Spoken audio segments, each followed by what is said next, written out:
And hello! Welcome to Solo Playthroughs. Let me do some quick adjustments here that I forgot to do off camera, but I am excited to get to Narora Chapter 4 as we go back to the world of Cloudspire.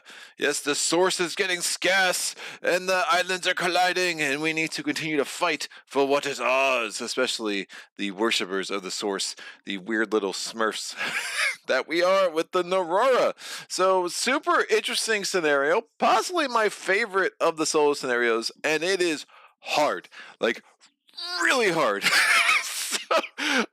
I do apologize for some delays here in Solo Playthroughs land the last few days. I was supposed to originally do this on Friday, and then honestly, between kiddos and just construction in my house, that just was not possible. And then I wanted to do it yesterday, and then unfortunately, I tried to take this out, put it on the table on Sunday night, and I was like, it had been a couple of months I played Cloudspire, and I was like, all right, getting back into it. And then this specific scenario was so hard that I was like, all right, I need another day to prepare.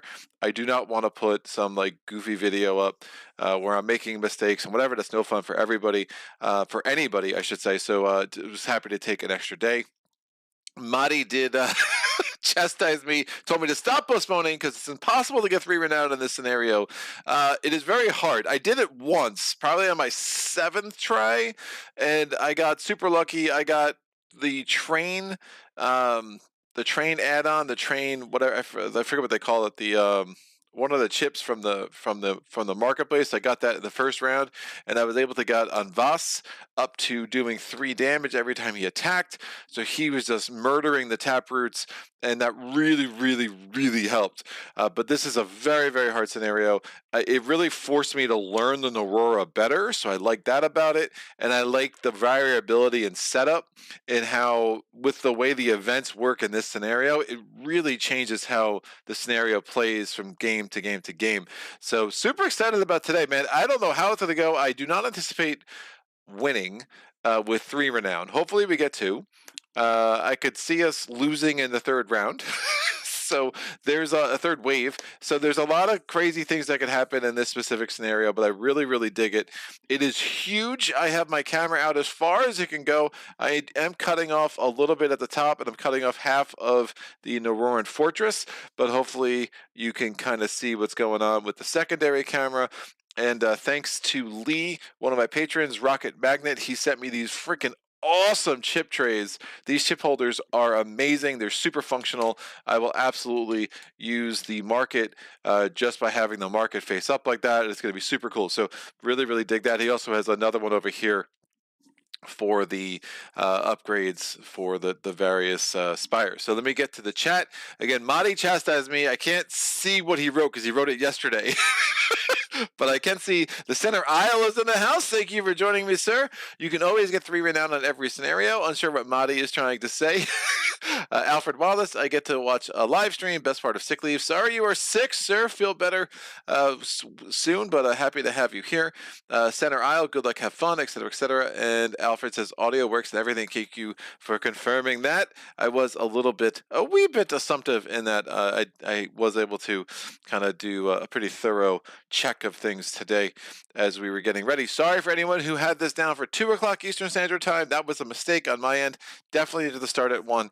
I have some things happening, and I expect this to be a bit of a longer playthrough than it might have been than normal. And Cloudspire also can always go a little bit long. So let's get into story time with Greg, and then we'll kind of talk about what's going on and jump right into it. So Narora Chapter 4. Now, if we remember Chapter 3, we were up against the Brahmin.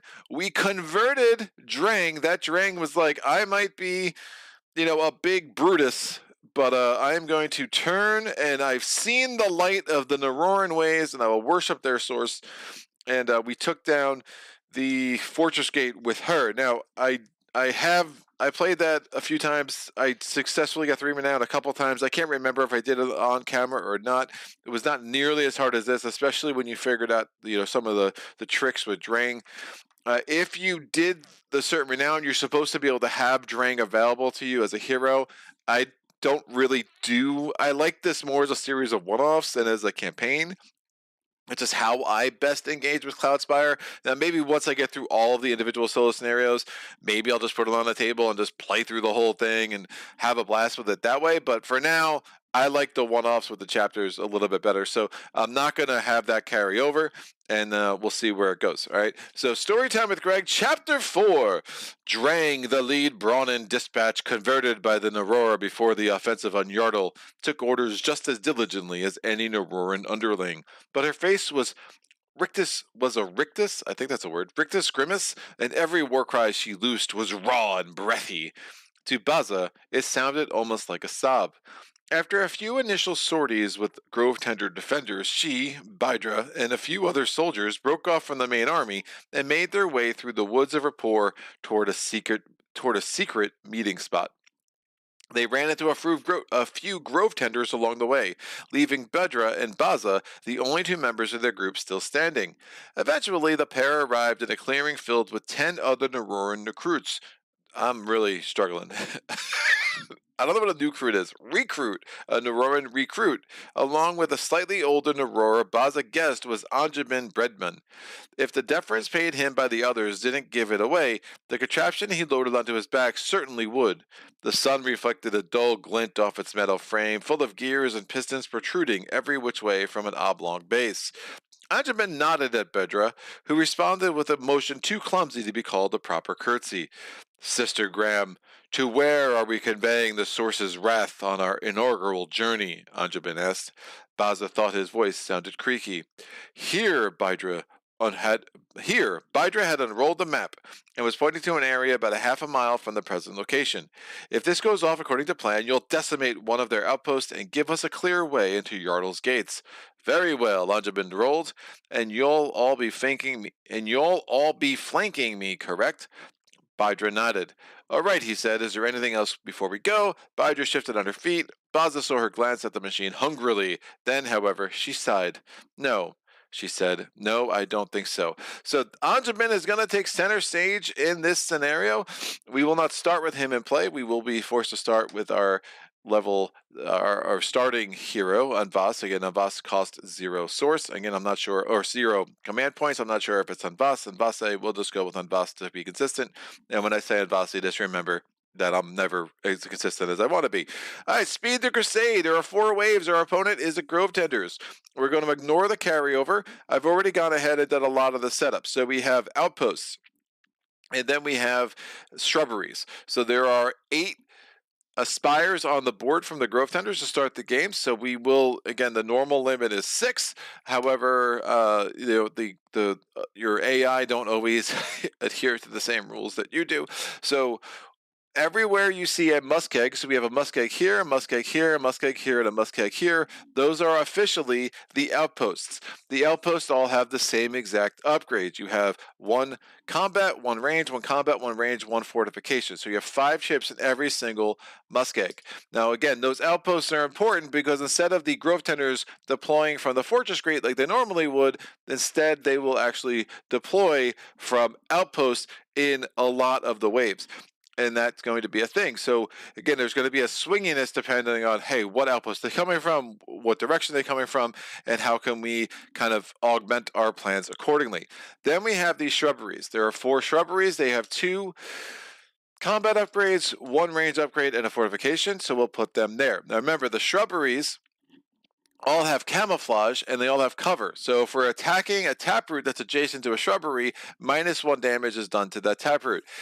The camouflage means we also can't attack the shrubbery unless we're adjacent to it. So that fortification chip at the fortification chips at the bottom of all of these spires, actually, not just the shrubberies, are going to be a primary consideration. How can we get something in position to do 2 damage to that fortification when every single one of these suckers has 2 attack chips and those muskegs have 2 range? Remember, spires start with a range of 1, and then they get an additional range for each range chip. So the muskegs actually have 3 range. The shrubberies only have 2, but they have that camouflage thing, which means you have to get nice, close, and personal if you want to punch them in the face, as much as spires have faces that can be punched. The muskegs have 2 things. They have air defense. So that means when we make Anvase have flying, which we will probably do pretty early, the if Anvase is trying to do damage to, or any hero, I'm sorry, go back, air defense. So they can attack something even if they are flying. So Anvase is very vulnerable to the muskegs. The other things that have their air defense that we'll see a lot of are the taproots and the vine herald. So again, air defense, Anvase being flying is really nice. However, he's still going to be pretty vulnerable to the Grovetenders and their specific set of attacks. The other thing that the muskegs have beyond air defense is wallop. So again, I was getting a little ahead of myself. If a hero is adjacent to a muskeg and the muskeg would attack that hero, if it is theoretically impossible for that muskeg to defeat that hero based on how much health the hero has and how many attack chips the muskeg has, instead of actually doing a normal attack and rolling dice, instead what they're going to do is 1 damage to the hero, and they will force the hero to go 3 away from their mark. Remember, our mark is going to be the Grovetender Fortress Gate, just like the Grovetender's mark is the Naroran Fortress Gate. So the wallop will happen, we'll get knocked back, we lose 1 health automatically, and then this will flip over to the retall side. The retall side is functionally exactly, it will keep all the same upgrades. So it'll be exactly the same spire, except it won't have the wallop ability again. Now, especially when we are Anjabin, and Anjabin's moving around the board, that could be super annoying later by just delaying our ability to knock down these spires, because that wallop, Anjabin has this source aura thing where he'll get next to a spire, he'll do a damage, but however, if they do the wallop, now all of a sudden Anjabin's far away again, so now he's got to get all the way there again, and again, it can eat up some turns, and turns could be very precious as we get into these last couple of waves. Havana's Beaver, hey man, one of the only great in the games I don't have. It's so beautiful. Yeah, it is a lot of eye candy in this game. It is unbelievable. Like everywhere you look, there was just like something interesting happening in front of you, and it's super, super cool. Whew, all right, so that was a mouthful. I think we got through the basic setup, talked about the Grovetenders, little spires that we have here, and then I'll go through the rest of the setup. The only other things we have to do with setup right now is obviously the landmark chips, so I'm just going to kind of do a quick little shuffle. Again, there are 7 of each of the 3 different kinds of landmark chips. If you have portal seekers, I think portal seekers adds 1 or 2, I forget how many. I'm going to roll a d8, and we're going to put a swamp chip at the closest source well to each of the fortress gates. So I'm rolling this d8. I rolled a 2. I do count from the top going down. I don't normally do it that way, but it just works better with these chips. So I got a 2 there, and I'm going to roll a d6. I don't know what the heck that roll was. There's only 6 left. I rolled a 1. So that's going to go there. Now I have 19 landmark chips left, and I'm just going to go there and go around this way. So we're getting a chip for there. 19 chips left. That's an 8. So we're going to put this here. We're going here. I rolled a 9. There are 18 chips left. 5. All right. There are 17 chips left. I rolled an 18. There are 17 chips left. I rolled a 3. That's going to go here. There are 16 chips left. I rolled a 5. There are 14 chips left going way up there. It's actually not even on camera, I don't think. That's a 2. There are 13 chips left going over here. I rolled a 12. I have 12. Oh, I got there's still 13 chips left. I somehow messed up somewhere, but 13 chips left. I know that for a fact. 11, because there's only going to be 9 left when we're done with it. There's only going to be 11 left when we're done with this. And 12 chips left. I rolled a 3, so that's going to go there. So 2 swamp chips right by my fortress gate. I don't hate that. The rest of these chips will go aside. And again, there should be 11 of them left. That is correct. All right. Cool. Yeah, not sure where I got messed up there, but it's not a big deal. So now we're going to go ahead and we will just put these over here. We be highly unlikely to need them the rest of the game. And then I'm going to go ahead and we're going to follow out the setup instructions. So for setup, we're going to roll a d6, and we're going to remove exactly one of the landmark checks we just placed. That's important based on some mechanics in this specific scenario. So F1, if I roll a 1 or a 2, we're removing this one. If I roll a 3 or a 4, I'm removing this one, which honestly, I hope I roll a 3 or 4 because we never get really to that one anyway. And if I roll a 5 or a 6, I'm removing this one. 1 or 2, we move the one right in front of our fortress gate, so much for having 2 swamp landmarks for me to hopefully defeat and get source in that first round. So that's a little bit annoying. All right, now we're going to go to the rest of the rules of the scenario. Our objectives, again, the way these work, if you get at least 1 renown, you win, kind of. But you really want to go for 3 renown if you're a dork like me. So the objectives are defeat both of the western outposts at least once. If the eastern outposts are already defeated, construct 2 muskeg spires on the Grovetender Fortress source wells. Okay. Interesting.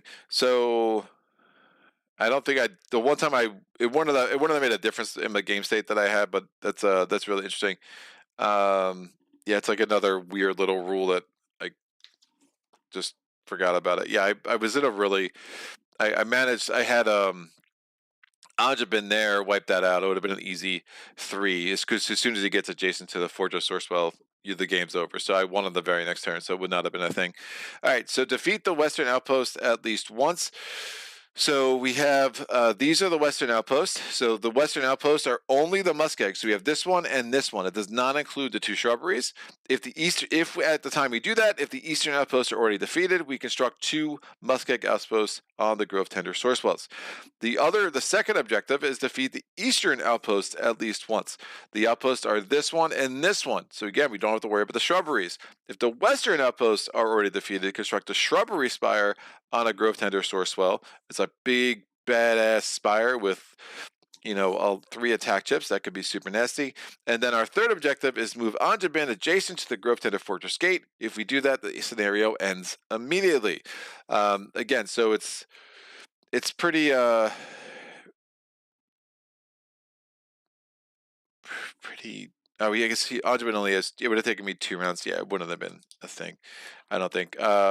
So it's that last part. I mean, if you get all the muskegs now, like again, you're actually you just go 1-2, and it just would have been 2 movement for me to get in there and to win that. So again, I'm just more confirming that my win last night was legit on my 7th attempt. Again, I do not expect to get 3 renown during this playthrough. I'll be happy to get 2. I'll be happy to get 1, to be honest with you, and just survive.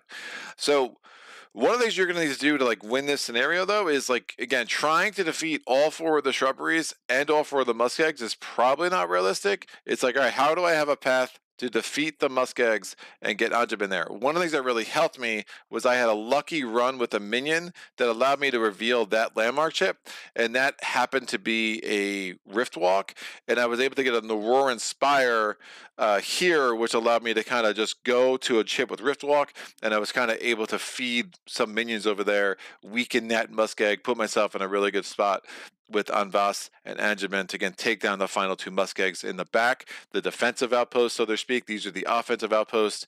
Those are the defensive outposts, and I was able to kind of take them out and win the game. All right. So that is that. So we're going to go, we've gone through the objective scenario rules. Each time a Grovetender Spire is defeated, roll the event die. You'll see that play out. AI rules. After the Grovetenders purchase Sharpener 3 summon roots, the root die is rolled at the start of each onslaught phase. Remove the bottom upgrade from number of your spires. Grovetender Spires are unaffected. So starting with round 3, and then round 4 and round 5, at the beginning of the onslaught phase, we roll that die, and pretty much almost all of our spires are going to lose their bottom upgrade chip. It can be really annoying. It is something that you're going to want to pay attention to. There are so many things that eat into your source in this scenario. It's one of the things that makes it super, super hard. All right, marks. The Narora mark is the Grovetender Fortress Gate. The Grovetenders mark is the Naroran Fortress Gate event die results. We'll see that play out. But essentially, every time we roll the event die, we're basically changing where the Grovetenders are coming from.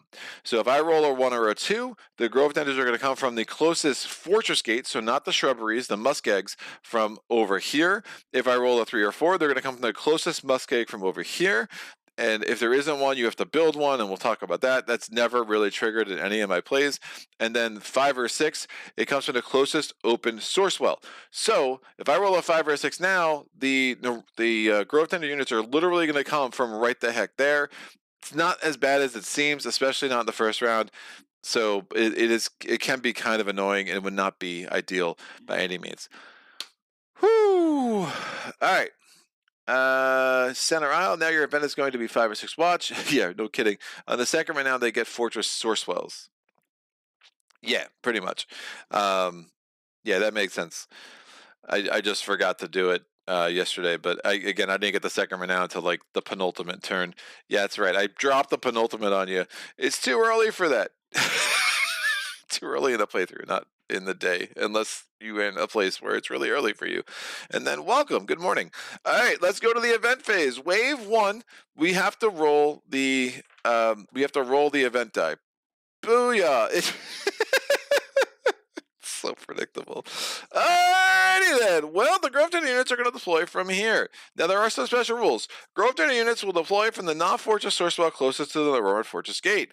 If no source wells exist, which is crazy. I don't know if that would be possible based on the mechanics of the scenario. I can't figure out how you would ever have a situation where there are no source wells, because you're only rolling the event die after you defeat Aspire, which inherently creates a source well. So I'm very confused by that sentence.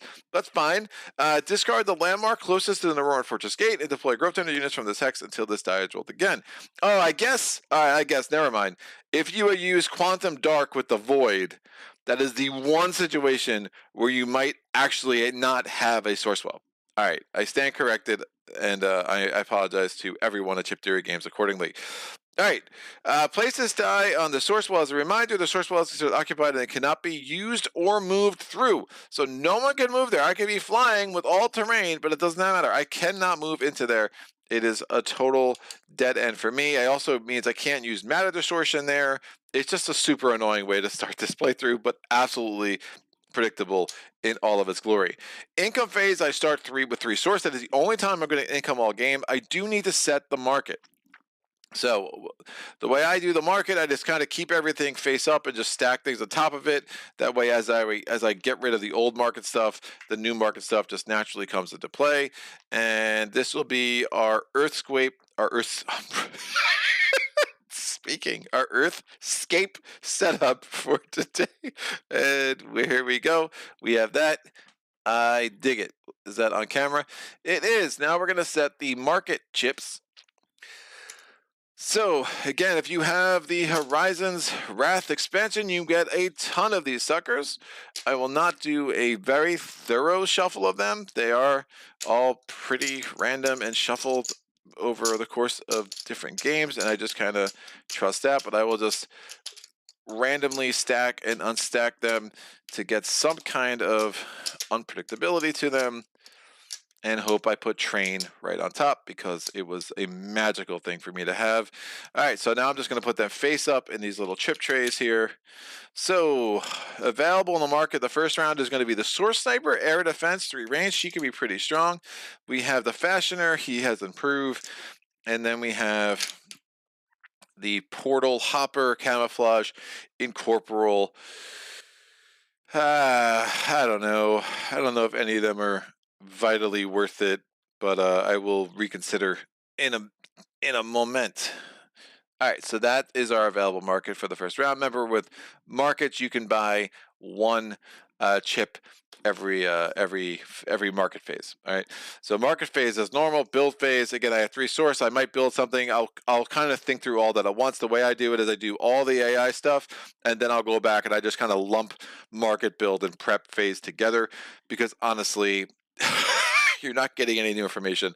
So it's just a matter of kind of thinking through it.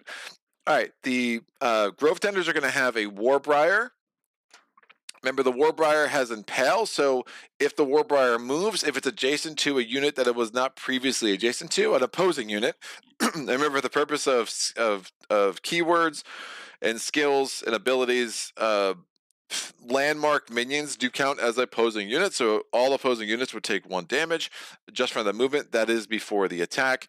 The Warbriar has 3 health. And then we have the Treed. Now, if the Treed gets down to 1 health, they are going to do a summon. What would they summon in the first round? They would summon a Vine Herald. And every time a unit is summoned, it is always summoned on the promoted side. So getting the taproots, preventing them from getting to exactly 1 health is super important to having a chance in this scenario. It has air defense, which means you can attack units with flying, and it has range 2. One of the things I hope I do not forget during this playthrough, I think I've gotten a lot better at remembering, is, again, range not only affects attacks, it also affects retaliation. So range retaliate is a thing, and there will be a number of times that might actually come up in this playthrough. It does not always come up in a lot of games of Cloudspire. At least in the solo scenarios that I've done. So we have the Warbriar and we have the Taproot, and again, they are both going to come from right there, which is super lovely. I love it. It's so nice. All right, great. I have 5 CP to spend.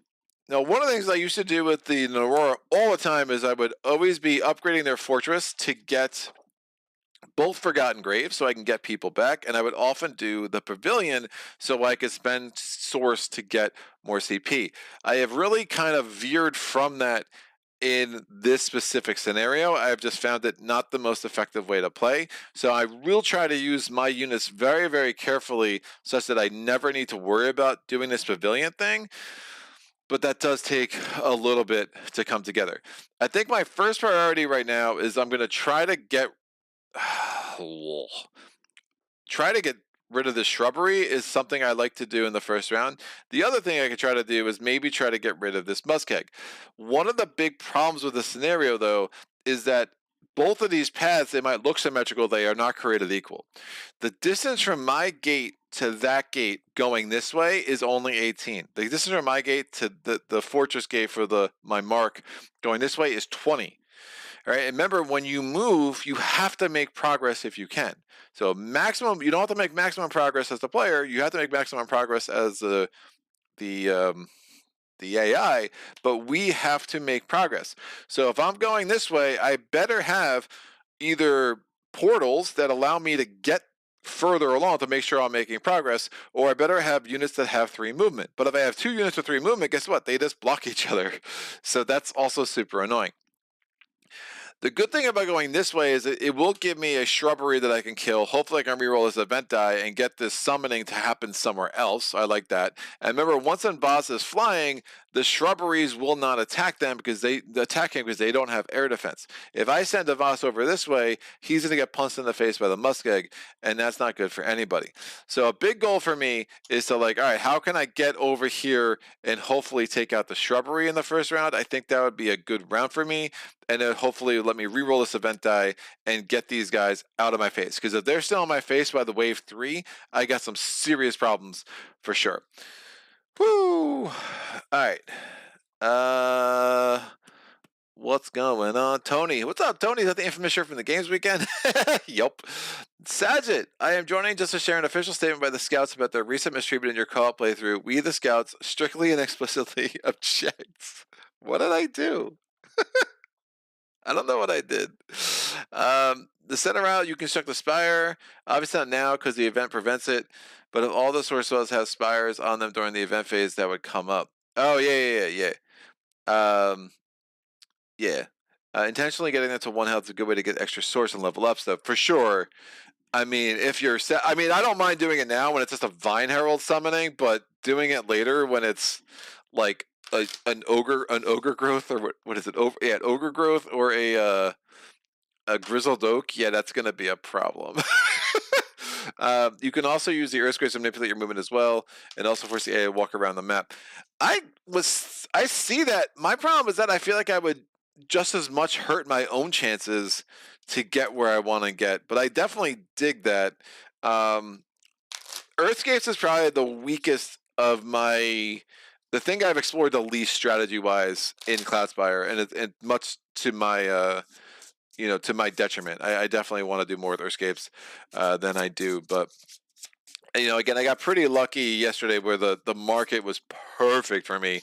I got the one of the mercs that had fair fight, so that really helped me take neutralize the ogre growth. I had the one that the whole thing is just it's retaliate, it's relentless, and I did 4 damage with that. Like I mean, I was really had very good luck with the market. So you need a lot of things to come together. I mean, again, between you know, Train, which made Envas get up to 3 damage on his flying side, was super strong. And some of the mercs that I was able to get, I was in a much better place. This setup is going to be a little bit more of a challenge. All right. Whew. So I think I go for the shrubbery, and I think I'm going to take Arclight. She has Source Field, so when she's attacked, I can spend Source to reduce the attack to 0. So it's very source intensive, but it's a way to keep her alive. And maybe if I'm lucky and I rolled not awfully, I can get rid of the bottom fortification shape of both that muskeg and the shrubbery. That would make me feel good. So I'm going to give her 2 health, and then I'm going to take the Drift. Now, the Drift has camouflage, which means he cannot be attacked unless he's adjacent. He also has incorporeal,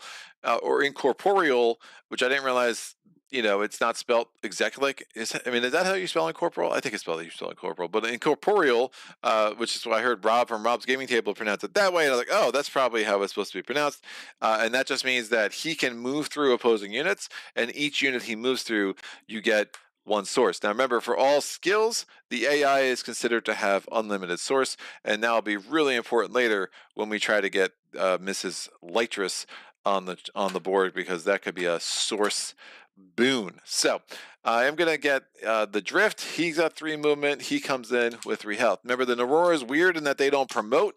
Each side of them is super unique. The other side here is Burnout. I will not use Burnout very often in the scenario. If he gets down to 1 health, he basically blows up and does 2 damage to everybody. And the other side of Arclight is Arc Bright. I actually really do like Arc Bright, but I like Arclight a little bit more for this first round.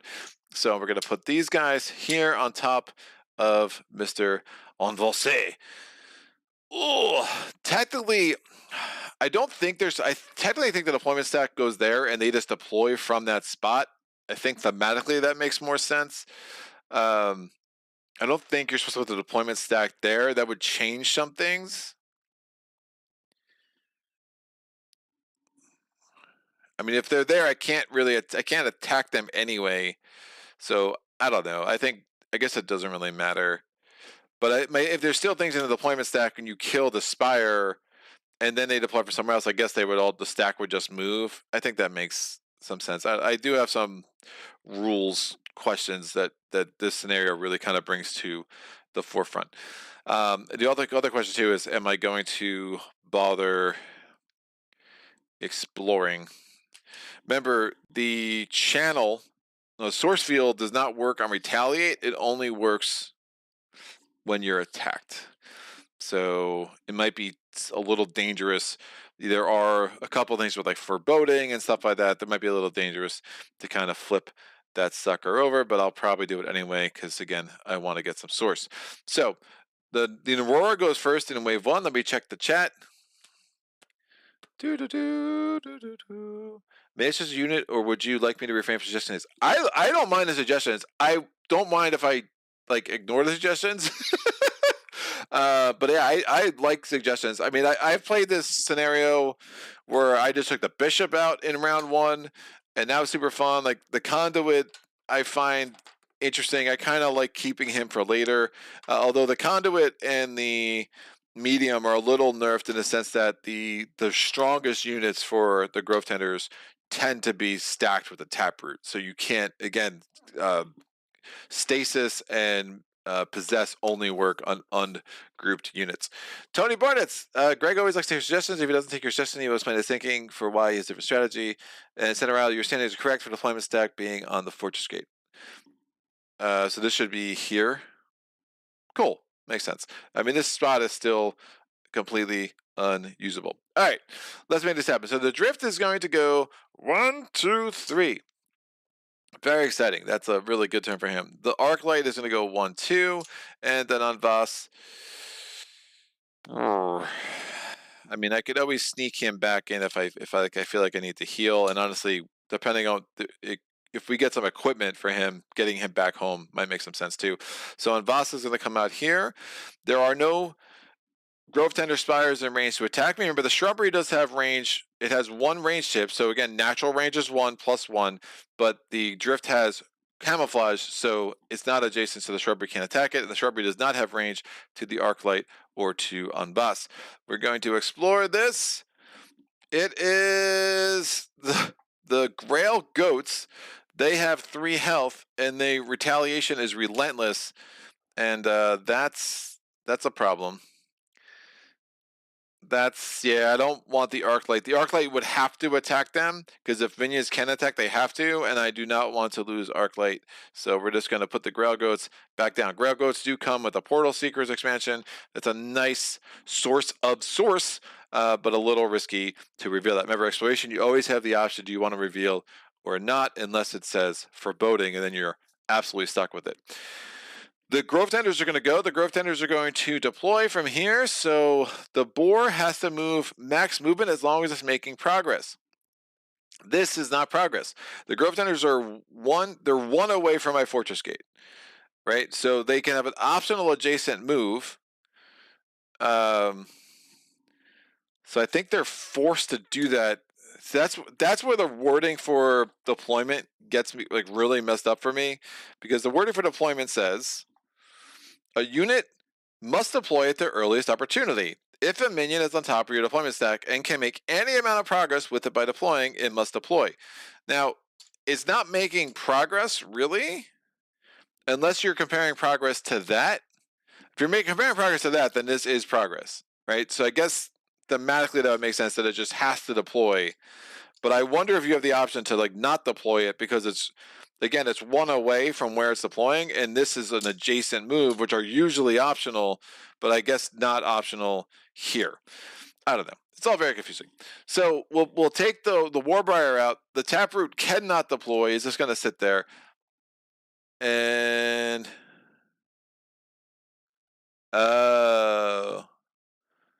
they start from the Fortress Gate, so 2 movement is legal because that is closer.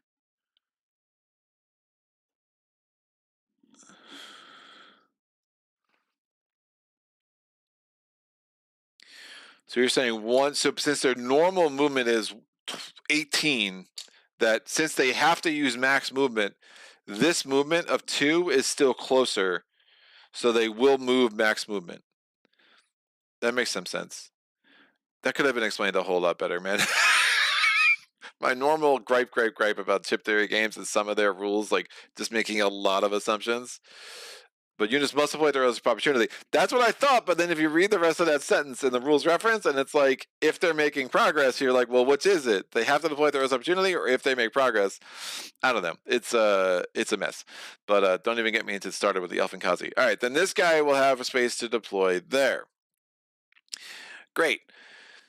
The Taproot is going to attack its priority list, even though it would normally love to punch my hero in the face. The Taproot instead is going to do damage to my gate, and the gate in turn is going to do 1 damage to the Taproot.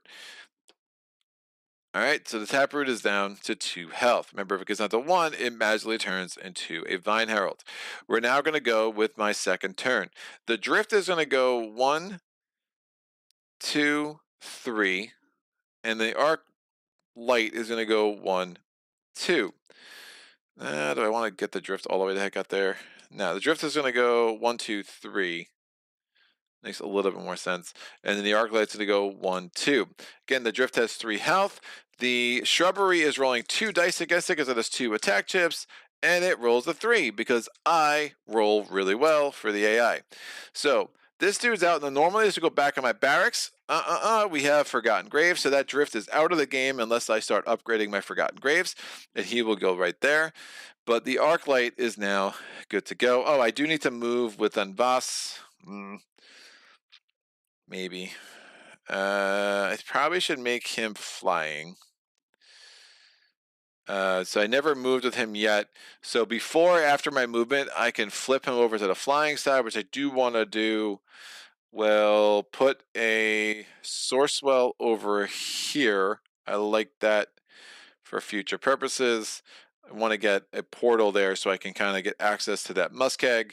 And we'll move Voss again. We use matter distortion. That's how I'm doing that. So Voss goes from a forest terrain allotment to now he has flying terrain allotment, and his movement goes from a 2 to a 3. That way, when he upgrades now 2, I'll be on the side I want him to be on. And again, the Warbriar is not going to be able to mess with him.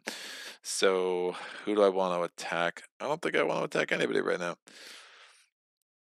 I could move. Well, that's 4, so I don't even have that movement. Woof. So flying, when you're flying, other units can displace you, but you can't like just go past them, which is super annoying. But at least we have the 3 movement. This guy again does not have the does not have air defense, so he can't attack on Voss now. So we'll just send Voss over that way. So 1, 2, and 3. That kind of gets me where I want. I can go wherever I want to get to in one turn, which is important. All right, so that was we did all the movement. We already did the Spires firing. I should have moved on Voss and done the matter distortion before I did that with Voss. So sorry about that. And then now we did Spires firing. There's nothing to explore. Ooh, I could move him here and explore there. And then the Warbriar might actually help take this out a little bit. I like that. So I'm actually going to move in Voss there, and then we're going to explore, and we're going to put the Grail Goats in play.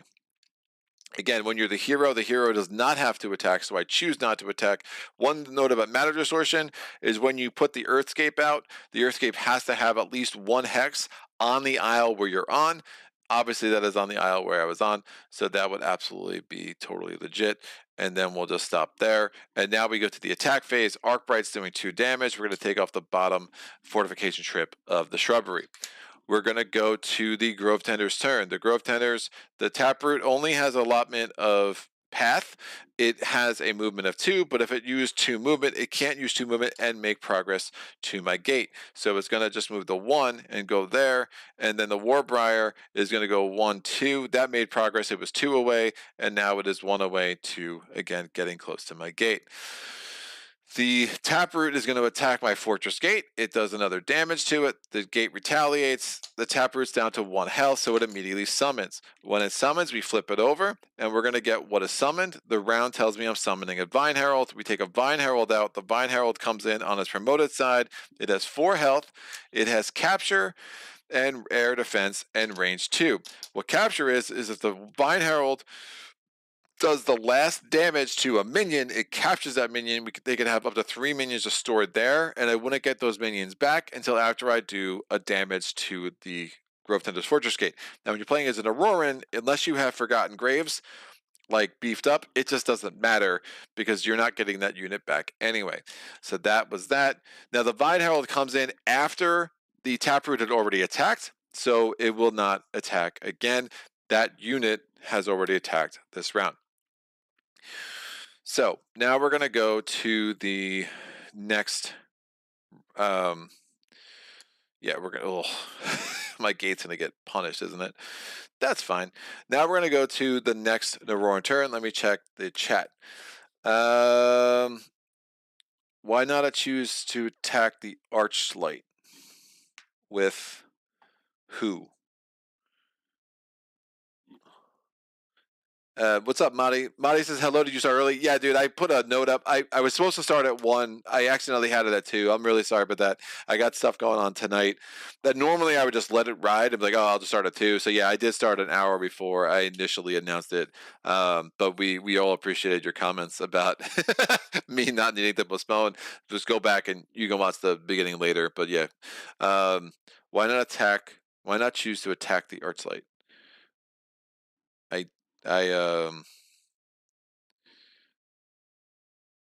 Who? Oh, because of source field. Yeah, well, I was hoping to get lucky. I mean, I know what you're saying. So, what Center Isle is asking is, why didn't I have the shrubbery attach the Archlight? Because then I could just spend the source. I'm trying to get a little greedy. I was trying to save some source. And then I figured, look, at some point, Incorporal's going to like have at some point, like if I had rolled a 2 or less, which odds are I don't always have to roll a 6 there, or I can roll a 6 in a blank. It would have been nice to still have that dude, but I was like trying to see if like how long is this guy going to survive for me.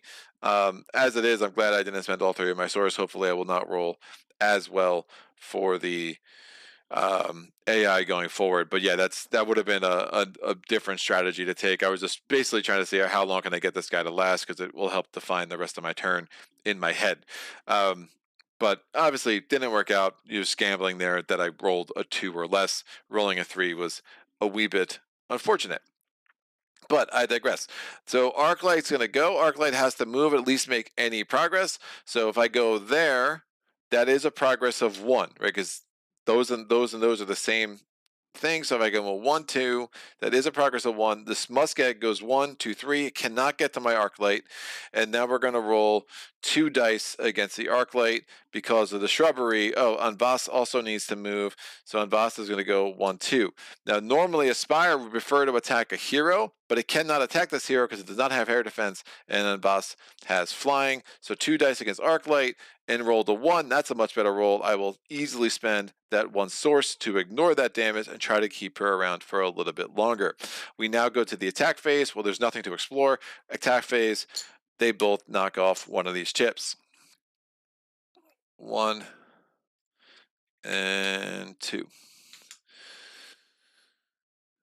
Center aisle, the Spire. You let your drift die to the Spire. Yeah, I see Marcus here, so you had enough assistance. Yup. I will start clarifying what point I am. Yeah, dude, I appreciate it. I mean, there's a 20-second delay, and I'm not always like on top of the chat in real time. But yeah, I generally can figure out. It's a good question. I strategically, like, had I kept the drift alive, I could have had him attacked by both. It would have cost me 1 more source, and then I would have been able to actually kill that this round, which could have been a little bit quicker. The way the rolls played out, I'm glad I did it the way I did, because again, I'm really trying to make the source last a little bit, and if I can get the Arclight in a place where she doesn't get killed next turn, that'd be really, really strong. Move her. Looks like I can move her there. Maybe get enough source that I can, again, knock off that bottom fortification chip. Those 8 fortification chips are hugely problematic in this scenario. All right, so we're going to the Grovetenders turn. The Grovetenders are going to not move. They can make. There's no optional lateral movement even available for the Vine Herald. They are right next to their mark. The Warbriar is like, because that's what he does. And the Vine Herald is now going to go ahead and attack. It's attacking my Fortress Gate, only doing 1 damage, gets retaliated on, and has 3 health left. So if you had on your bingo card Greg snorting like a pig, you should mark that off now, because clearly that was smashed. We're now going to go to the Narorans' turn. The Narorans are I'm going to throw a die into a place that doesn't belong. The Narorans are going to move 1, 2. It doesn't matter where I move the Arclight. This Muskeg is definitely getting to it. So I'm hoping I roll less than a 2, because if I roll a 2 or less, I can keep the Arclight alive, get some source, and maybe, again, try to get that chip off this round. That's not going to be easy, though, because my availability for source is a wee bit limited. So the Muskeg is going to attack the Arclight. Roll bad. Oh, it rolls a 3. Nope, can't keep it alive. I don't have the 3 source. So that was super unfortunate. So my plan did not work, but we have put this person in the Forgotten Graves. Again, that is off camera. No, is that off camera? Yeah, it's off camera for you. But I have basically an assortment of dead Narorans in front of me here. And then the Anvas is going to go ahead and finish the shrubbery off. Since Anvas finished the shrubbery off, he's going to get an upgrade chip. So now he's doing 2 damage and attacks and retaliates. We get 1 source, so we go from 2 to 3. And this is out. And this is so the way it is that the 1 source I spent ended up being absolutely useless, because if I had just taken the 1 damage, an Arclight dies anyway. But again, as I roll, I rolled 2 dice 3 times. I rolled a 3, a 1, and a 3. That's unfortunate. That's a 2-2 and 2. This is a much different, much more effective first round for me, unfortunately. But I defeated one of their spires, so we're going to go ahead and now we're going to roll this die and see if we change the entry point for the Grovetenders in future rounds. I rolled a 2. When I rolled a 2, the Grovetenders will deploy from the western outpost closest to the Naroran Fortress Gate. That is going to be this muskeg over here. So that will help things. It kind of keeps this clear and allows me some possibilities of things to consider for the next round as I go to the Eastern Front. All right. The Narorans, the Grovetenders are going to go. The Vine Herald, again, same math, same things happening. The Vine Herald is going to attack. It does 1 damage. It takes 1 damage. And Voss is going to come here. He's going to attack the Vine Herald. He's now doing 2 damage thanks to that attack upgrade chip. He's going to defeat the Vine Herald. And the Taproot comes out now on its promoted side, so only has 1 health. Since we defeated the Vine Herald, we get 1 source, so we go from 3 to 4. This goes away. This goes back into their supply because, you know, they actually get their units back. The Taproots, again, it only has 1 health, but it no longer has a summon ability, so it doesn't create like a perpetual loop. It is on its promoted side. The Taproot's going to go. The Taproot's going to do 1 damage to the gate, so I'm down to 5 gate health, and the Taproot's wiped out by the retaliation there, and that's going to give me 2 source because my gate defeated the Taproot. So getting some nice source here for sure. On Boss's turn, Boss is going to back up because Boss does not want to take the 1 damage from the Warbriar coming in, right? The Grovetenders turn, the Warbriar is going to come in. It does 1 damage to all opposing units. That's going to take 1 damage off the Grail Goat because, again, landmark minions are opposing units to all players. The Warbriar is going to do 1 damage to my gate. And there's a retaliation, 1 damage there. Now notice the Grail Goat did not retaliate to the Warbriar because Impaled is not an attack. It doesn't trigger the Relentless. But then Envas is going to come in to finish out the round. Is going to do 2 damage.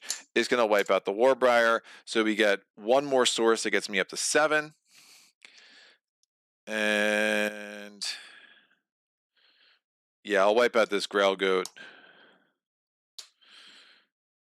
next turn. Oh, do I want to wipe out the Grail Goat this turn?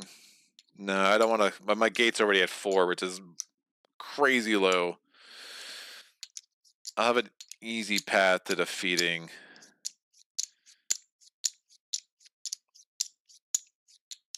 the Grail Goat. I gotta pick my my minions and heroes carefully, not closely. So we 3 source down to 2. We gained 5. So, you know, all in all, not the greatest of first waves, but I will accept it. And I don't like being down to 4 health, but there's ways that we can help mitigate the danger of that.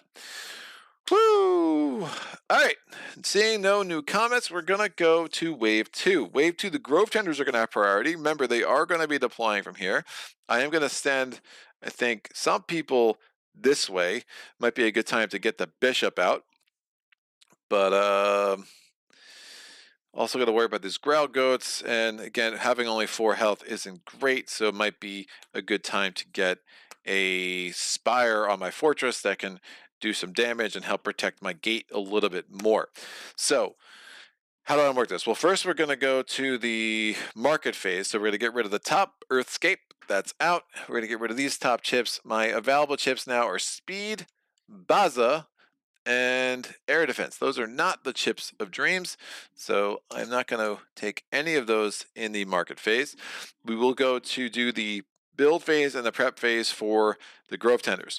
So the Grovetenders are going to get a Taproot. The Taproot's going to come in on its non-promoted side. It's going to have 3 health. It's going to have another Taproot, which is in a separate grouping, and then we have a Treed. So the Treed, we haven't seen them yet today. The Treed is going to come in on its basic side. It has 4 health. It has Ram and Tough. What is Ram? What is Tough? Tough is if it gets retaliated against and the retaliation damage would do more than 2 damage, that damage is reduced to 2. The Ram is if it's attacking a Spire, in addition to taking a chip from the bottom, if there are any attack upgrades above that, it will take off the top attack upgrade as well, and I want to make sure my understanding of that is correct, so I will refer to this It removes the topmost. Oh, instead of dealing damage. Oh, that's nice.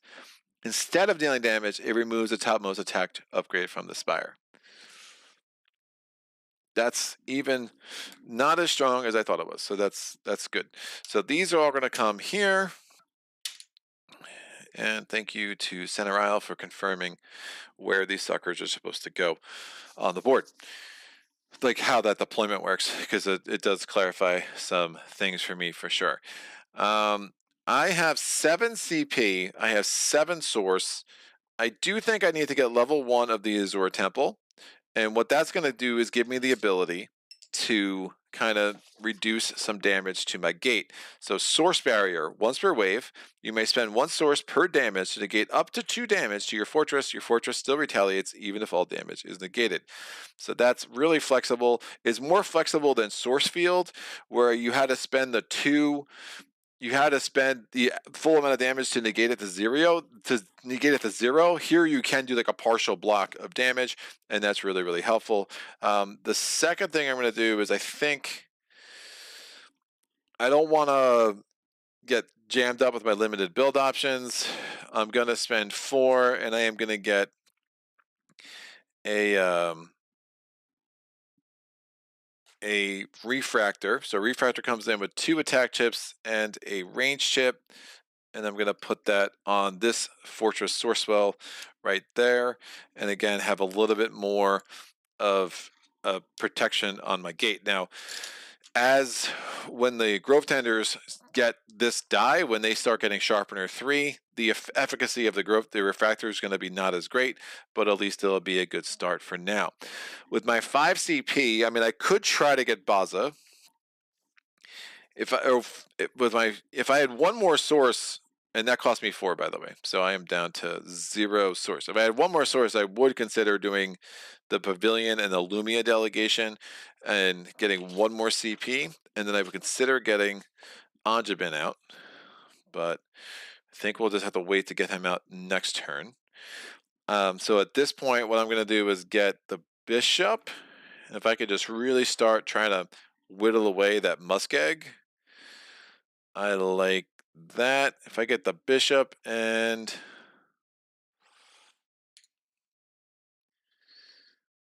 a Taproot,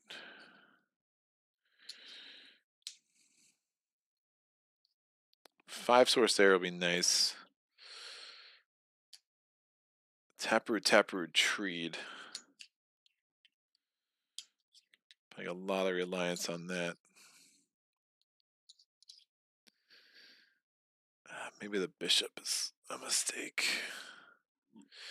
I need something that can wipe out that fortification ship. That's why I really like the Bishop. But of course, the Bishop, once it gets in range, again, I'm going to have to stop. Well, I can roll a 3. I just can't roll a 4. But, you know, that only happens 1 out of 36 times. So why would I be afraid of that? I need something that has 3 move that could at least kind of stall these guys a little bit. The Burnout only has 2.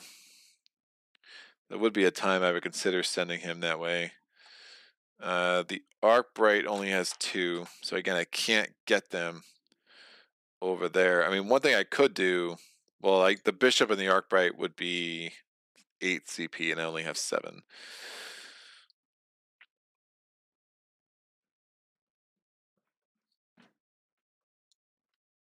Yeah, I think the Drift can he'll just do just enough damage. The Spire is not going to attack him. I think the Drift makes some sense. We'll see. I don't know. If it goes bad, we'll just restart. Why not? I don't want to min-max this forever. And I'll put the Drift on top, the Bishop here. Remember, the Grovetenders are first. I was going to take this chip off and put that down in that little hole. They're obviously going for my Fortress Gate. Where else would they go? It's what they do. So the Taproot's going to go 1, 2. The other Taproot's going to go 1, 2. And this Treed is going to go 1 and 2. So they all have deployed. Look at that. It's a nice little messed up family. The Drift is going to go 1, 2, 3. So he's going to go right into the fray. We could have him go this way. Oh, is that progress? No, it's not progress. That's 18. This is 18, so I actually have to go there. Woof. The bishop's going to go 1, 2. It actually displaces on Vase, and Vase, remember, has flying. And I'm going to just move and Vase here. 1, 2. The taproot's going to be jammed up a little bit. That's good. They can't get to on Vase. That's fine. So the bishop's going to do 2 damage to the Grail Goats. We're going to kill him. Because remember, the taproots are always going to attack here, so it's not like I can use Relentless to my advantage, because it's not a ranged retaliate. So I'm going to get 5 source right off the bat. Remember, I have 2 limited build options. I don't know why I put that there. That was silly. I have 2 limited build options I could use over the course of the round, and it might be good to get another refractor out to really start hammering on these dudes and protect my home. I want to protect my gate, especially since I'm down to 4, which doesn't make me super happy. It gets confusing. This scenario drives me nuts. It gets confusing with making progress, because now remember the drift is 1, 2, 3, 4, 5, 6, 7, 8, 9, 10, 11, 12, 13, 14, 15, 16, 17. So technically, if he used his 3 movement, he gets over here. It's 1, 2, 3, 4, 5, 6, 7, 8, 9, 10, 11, 12. Whoop, my bad. 1, 2, 3, 4, 5, 6, 7, 8, 9, 12, 13, 14, 15, 16. So 16 away, 17 away. So the bishop is the leading minion. So we'll have to figure that out next turn, because there's a chance where the drift might actually start going this way, which honestly I don't hate. It would just be a little weird. But this deployment spot is obviously a little bit of a problem. Checking the chat. I probably would have gotten the Grail Goat this round to take it on 1 damage just for timing, but both choices make sense. Source Barrier is probably a good choice for advancement. Is that what I took? What did I take? I did take Source Barrier. Look at me. Speed is pretty good. 1+1 enemies is 3 spires only attack you when you're adjacent to them. Yeah, that's strong, because you can avoid their range. Baza could be useful with Underwater Walker here, but it is expensive. The water on the map is pretty scarce and not really near spires. Survival is probably more useful on her, but I agree, passing on her. I'm off to work. Good luck. Thank you, sir. Make sure you get a level up off that Grail Ghost because you left it. Get a level up off that Grail Goats because I left it. I get a level up of the Grail Goats. Oh, same with maybe with Anjabin. I can't. I mean, I'm already maxed out with Unboss. My 1 level up is there. Yeah, it is what it is. I wanted to wipe them out now while I have something that's doing 2 damage. I don't want the drift to come back here and all of a sudden be doing a damage and gets, smashed in the face. Smushed. All right. The Taproot's going to move. The Taproot can only move 1 and actually doesn't make any progress, so that would be optional. I will... Man, and Voss can't get any closer to there because then he'll get punched in the face by that Muskeg. Remember, the Muskeg does have air defense. God, this scenario's hard. The scenario hurts my brain.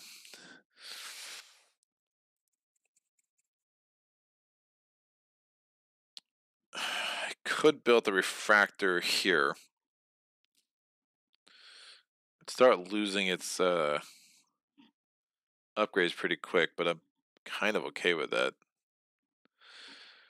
I don't think I'm defeating a Spire this round, so there's a little bit less concern about that.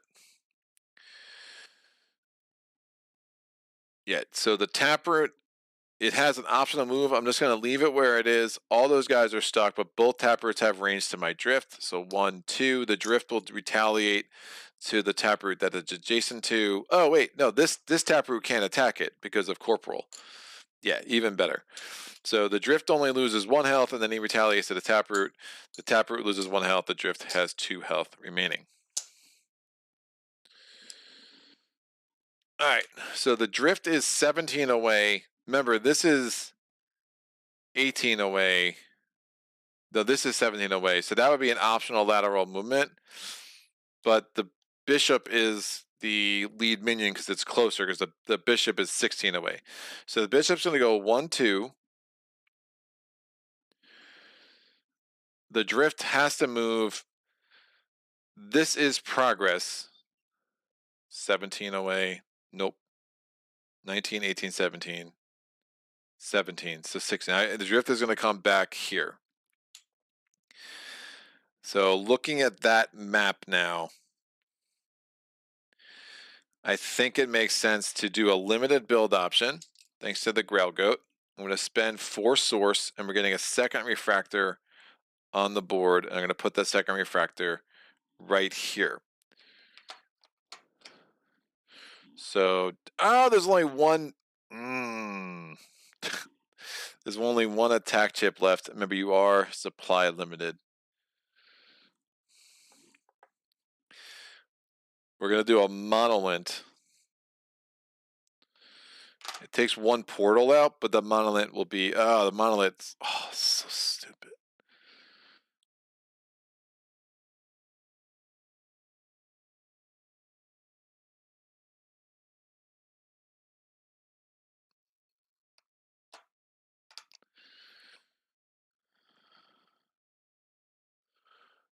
That's really dumb.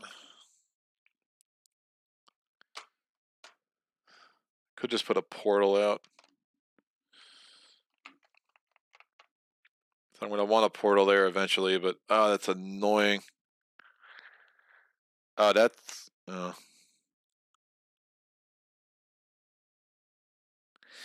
Yeah, since I only have 1 attack chip, I'm not going to waste it. I'm just going to spend the 3 source instead of the 4, and we're going to get a portal chip right there. Whoo! Marty, I think he met with Anjamin. Yeah. I agree. I think it just made more sense to open that up, get a portal. It will kind of open up my options next round. And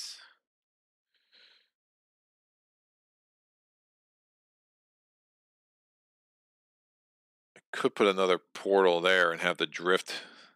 I don't have enough source. I only have 2 source. All right. That's fine. So Anjamin's second turn. On Voss still hasn't moved, right? That was a limited build option that happened before any of the movement, technically. And Voss could come in and wipe out that Taproot.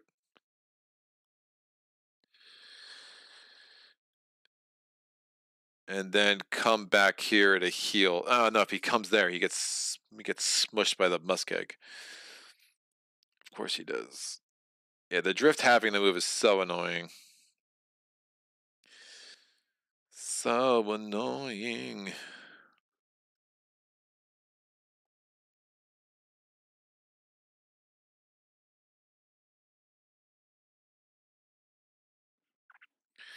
Taproot's going to convert. He's going to convert into a Warbriar.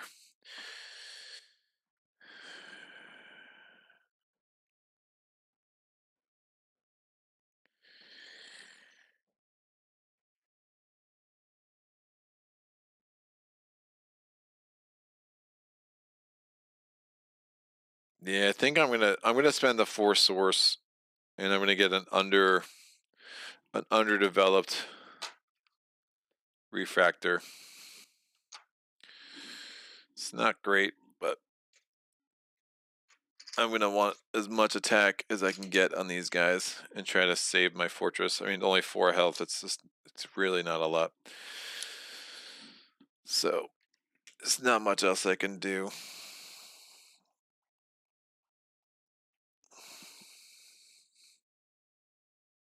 Just really improve the odds of me just like wiping this guy out.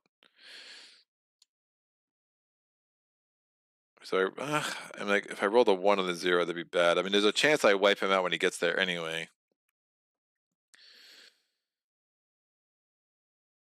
But yeah, I just like the math of that better. I just, with only 4 health, I'm really concerned about my Fortress Gate. So the Taproots, this is going to be their 3rd turn. So 1-2, maximum progress. This Taproot goes 1-2. Oh, I should have moved on Voss further away. 1-2. And then the Treed is going to go 1-2. The refractor is going to, and even if these are things they could defeat, again, the minions will always attack the fortress gate if given the opportunity over anything else. So the refractor is going to attack. This refractor is going to attack they're both attacking this taproot right there. That's the only minion in range, so I need at least 3 damage. I did 4 damage, so I need 2 damage. I had 4 damage, so taproot out.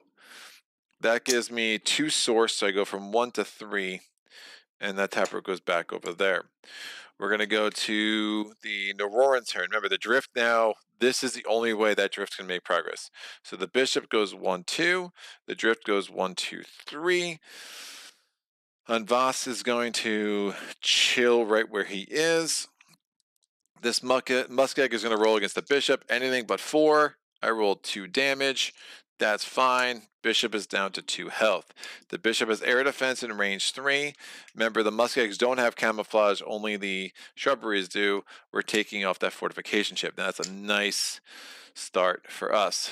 So hopefully we can kind of, now with the drift there, we can get one of those range chips off, and we have a chance to really start limiting that. Maybe we can explore that. Hopefully it's a landmark chip I mean, anything that has Riftwalk would be super great. So got some really solid options. We're going to go back to the Grovetenders turn. The taproot's going 1, 2. The treat is going 1, 2.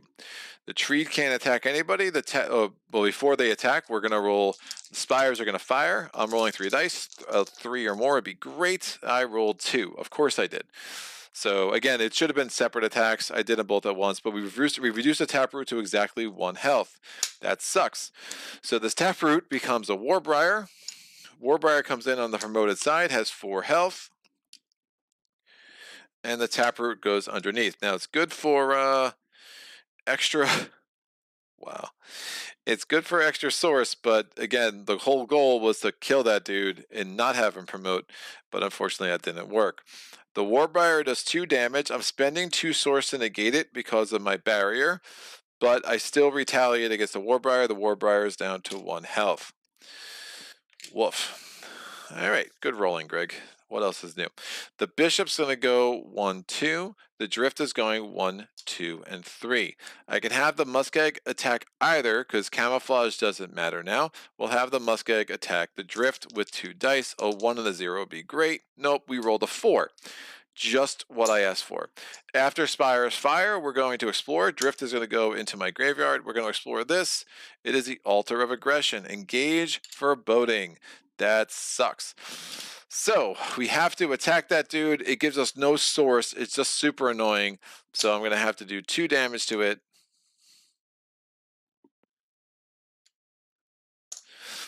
And with the bishop, it doesn't retaliate. But again, we lost an opportunity to take another chip off that Muskeg. And that does not make me happy. Anvas doesn't have enough to kill that Warbriar, so he absolutely wouldn't. We go back to the Grovetenders turn. The Grovetenders are attacking. They're not moving. I'm rolling 3 dice against the Warbriar. Hey, I rolled 4 damage. The Warbriar is dead. Warbriar goes away. That gives me 1 source, so I go from 0 to 1. The taproot's back. Is like, hey, what happened? The taproot's now on the promoted side where it's not going to again summon anymore. It does 1 damage to my fortress to my fortress. I'm down to 3 health, and then the taproot gets killed during retaliation. I get 2 source. I go from 2 to 4. We're going to go to the Naroran's turn. The bishop is marching along. Bishop is probably not long for this world. It's getting attacked with a total of 4 dice from both sides. Oh man, it's so gross. I shouldn't have explored. I forgot about that. Never mind. Oh no, it's camouflage. I couldn't attack. If that didn't have camouflage, I would have retconned that.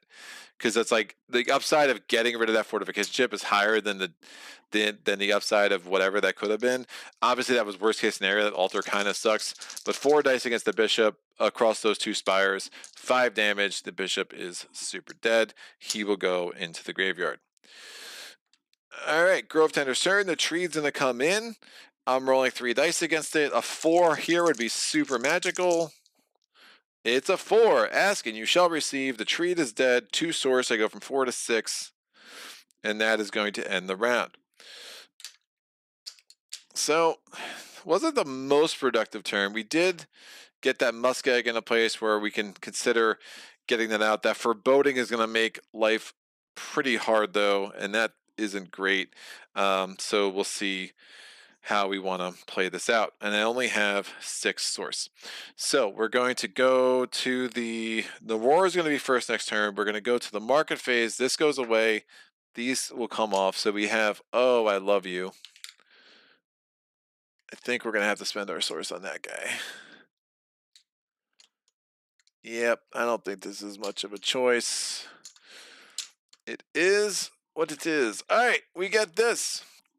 We get the combatant. The combatant has fair fight, 6 health, so his retaliation and attack will be whatever he is retaliating against or attacking, but he does cost me 4 source.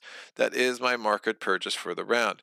Again, when you get a merc, you just put one of your color chips underneath them to show that it's yours, and you put the number of health under them, and now it is one of your minions. So anything that's like, hey, one of your faction minions, that counts as one of your faction minions, and I can deploy it as I go without having to spend command points. It's very, very strong.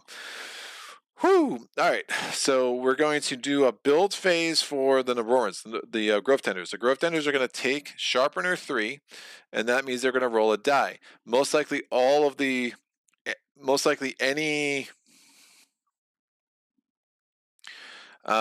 spires I have are going to lose their... man, I really ended up in a pickle with source, didn't I? But I had to protect my gate. I just didn't get any Naroran gates up. So the problem is I want this combatant to go this way, and I don't think he's going to be able to because I don't have the gates up. So I might just hold onto him for next round because I got to figure out a way to deal with the ogre growth that is coming my way this round. And that's a problemo. If I can get a Naroran gate like here, I can move here I can move the combatant this way, which is perfect. But I cannot get portals out because I had to get this refractor out because I was worried that my my gate was gonna lose all of its health, and then I had to spend the 2. I had to spend the 2 to protect my gate that way, so that was all rather unfortunate. So again, a lot of the source went away. Since I need source, that is an argument to get Lytris, but Lytris only has 2 move. I need something that's going to the left. I could get Nitrous out. My total CP is 9. Let me set up the Grovetenders stack. So the Grovetenders are going to get Ogre Growth. The Ogre Growth comes in. He has 6 health. The scenario is really hard. And he is grouped with the Taproot, which is super awful because that is going to nullify the power of the Conduit or the Medium. And then we're going to get...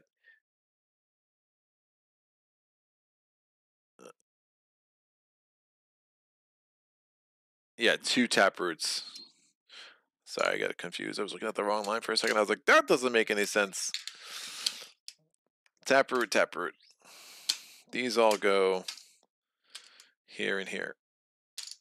All right.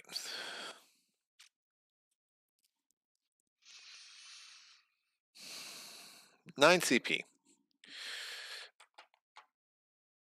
I think Nitrous is a no-brainer.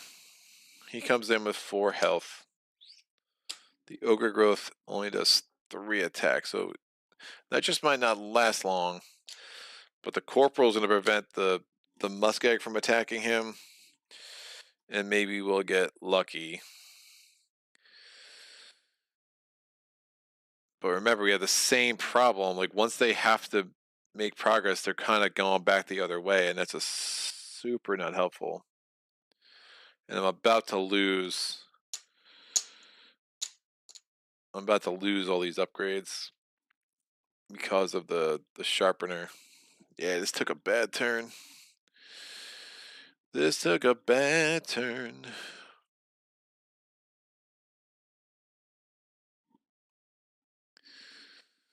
Yeah, whenever I'm in range of that Muskeg, I'm also going to be in range of the Altar of Aggression. Oh, it's so stupid. That's just like the worst chip. That is the worst absolute chip I could have pulled. That really is where a lot of things turned. Because I mean, if that's anything else, I can see what if it's Riftwalk, even better. But instead, it's the Altar of Aggression. It's going to be so hard to defeat that Muskeg now. Woof.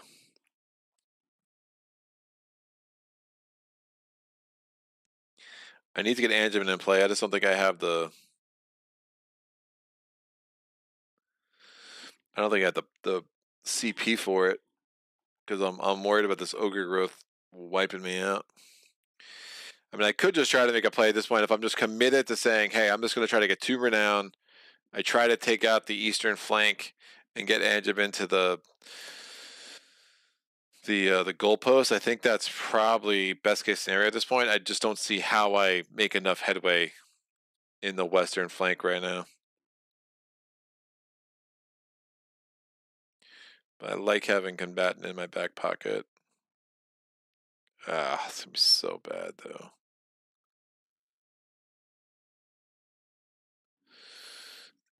Yeah, entropy, to be clear, when that thing goes away, it does damage to non-Naroran units. Oh, it doesn't affect the Narorans? That's funny. But it does not do damage to non-Naroran spires.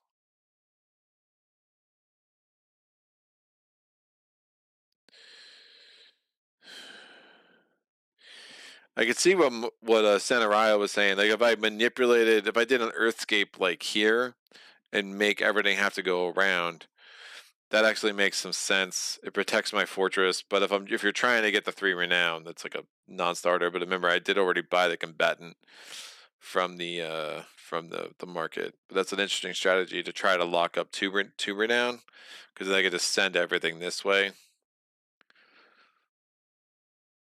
I do think the scenario might have been a little better. I think I personally, I wish that I wish it was 18-18 or 20-20. The fact that it's 18-20, I find really like hamstrings you in such a way. The fact that I sent a unit this way and then all of a sudden, oh, he's going back that way now, like, and there's nothing you could do about it is a little silly. But what am I know? I'm not very smart. Oh, I can go through units. Oh, that's right. That is right. So I'm basically just sending him where to get 3 damage on the ogre. So corporal. Oh, did I screw that up? The drift had incorporeal, but I didn't screw it up because there was a line of 3 units, so he would not have been able to get through all 3 of them. Oh, he's not going to be able to get through all 3 of them either. Never mind. I didn't screw it up. I thought I did, but I didn't.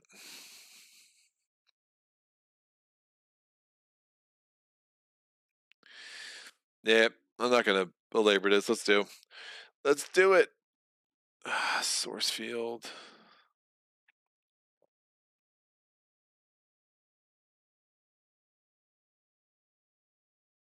It's almost like I need to send someone who doesn't have range attack that way.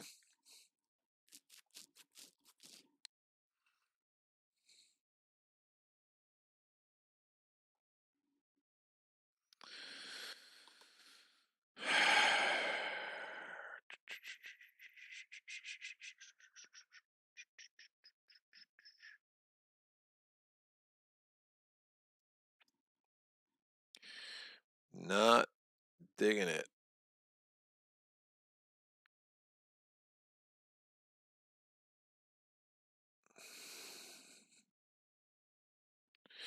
I'm going to send the source field, especially because she can do 2 damage to the altar, and the altar will go away and not do damage to her because she's Naroran. I think that just makes enough sense to put it over the edge. Alright, Narorans are first. I'm holding on to the combatant for a future round. Nitrous is going to go 1, 2, 3. He's camouflaged and incorporeal, so he will not get attacked. He can actually, he has to make progress. So he has to go there. It's so gross, dude. It's really bad.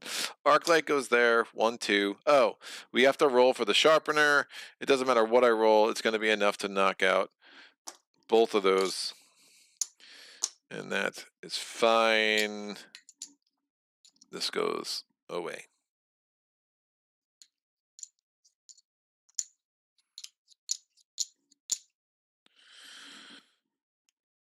I would have done a limited build option at the beginning of my turn. I spent my last 2 source. Nope. I won't do that. I want out source for source field. Alright, these go over here. Checking the chat.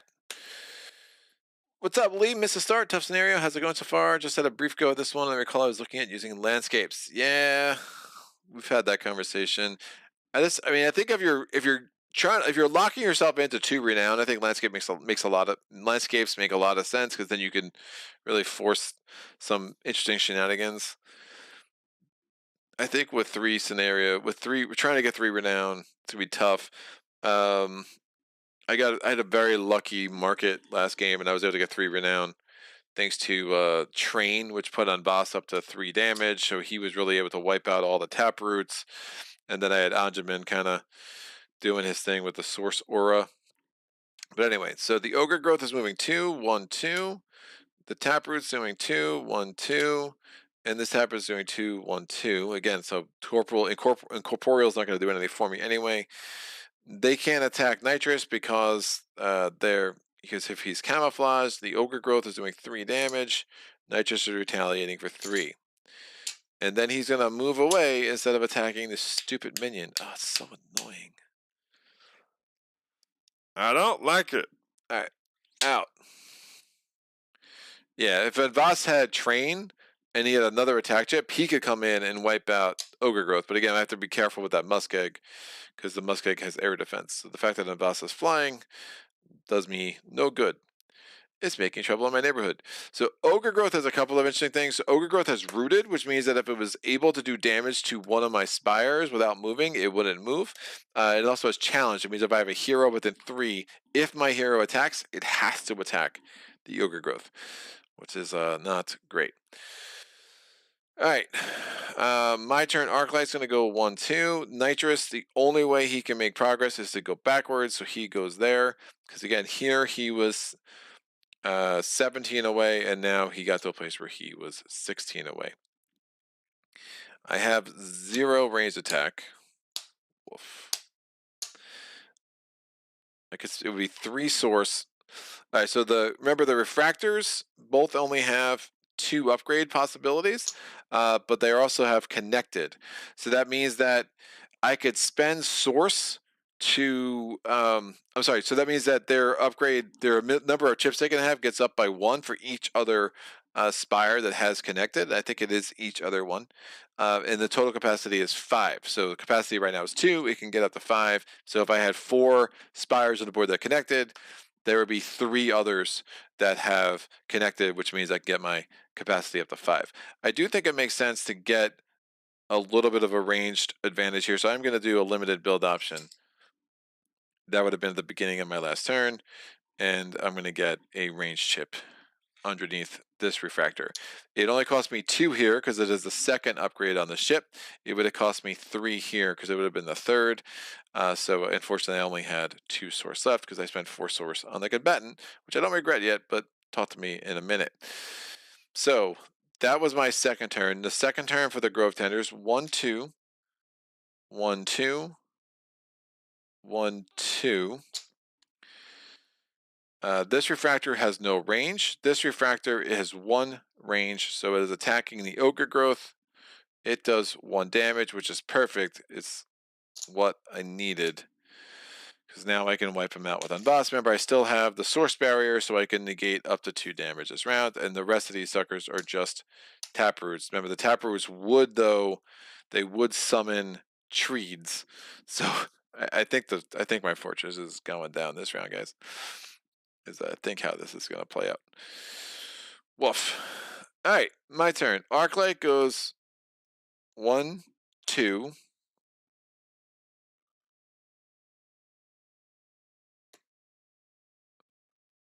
Arclight goes 1, 2.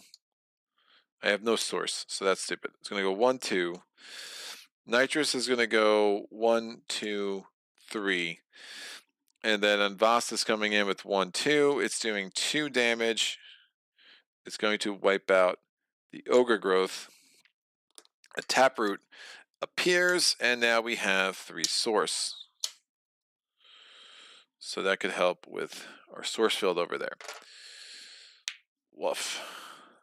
The Grovetenders go. It's a Taproot train, so 1, 1, 2, 1, 2. That's not going to be great. I'm going to spend, well, the Treed would be the upgraded Treed. They would do 2 damage. Woof. The Refractor is going to attack. Oh, man. I'm going to get 2 upgraded Treeds.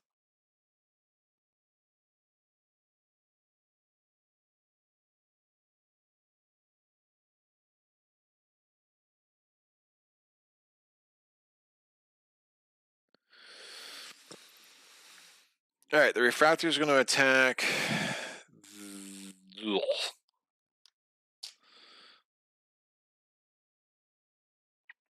This Treed. Ugh. Yeah, tried to attack in this Treed. I rolled a 1, so that's 1 damage to that Taproot. Now the Taproots are attacking. The Taproot attacks the gate down to 2 health. The gate retaliates for 1. This Taproot attacks the gate. Gate's down to 2. Now the gate's down to 1. It retaliates. The Taproot has 1 health. The Taproot flips over. We get an upgraded Treed. Yeah, this kind of fell apart. I don't think this is gonna end well. This goes here. And then we're going to, this Taproot is going to attack on Boss. Unvast is going to retaliate for 2. That means that he's also going to upgrade to an upgraded Treed as well. Yeah, I think an Escape would, just to survive, would have been the way to go. But if you're going for 3 renown, it's not great. This is here. So now we have 2 Treeds, 3 Taproots, and all my Fortress Gate, which has 1 health. And I can spend 2 source at some point, though, to kind of stay alive, but it's not going to be enough. All right, Unvast is going to go here. Arclight's going to go 1. Nope. Nitrous, they're equal distance, so leading minion doesn't matter. Nitrous is going to go 1, 2, 3. Arclight's going to go 1, 2. The Muskeg is going to attack Arclight. I'm rolling 2 dice. 2 damage. I'm going to negate that with my 2 source. Seems like a mistake, but, you know, is what it is. And then Nitrous is going to wipe out this Altar of Aggression with 3 damage, because the Altar of Aggression is super annoying. Doesn't even give you any source. There's just nothing happening.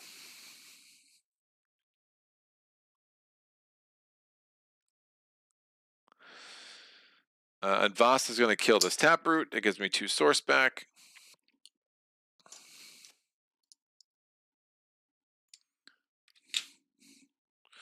And now we just have these 2 Treeds.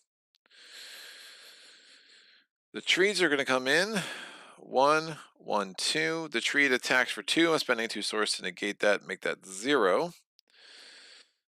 This Refractor, well, the Refractor would have attacked the Treed first. It does 1 damage. I'm going to do my second limited build option. I'm going to spend, I have 1, I only have 1 source. Never mind. I'm going to be super dead. I negated a 0. The gate still would have retaliated and wiped that sucker out. But yeah, it doesn't matter. I mean, it just wiped. He would have been down to 3 health. Yeah, there's nothing I can do to kind of fix this problem. That's unfortunate. I needed more source. If I get more source, I get the Gabatin out.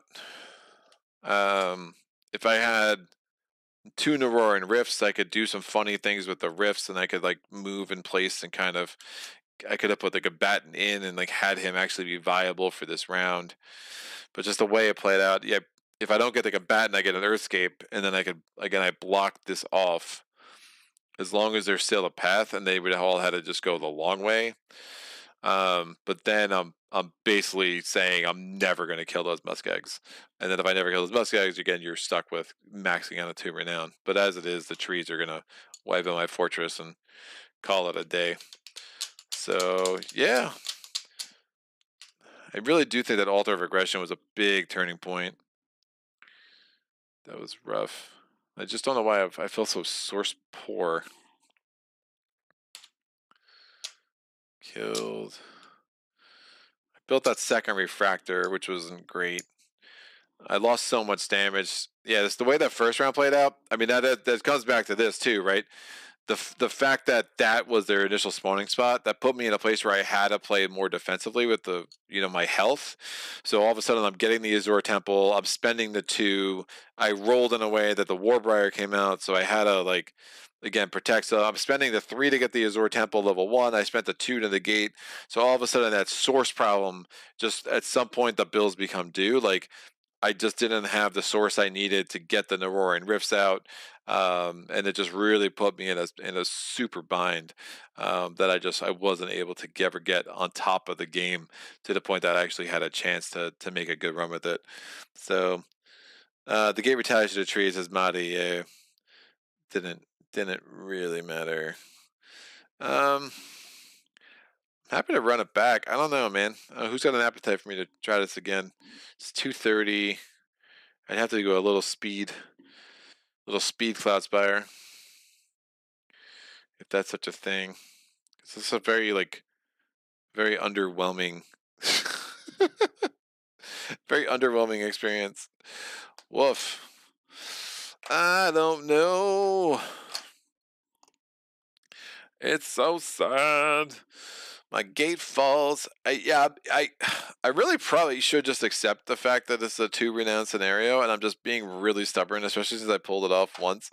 That I'm like, no, I will get 3 renown. 3 renown or death. Give me 3 renown or give me death. All right, Greg, you get death. Excellent. I mean, it seems like the Narorans, these zealous Narorans that they are, would be a little stubborn about this. They'd be like, no, we worship the source will save us. Believe in the source.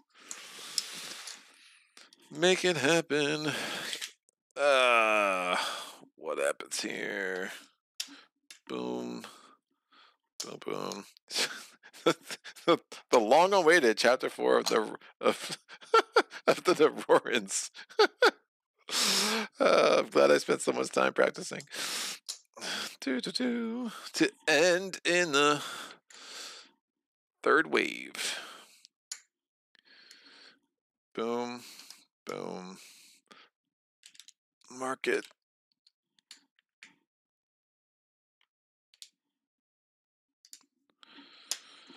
These would go over here. These go here.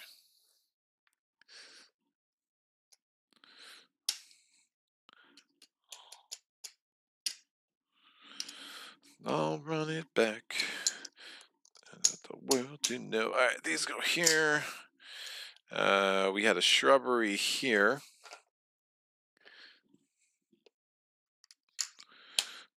This comes here. Get thee to a shrubbery. Goes here. That dies in. Tapper, tapper, treed, treed.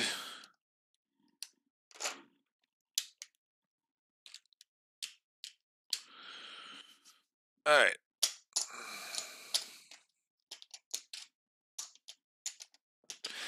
So again, this is one of those situations where if you're playing with the carryover effects, having Drang is very cool. Just her ranged ability, she'd be a very strong asset for sure. As far as heroes, she'd be available from like round 1, so she, I think, is how the carryover works. No CP cost, but she can be deployed in wave 2 or later. So then, if you have her, then all of a sudden, like, you can let in Vastai and get Anjabin out. There's some really cool things you can do with her. All right, Lake Sourcewell.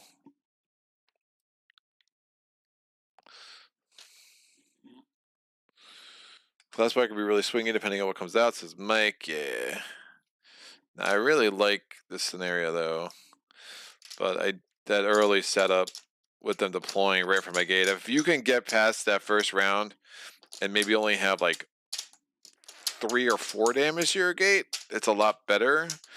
But the fact that I had 6 damage to my gate in that very first round was super rough. I had a lot of Taproots turn. That's just going to add up over a while. And good morning, Mike, or afternoon, or evening, wherever you are. Hello. I hope you are well. Bam.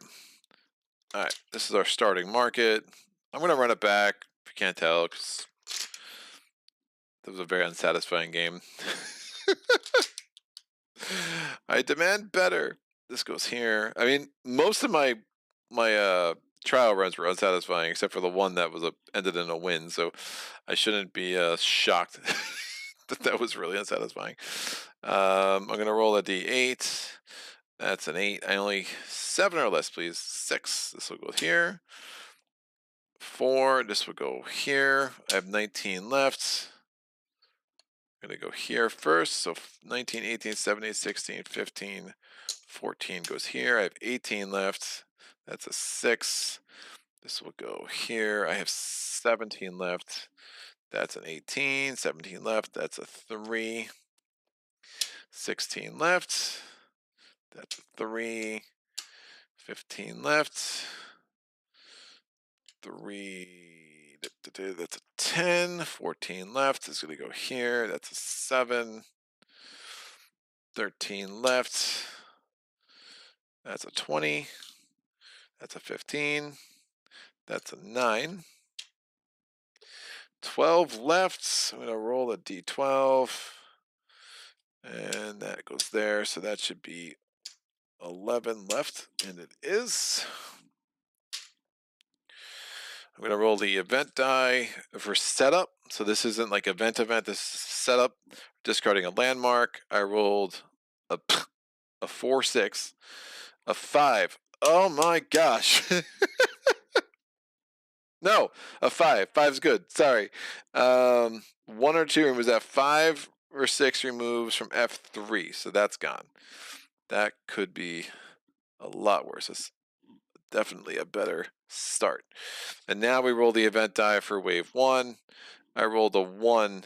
That means the Grovetenders are going to come in from the western outpost. So they're going to come in from where they were coming in already. Right. Yeah, I dig. So that's fine. The Grovetenders in the first wave are going to be... Is there anything I want to buy? No. The Grovetenders in the first wave are going to have a Taproot and a Warbriar. Warbriar's on top with 3 health. Taproot's underneath that with 3 health. I'm going to do something similar to what I did last time. So let's get the Arcbright with 3 health, and we'll get the Drift with 3 health.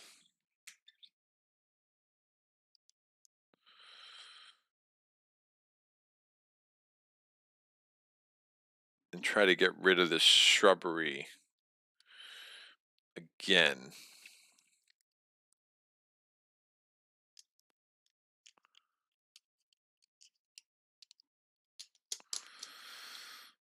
Arcbright.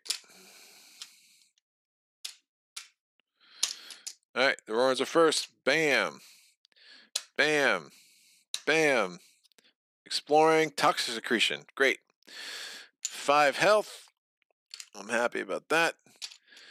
The Arcbright is going to attack, do 2 damage. Oop. That's arc light. I want to do arc light. Sorry. 2 damage, and the Unvas is going to attack and do 1 damage, and I have the chip on the wrong end. So 2 health left to that guy. We're going to deploy from here. So 2, 1, 2. They have no one to attack. The drift is going 1, 2, 3. The arc light is going 1, 2. Arc light should only have 2 health, not 3. I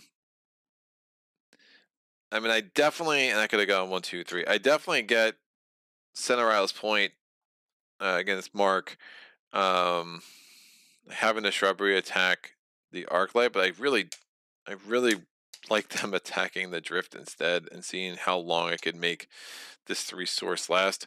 So just don't roll a 3. It's a 2. You see, if I had done that last time, it would have been great. So 2 damage to the drift. And then the drift is going, and then the arc light's going to attack, the drift attacks, and no more range on that guy. That's a better start. All right. On Voss.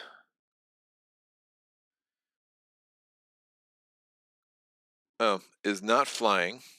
Master Distortion. He wants to be flying, though. He told me. He's like, I love flying. I want to fly all the time. I don't love. I'm going to get impaled. Remember, if I move adjacent to the thorax, I'm going to take some serious damage. 5 health is a lot. I did not explore this yet. A little bit scared too. Could have explored it last round. I didn't want to. I explored this and it made more sense. All right, so let me 3 health. Remember, I should have moved with Unvas before I did the attacks with the drifts, or before I did the spire firing. Unvas will explore this before the, so after the spires fire, before they attacked, he would have explored this. Oh, it's Awaken. That can only be good. Yeah, I'm going to do that. So Awaken means all of the landmark chips reveal. So we have a Grail Wasp. I'm looking for, we have an Unstable Rift. That just goes away. If there are units adjacent, they all die. And then you get source for like what dies. Wow. Bunch of minions. So we have the Bounty Hunter. We have the Source Peddler. We have the Lost Caverns. That's useless. That's off the screen, so who cares? We have the Grail Wolves. They have Relentless. Just a bunch of minions, kids. Not a single... not a single Riftwalk to be found. Wow. What a not great display. Not a single Riftwalk, and that's what I was hoping for sure. These rewards aren't good. Nothing that allows me to build a spire. Oh, it opens up this at least, but that's crazy. That's crazy. All right. Well, before I have to move it too. I'm sorry. I'm getting way ahead of myself. I definitely don't. I want him to be flying so the Warbriar can't attack him. Obviously, so I would have done this. And I do think the more flexibility I have going that way, the better. So I would have done that and made him flying.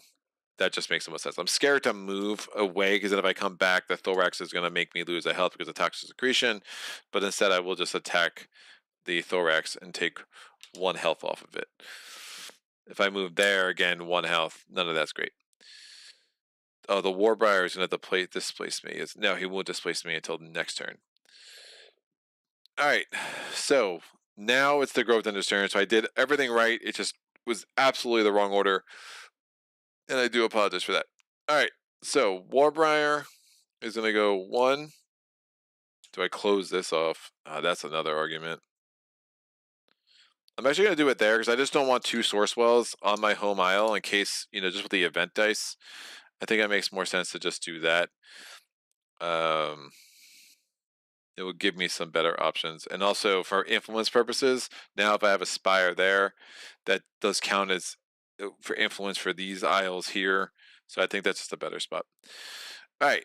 Warbriar comes 1/2, does 1 damage to me at the end of its movement because it was not adjacent to me when it started. The Taproot goes 1/2, does 1 damage to me. The Warbriar cannot attack me. Again, it would potentially displace me. But remember, the next round, the Taproot is just going to attack here.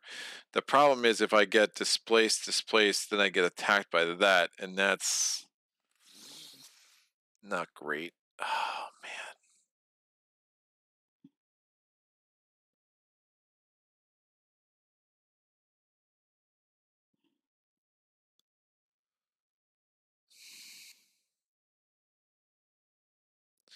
Yeah, I didn't think this through.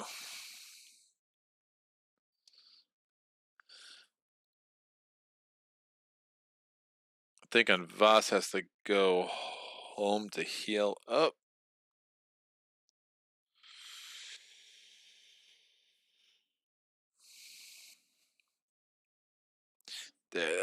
He could come over here try to wipe this out, but then this thorax is a big problem.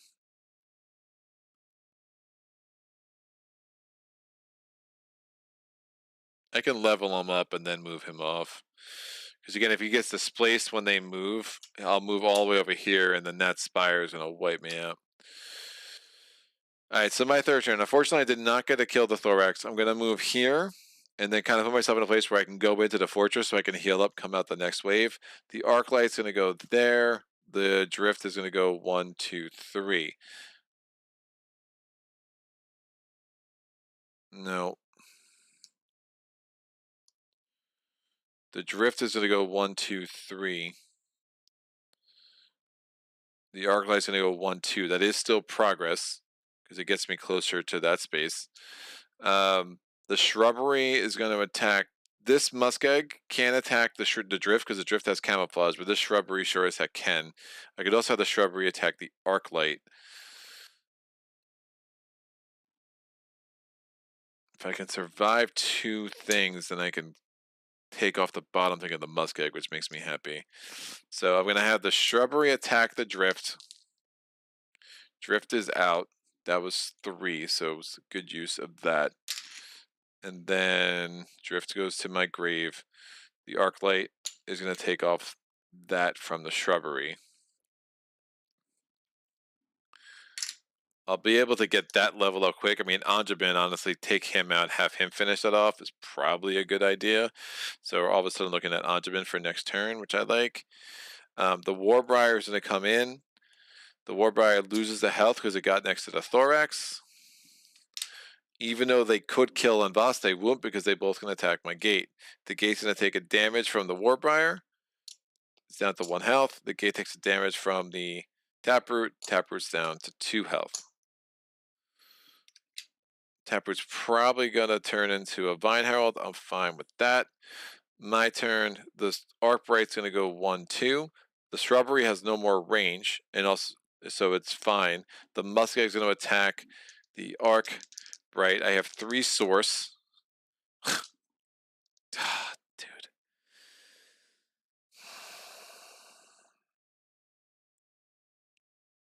I just don't think I'm going to be that lucky. Like, I could spend the 3, but then I'm only looking at getting 1 source back, and like that's so annoying. And then Voss hasn't leveled up yet.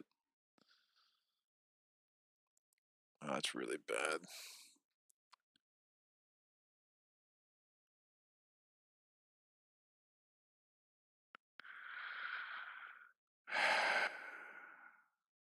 I just keep rolling 3s in this first round. I was really hoping the arc light.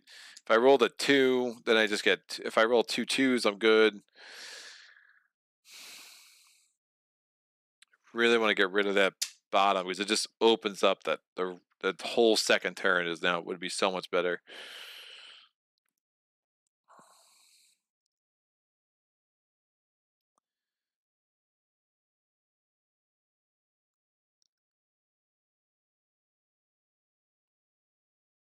Alright, I'm going to kill the Warbriar, level up.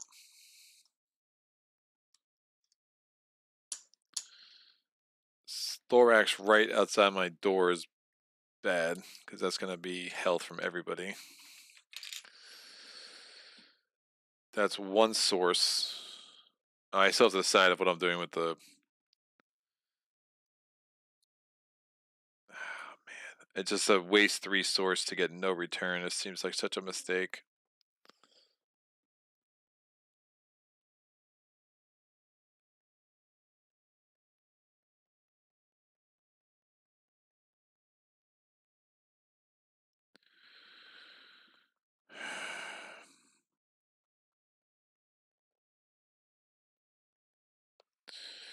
If Voss could have killed the Taproot, that'd be better. The Thorax having 5 health instead of 4 is really bad.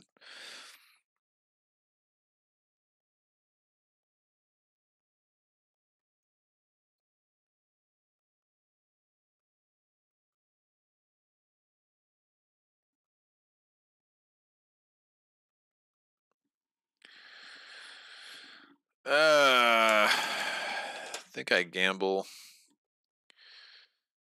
Try to roll a 0 and a 1 just one time.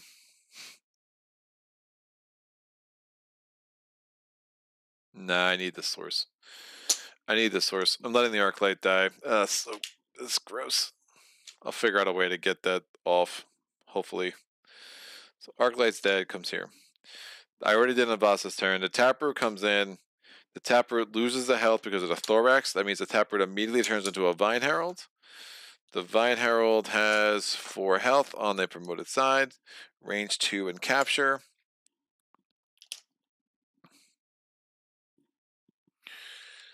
The Vine Herald's going to go ahead and attack the gate and loses the health. Gate's down to 7. And Boss is going to not be able to do damage to the Vine Herald. The Boss is going to just chill. The Vine Herald is going to do 1 damage to the gate, down to... It goes from 4 health to 3, now 3 to 2. And Boss is going to kill the Vine Herald. Oh, he's not going to heal. Oof. Yeah, it's fine. The Boss is going to kill the Vine Herald. We get 1 source. We go from 4 to 5. And then the Taproot is going to attack the gate and dies. And then we're up to 7 source. And we've managed to wipe out absolutely nothing. Portal.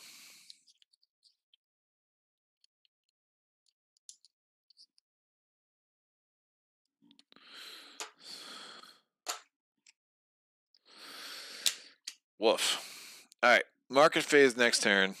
These go away. What do we get? Back to the Future could be awesome for Anjabin. The fairy is flying.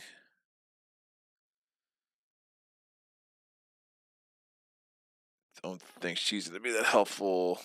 The fairy was here, right? Yeah, I'm going to get... Oh, I'm not going to get the combatant this round. Yeah, I'm going to spend 3 on the time vials. So that is going to be a piece of equipment. So once around, I could basically flip this over, and a hero can have another turn at the end of my turn. I'm definitely getting Anjabin. So he has Source Aura.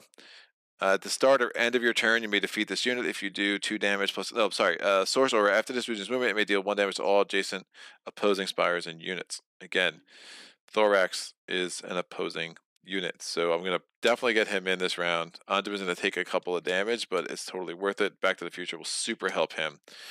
And he has... And now I have 4 source left. I don't think I do anything.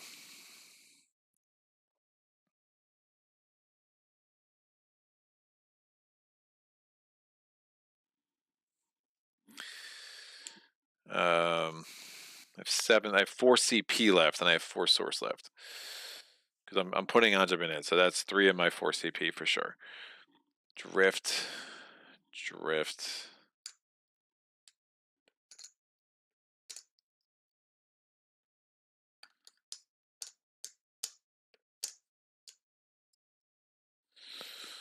I'm going to spend 3 source to get a portal. I'm going to put the portal here. And then I think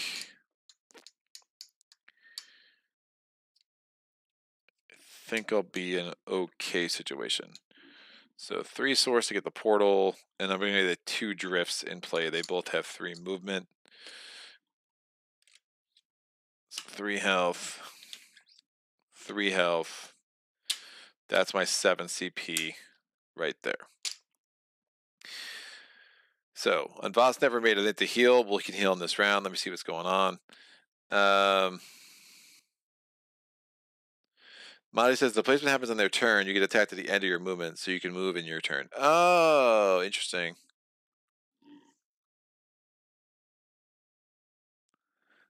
Interesting. Yeah. All right. So I could have stayed there to kill the thorax and then moved. Yeah. Madi is totally right. So if I had stayed there, I get displaced here, displaced there, but then I move away and potentially I could have moved in. It kind of worked out. I'm going to be able to get a couple of quick upgrades to Anjabin, so this might actually be better. But and I'm sure I'm saying Anjabin wrong, but yeah, for sure. Mike Owens, always impressed with the table presence of this game. Makes me wish my table was bigger. Just dropping to say hi. Well, what's later? Thank you, Mike. Unrelated. Picked the Spirit Island after your recommendation of last week. 0 regrets. Hasn't left my table since getting it. We'll be getting Branch and Claw later this week. Awesome. Good luck on the game. This is Mike. Mike James says Spirit Island with Branch and Claw is about as perfect a game as there is, in my opinion. Makes Spirit Island complete. Yeah, you definitely need. Jack. I know people say you get Jagged Earth instead of Branch and Claw. I still always say get Branch and Claw first. It's just so much less content. You can really focus on the new stuff without getting overwhelmed with 8 new spirits. Mike Owen says that's what I've heard. Wanted to make sure I liked Vanilla Spirit Island before spending added money on it, though. Yeah, for sure. I mean, for me, like I didn't love Spirit Island until I got Branch and Claw, but like most of the time, if you don't like the base game, an expansion is not going to fix that for you, right? So yeah, that's cool. All right. Heading back to this, the Grovetenders are going to do some stuff. They have a taproot of the Treed. Good call on Madi. That definitely changed my tactics. I'm not sure if it was better or worse. This means Anjabin's going to take 1 damage right now, but I think that's okay. It just we're gonna have to be careful, especially with Unvoss only have 1 health too. So obviously you need to be super, super careful with both of them. So Unvoss might be heading to the showers early here. So there's an appliance stack for the dudes. 1, 2, 1, 2.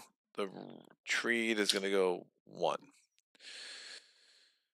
All right, my turn. Anjabin's gonna. So heroes can deploy before, after your minions. We just can't use 1 minion and then move a hero, then move another minion. You have to do heroes, minions, heroes, or heroes, minions, or minions, heroes. So Anjabin's gonna go 1, 2. He takes a. Oh, he's only gonna move. Shoot. Well, it is what it is. He takes 1 damage for going there, another damage for going here. So we're gonna have to get him back home at some point. He's going to trigger Sorcerer at the end of his movement. He's going to do 1 damage to all opposing units. That includes the Thorax, because the Thorax is an opposing unit to us. We go from 1 source up to 6. And we have this Back to the Future thing, 3 source. That's great. Don't need to use it just yet. They're going to attack. Yeah, that's fine. And Toxic Secretion is out. And that dude is dead. We get an upgrade. We'll definitely take an attack chip to... Oh, he'll have 2 attack chips. That's pretty sick.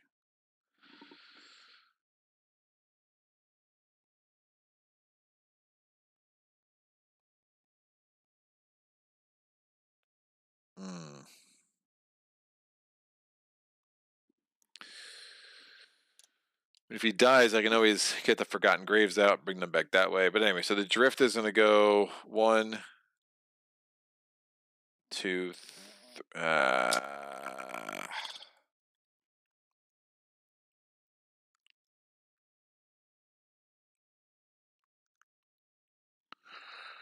Drift is going to go 1, 2, 3, and this Drift is going to go 1, displace Anjabin, 2, 3. And that will do?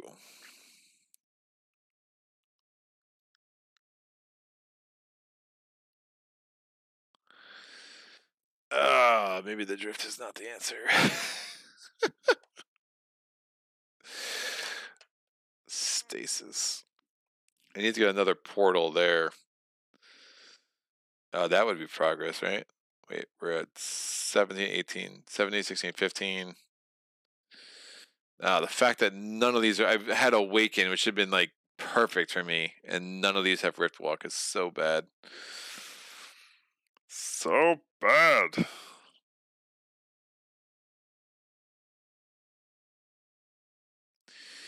Alright, Grovetenders are to go. Optional lateral movement, no thank you.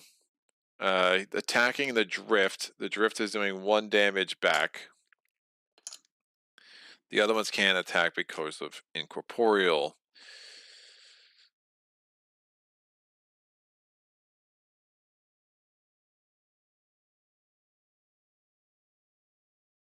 My turn. I'm going to spend 3. Get a portal here. That'll prevent any funny business with Grovetenders deploying right in my face.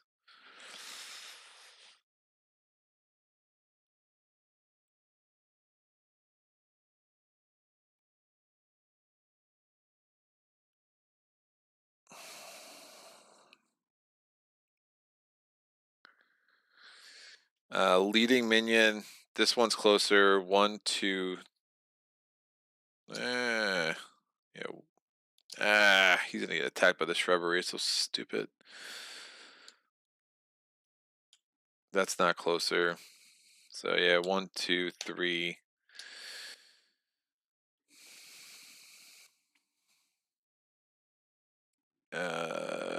This drift can't make progress this way, so it's gonna go 1, 2, 3. The portals though kind of open up some doors because now we're from here. It's 16, 15.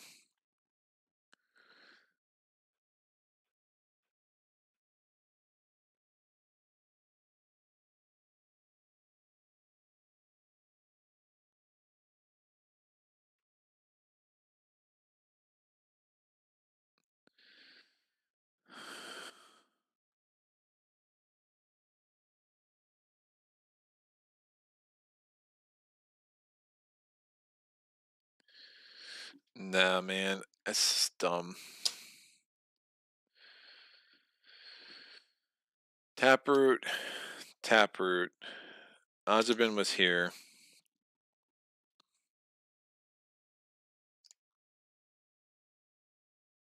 Azabin was here.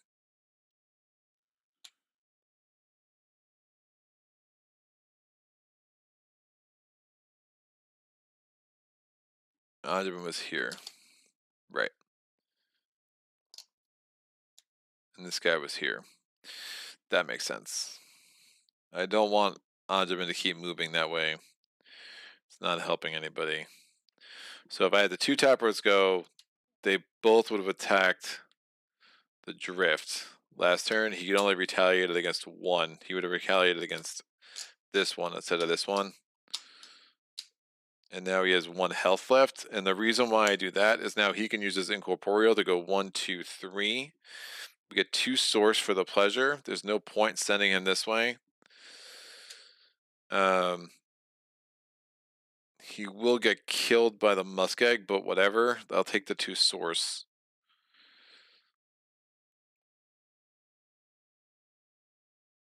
And Voss has to just go in because he's useless right now.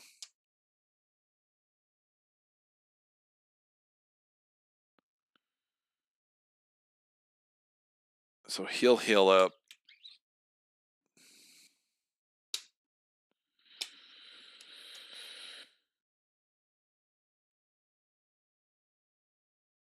And so minion, hero. Oh, can I move him this way now? Yeah, that's fine. So Anjamin will go here, and then Voss can stay around and maybe be useful. He'll just go there. that makes sense. So he's not fully healed yet. The shrubbery's going to attack. Well, this muskeg is going to attack this drift. 2 damage. Dead. This goes here. This shrubbery attacks this drift. Blank. There you. That's what we're talking about. And the drift is going to attack and kill the shrubbery. Ah, that's not what I want. Stop it.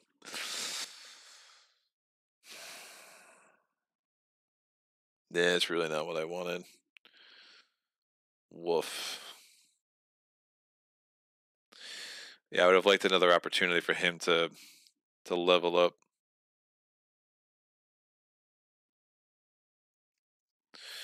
Nah, I would have done Back to the Future last turn. Because he was going to kill it no matter what. So last turn, the drift was here. And Voss wasn't there. I could just do Back to the Future to move 1. And then this turn we do 1, 2, 3, 1, 2. We don't even worry about rolling the die. And we kill that shrubbery just with Source Aura. That gives us 1 source. That gets us up to 6. So that's still in the same timing of this turn. It just the drift cannot do that kill. Anjabin definitely needs to get that second upgrade. And now they both can come home, heal up, and they'll both be kind of a force for the rest of the game. Ish. This is going to go out. And I have to roll the event die because we defeated a Grovetender Spire. I rolled a 2. The 2 means that they're going to deploy from the western outpost closest, so they're still deploying from the same outpost. Whew. Alright, so Back to the Future pays some dividends. This Spire already attacked and killed him. Everybody else has moved. We're good. The portal is probably in trouble because of the treed. Nope, won't get there. Alright, so this tapper's going 1, 2. This tapper's going 1, 2. This tree goes 1, 2. Is not adjacent to the portal, which is nice. The only one that can attack is this taproot. Is attacking my gate, loses the health. And then that happens.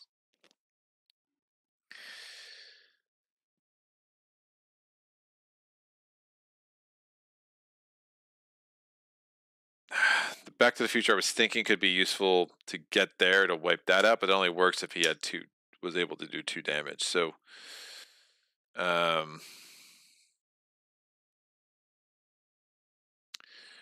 this guy's probably just on a suicide mission at this point. But yeah, I probably deployed the wrong minions. Not sure what else I could have done. Setup gets really tricky. So Anjabin, Voss is going to, we can't get too close to that muskeg. Voss is going to go 1, 2, 3. Anjabin's going to go 1, 2. And Voss is going to defeat this taproot because he's attacking with 2. We get 2 source.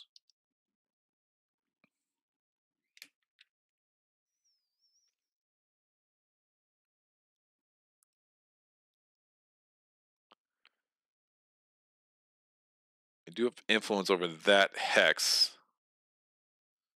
So I think I could do a limited build option at the beginning of this turn, and I had enough source. I'm going to spend 4, and we're going to get a refractor. Oh my gosh.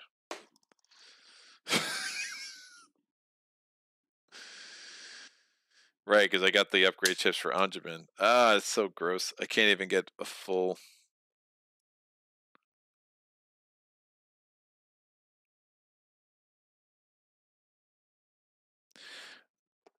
I'm going to give him a fortification upgrade instead of a second attack upgrade. We haven't used it anyway. And I'm going to get the 2 fortification upgrades there. So I could put this refractor here. There's some utility for that one for sure. Although it's not even in range to attack this turn. Woof.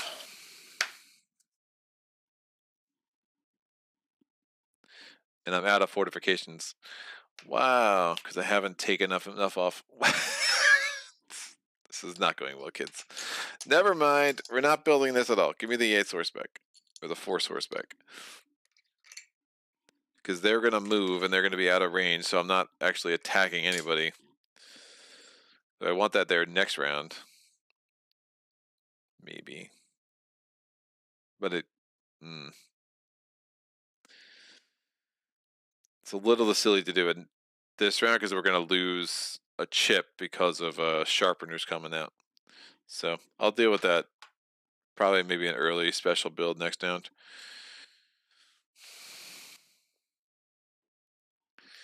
All right, Taproot's coming in. 1, 2. Yeah, I screwed this up. I screwed this whole game up.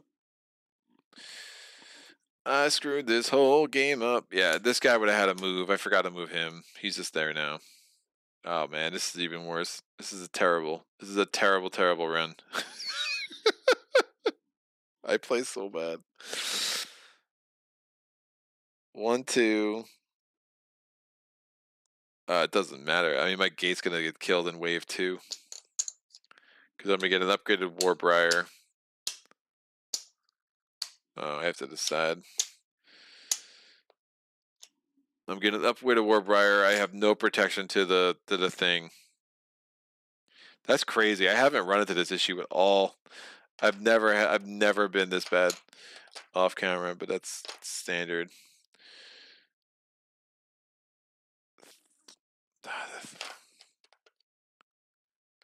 The 3 and the fact that they just turn around and go back the other way is so dumb. So dumb. I mean, I guess if you manipulated this. I mean, you could add 1 to it. So that would actually make that an optional lateral move. That's strong.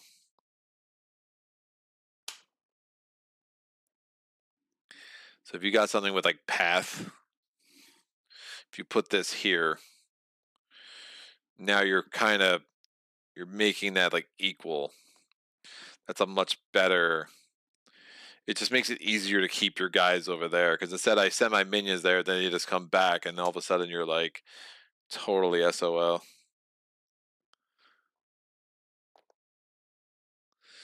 I should have quit after the first run. Yeah, I think my brain's just a little fried. Oh, whatever. Jimmy can't swim, get him out of the water. He should be able to swim. And with that big life preserver on his back, I think that might be more of the play there. You do something like that. The fact that on Voss, this got so weak. And Anjamin, yeah, like I got toxic secretion over here. See if I can survive it. I don't know. I'm not liking my chances. That was on the top. No, that was out of the game.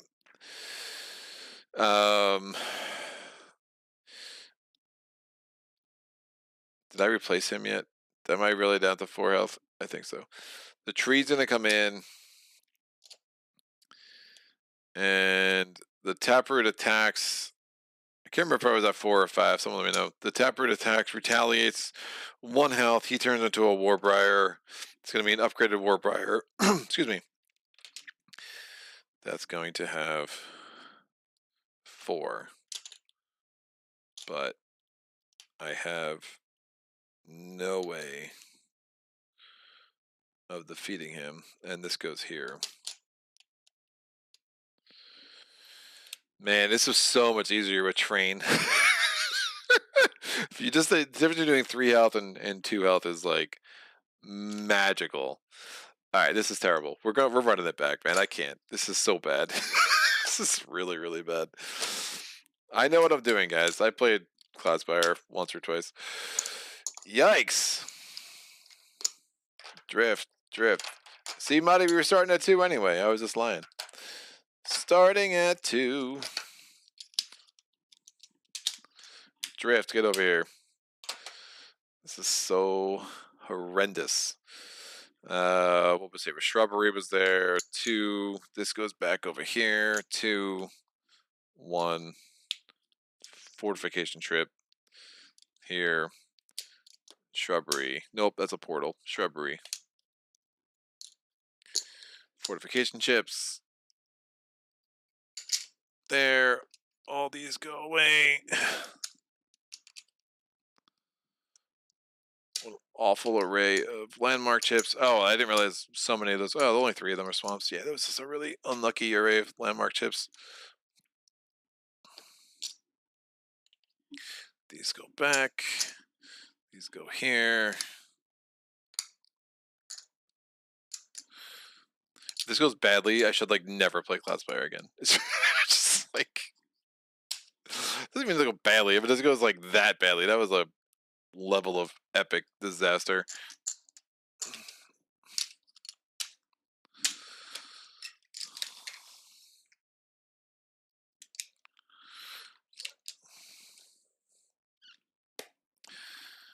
Done. This is out.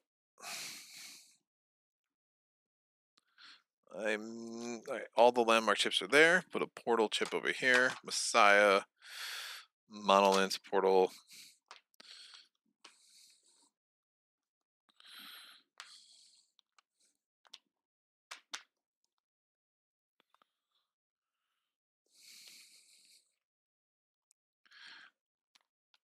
Alright. I might try this PathX thing. Just even these suckers out. Because if I make this 2, 3, 4, 5, 6, 7, 8, 9, 10, 11, 12, 13, 19, and this is 1, 2, 3, 4, 5, 6, 7, 8, 9, 10, 11, 12, 13, 14, 15, 16. 1, 2, 3, 4, 5, 6, 7, 8, 9, 10, 11, 12, 13, 14, 15, 16, 17, 18, 19, 20. Yeah, that could really help some things. So I got a new idea. New strategies. Let's try it out. Let's play it again for the first time. Ugh.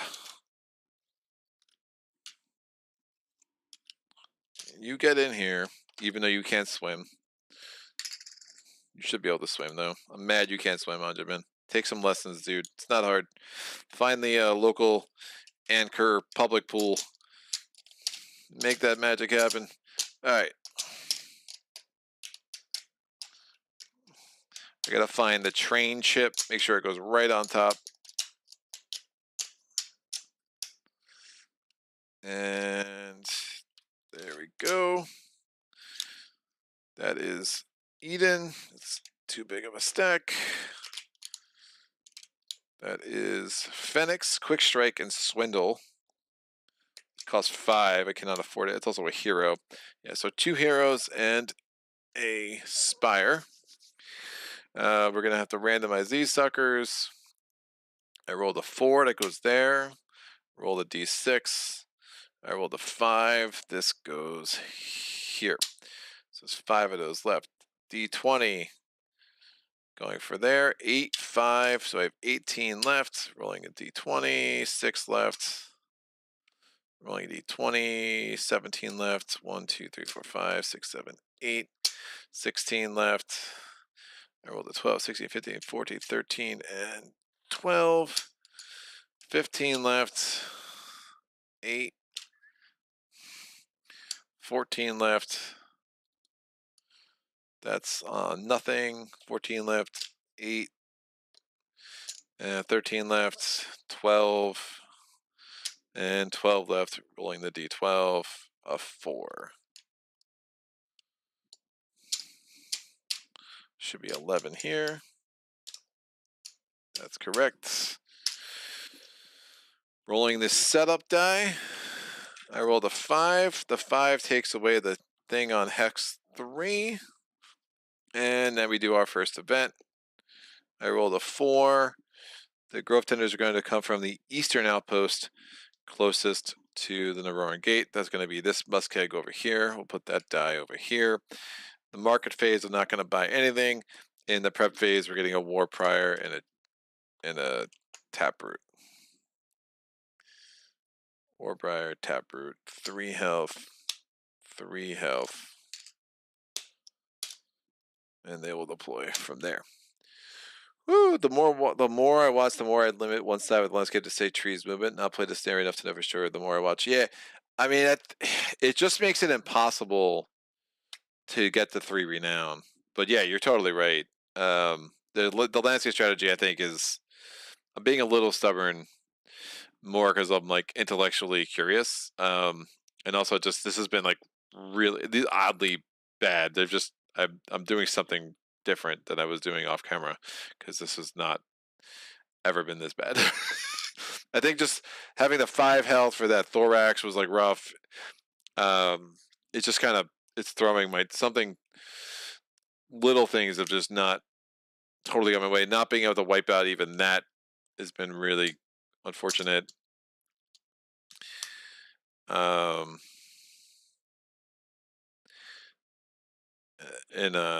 yeah, I think I locked that up.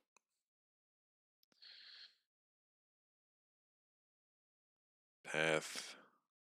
Cool. So I'm going to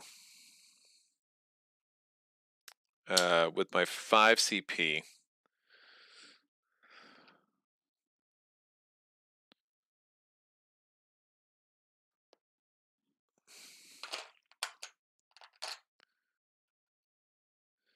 Arcbright Drift.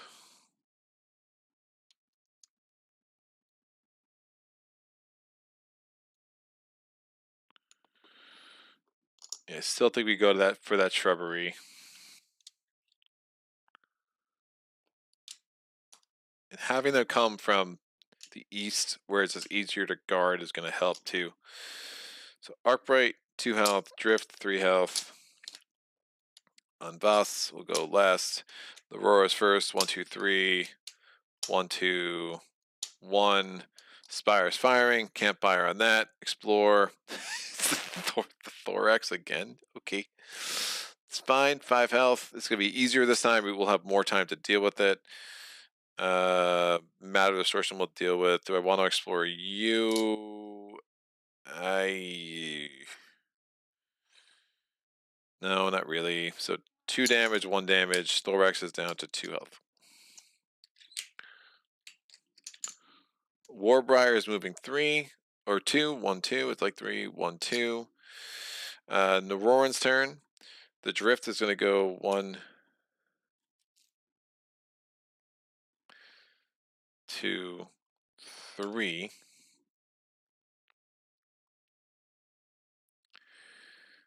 The arc light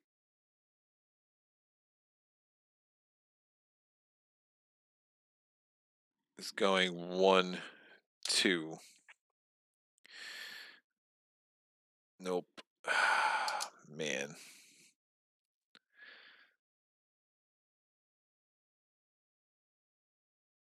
Yeah, Arclight has to go too. I'm really trying to fill that space in, so I'm going to hold on to Matter Distortion for a second. We're going to attack the Drift. Hopefully it's not a 3, it's a 2. Perfect. They're both attacking this guy. This is out. This is out. And Voss is attacking the Thorax. It's got 1 health left. Warbriar is 1, 2, 3, 4, 5, 6, 7 away. If it goes here, it goes 1, 2, 3, 4, 5, 6 away. So it will move here. And then the Taproot goes 1, 2. It's going to attack a minion it can defeat. It can defeat the Drift. Drift comes to the graveyard. Arclight's going to go.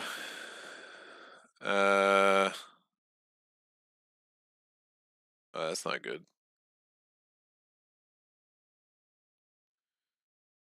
The heck? Oh, because the Drift isn't there. So you go 1, 2. On Voss, instead of movement, oh, it's before or after movement, it's going to put this here. At least one has to be on this aisle. So I'm going to put this right there. And the spires are going to fire. Both are firing at the arc light. We'll do it one at a time. So the shrubberies are firing at the arc light. 1 damage. I'm going to spend the source for that. And now please don't roll a 3. Oh, man. Yeah, please don't roll a 3. 1 damage. I'm going to spend the source of that to negate that bolt. You know what? I'll let her take that 1 damage. Because what's the difference?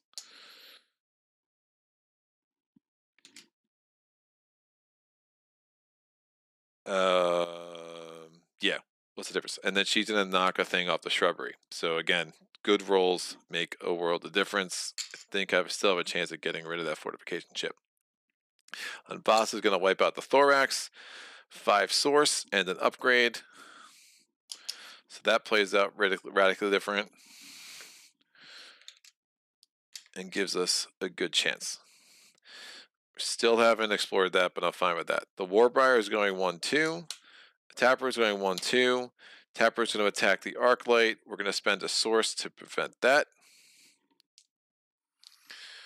Arc light's going to go. She's going 1-2. Unvas is going to.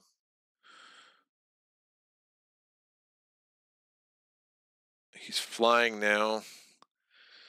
Voss will go 1-2, so the Warbriar doesn't poke him. I'll go. Oh, that's bad. 1-2. Tappers goes here.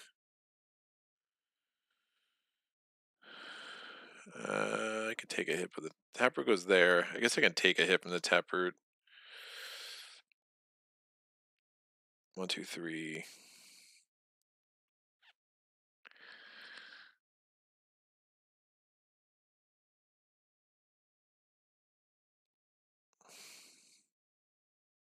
The bus is going to back up 1, 1, 2, 3. Cool. We're going to have the Spires fire at the arc light. So 2 dice, 1 damage. We're going to spend a source to negate that. So rolling good, kids. We're going to explore. It's a bounty hunter, fair fight. That's beautiful. And then the arc light's going to take off the bottom chip there. She's not going to explore that. We want to make sure we get rid of that fortification chip. So all of a sudden, the whole complexion of this game is radically different than the last 2. The Warbriar comes in, 1-2, impales the bounty hunter. And then the Taproot comes in, 1-2. The Warbriar is going to attack the bounty hunter. The bounty hunter is going to retaliate against the Warbriar. Oh, yep. So that's helpful. And then the Taproot attacks the bounty hunter. Bounty hunter has 1 health left. Members of fair fight. Attacked for 1, retaliates for 1. My turn. It's 3 more source. I dig it. Arcbright's going to go 1-2. Spires are going to fire. Arc light is pretty much at the end of her rope. That's only 2 damage total. Woof. I see no point in spending gobs of source to keep her alive at this point. Yeah, if I had done it one at a time like I should have, I wouldn't have risked having to spend like 5 source. So we'll be legit there and just kill that. And then we're gonna and Voss would have come up there, kills the bounty hunter, get 3 source, so we're up to 8. So remember, he lost 1 damage from impale, 1 damage because the Warbriar attacked him, 1 damage because the Taproot attacked him. And now we have 8 source. Warbriar's gonna go 1, Taproot goes 1. They both attack the gate. They both take a damage.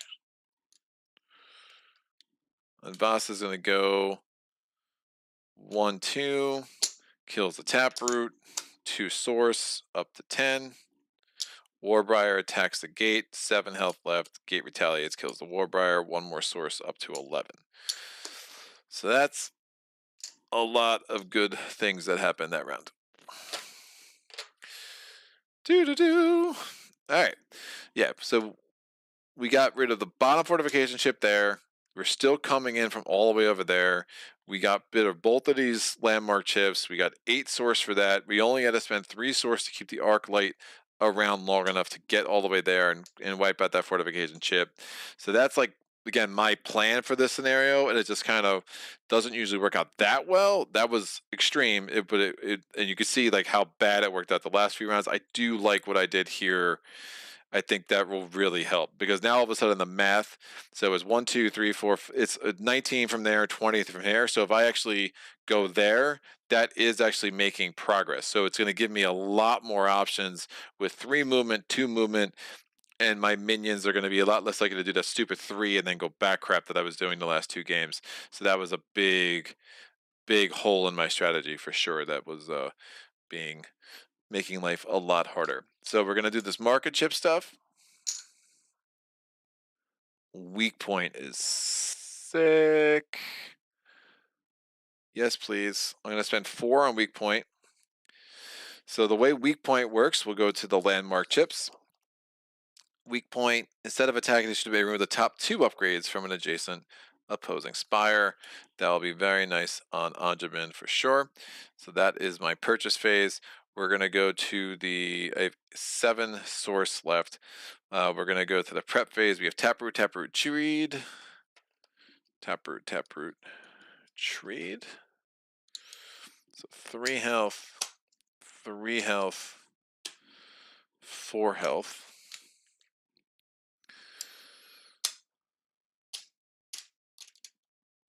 And they'll be coming from over there. I'm interested in wiping out this muskeg over here. For real. I'm going to spend 6 source.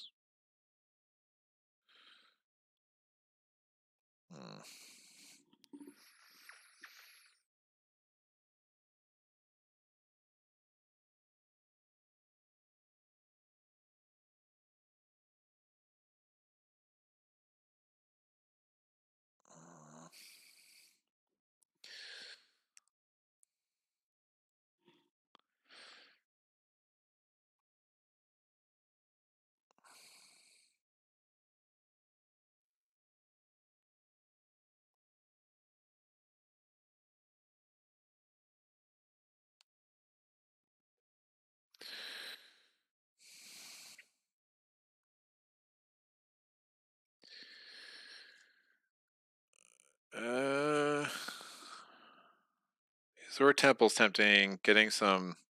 If I kill a thing and then all of a sudden I'm like open source well, I'm like there's a lot of source wells by my home world right now that is making me a little nervous. So I think I do.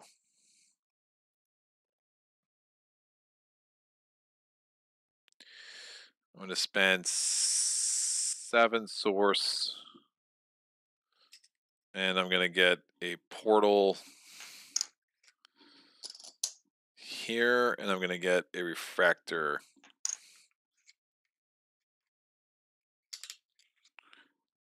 here. Just kind of as they come around the bend, just to start doing some damage. I still have 7 CP to spend. Don't know if it makes sense to get Anjabent out already, but he's really good.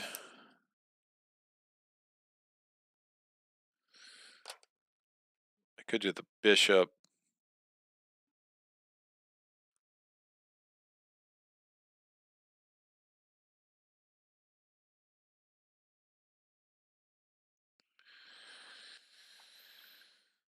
Yeah, if I did, there's an argument to do the bishop and Anjabin, but I would need to not build the spires.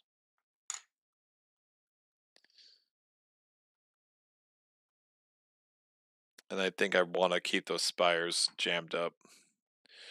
If I do the bishop and the drift,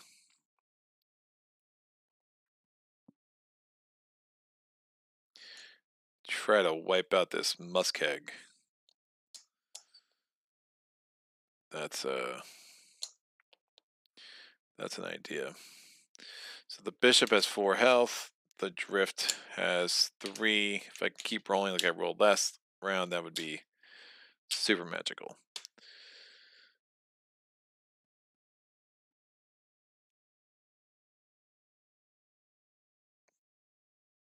Grovetenders are first. We still have the shrubbery there. I'm not that worried about it. I can let that live for another round.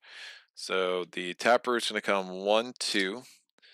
This taproot's going to go 1, 2. And this treat is going to go 1, 2. It's all max progress they're going to make.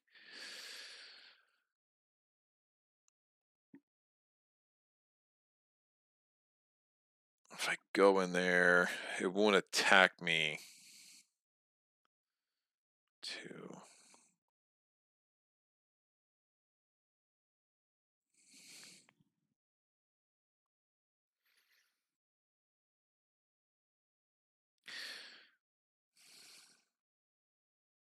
Now I'll let Anjabin crush that one.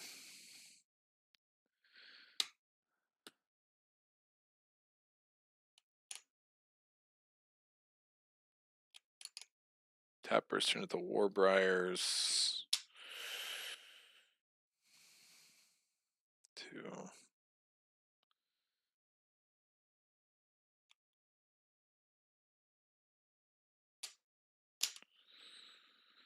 Yeah, let's try to go for this muskeg. So the drift's going to go 1, 2, 3. The bishop's going to go 1, 2. That is closer now because 18, and then this is now 19 away, so that would be 17. We don't have to make mass progress. We just have to make progress. And since this is now progress over the 19, whereas before when it was only 18, it wasn't, it like totally changes how that all plays out. Oh, that's nice. Oh, that could be really good. Yeah, I think we can really start doing some cool things with this muskeg. The taproot's going to go 1, 2, max progress, 1, 2, 1, 2. The Narorans are going to go 1, 2, 3, 1, 2. That is progress. Unvasa is going to go 1, 2, 3. Try to scope some things out here. Nope, he's in range of the muskeg, and that would be high pry, so he's going to just stay there. The muskeg is going to attack the drift, and again, I'm hoping I roll a 2 or less. So, man, killing it. 1 damage. This bishop has range to the muskeg. It's going to wipe out the thing. Again, it doesn't have camouflage. Only shrubberies do. The drift is going to take out that.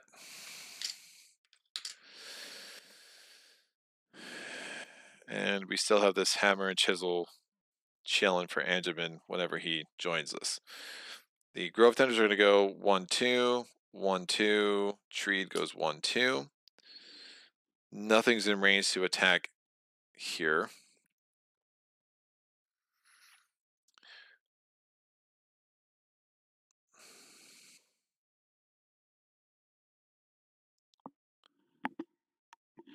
The drift is going to go 1, 2, 3. So it's no longer in. It won't get attacked because it has camouflage, and it's no longer in range to be. It won't be attacked because it's camouflage, and it's not adjacent, so it itself also can attack.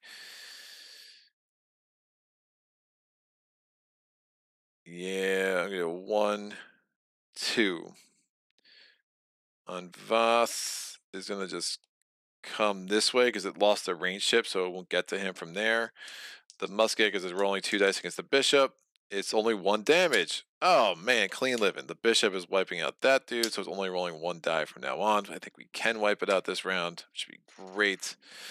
The Grovetenders are going 1, 2. 1, 2. The Treed goes 1, 2.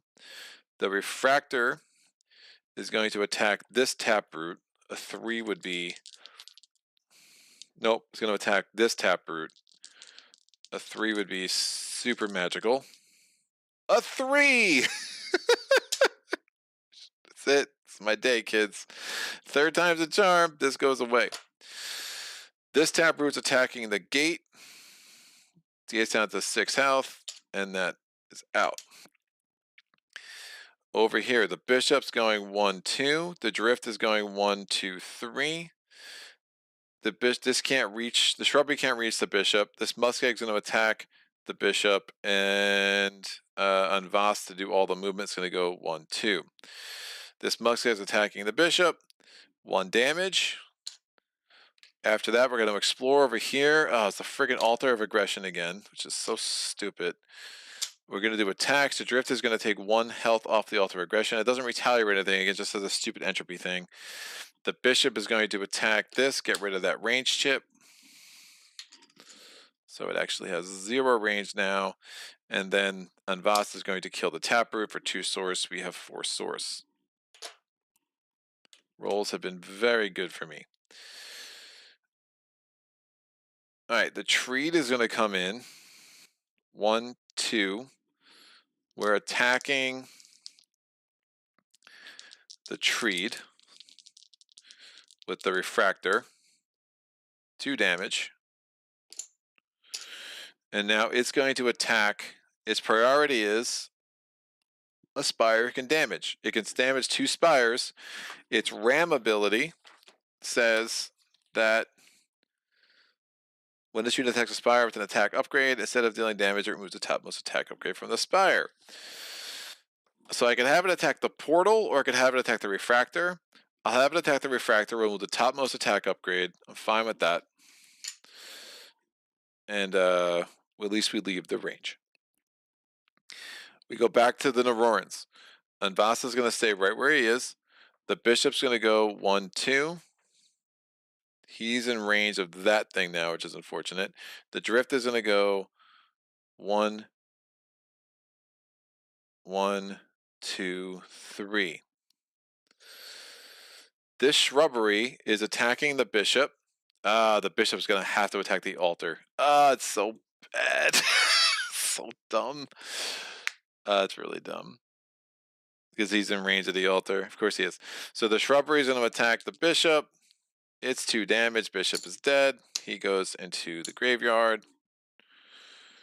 Anvas is attacking the treed. That's 2 source. We're up to 6.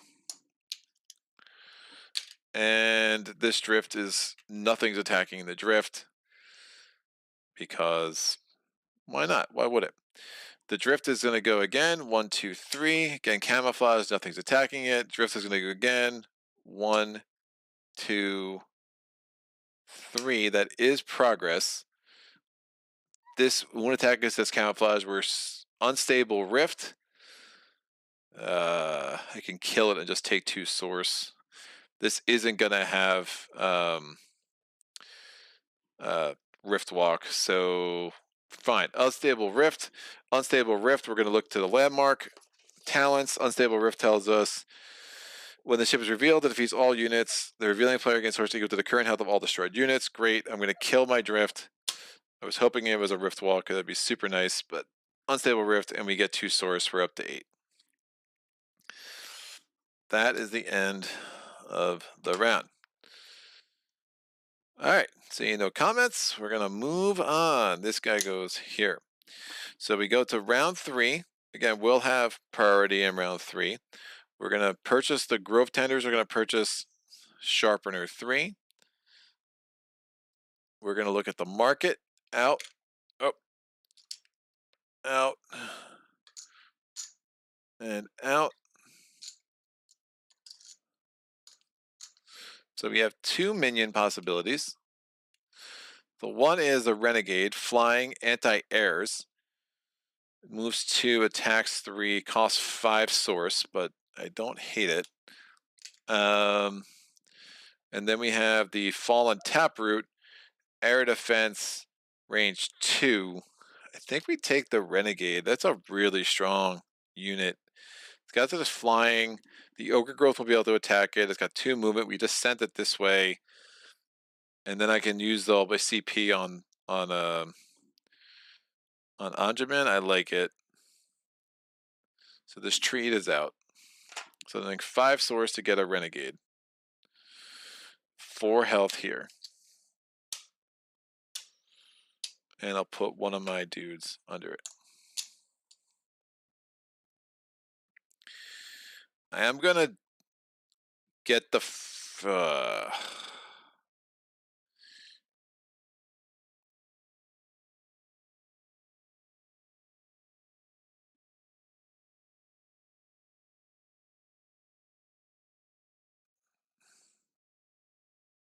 And then I'm going to spend... crap. I'll spend 3 source to get a portal here. It will just speed some things along.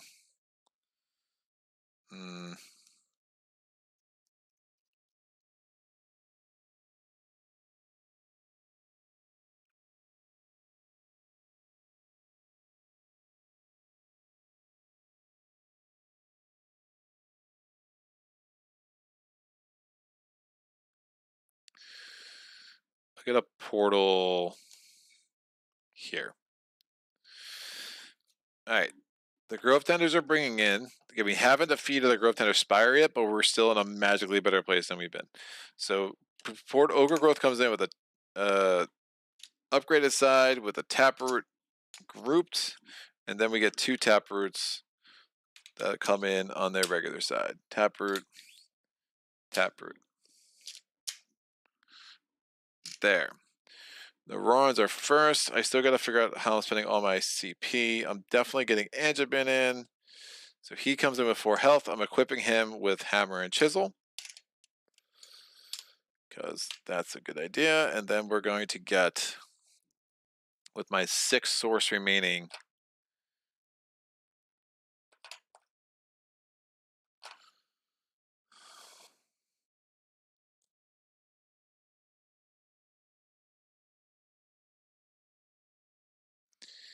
I like the idea of channel a lot. And just get a bunch of source back. Help pay for Renegade. 2 damage, maybe get down to that shrubbery. Did not find anything with Riftwalk. This Muskeg has to go. I'm gonna get channel just for the source. Every time it's attacked, 2 source. It's a beautiful, beautiful thing.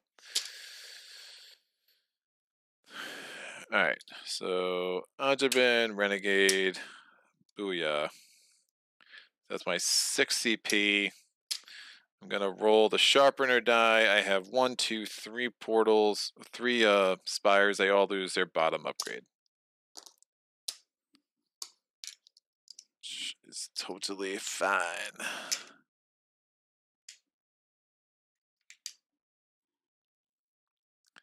Remember, I have influence over this isle. I have influence over this isle.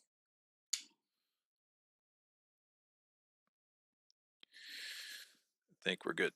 All right. So Andaman's going to go 1, 2 onto the portal. We immediately can transfer to another thing with Riftwalk or Naroran Rift. And then when it gets there, it does 1 damage to all adjacent spires and units from the opposition. We get 1 source. We've killed the shrubbery, and when we kill the shrubbery, we immediately can go ahead and we have to roll the event die and see if that changes. Units now deploy from the western outpost closest to the Naroran fortress, so they're going to deploy from here now. So they were going to deploy from here. They're now deploying from here. So that's an immediate effect. So now I can kind of plan accordingly, and good thing I did that quick, because now I can start moving these suckers back this way. So this guy's going to go 1, 2. That is progress now, thanks to the changes. And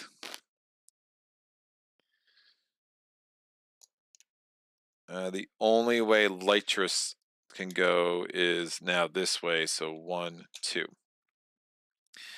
Lytrus can do some cool things. I mean, it has a chance to really wipe out that Muskeg by herself. So I don't hate that. We do have Andrew with his weak point, though. So he can take a hit, maybe. Or have it attack Lytrus, and then Andaman just removes the top 2. That's a nice little duo. Then hopefully Anbase can kind of deal with stuff over here. Once I kill something, I can maybe get another... I can get a refractor out. Whoo! Andaman gets upgrade. Yes, thank you. Thank you, thank you, thank you. We'll give you an attack chip. Are you winning? Level up, Andaman. Mark beat me to it. Mark is back. What's up? Well, we're on take 3. Take 3, because take 2 was especially pathetic. And honestly, I'm not really attacking with Andaman. I'm going to actually give him a fortification chip. I think that makes more sense because weak point is such a strong. So it's again, instead of attacking, I'm usually going to use Anjabin to attack, not attack minions. I'm attacking. I'm not attacking minions. I'm attacking Spire. So instead of attacking, I'll just take off 2 upgrade chips. So that giving him fortification chips is so much helpful. Again, with your units. The upgrade chips are they're just like extra health, so they're very different than on the Spires. I have no interest in promoting Anjabin ever, so we're gonna leave him on his non-promoted side. So Renegade moves here, Lytris moves here, Anvas is like, hey, what's up? We're gonna chill, and now we go to the Grovetenders. So 1, 2, 1, 2, 1, 2. Narora, I can make progress going here and using full movement, so that's super strong. So that's 1, 2. Lytris is going to go 1, 2. I'm going to hold back for a second with Anjabin. And Anvas is going to...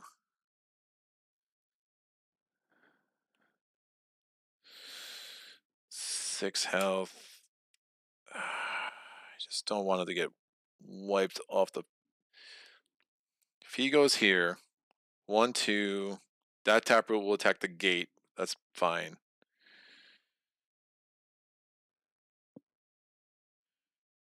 He takes 2. This thing lives. Get rid of the ogre. I think that's good. It's flying, so the shrubbery won't attack it. I dig this. All right, so Anvasa is going to go 1, 2, 3. The renegade's attacking the ogre. 3 damage. The ogre growth retaliates. It's the ogre growth. The ogre growth retaliates. The renegade now has 1 health. Oh, they will kill him. I still think that's fine. Yeah, they will kill him. Great. So ogre growth is dead. 3 source. I go from 1 to 4, and he's dead because Anvas. Oh, Anvas only did 2 damage. Never mind, Greg. I got very lucky. I got so used to having him have the train. So Anvas is not going over there. He's going to stay right the heck back here. But the ogre growth attacks, retaliates, and renegade now has 3 health.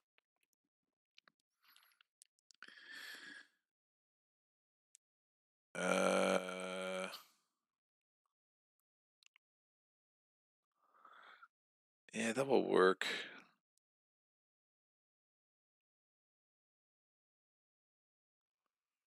Kills the rift.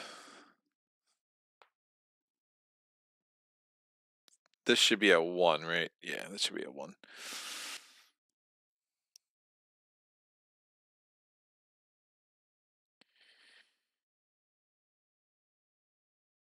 If I get next to the muskeg, it's just gonna do the wallop thing, which is super annoying.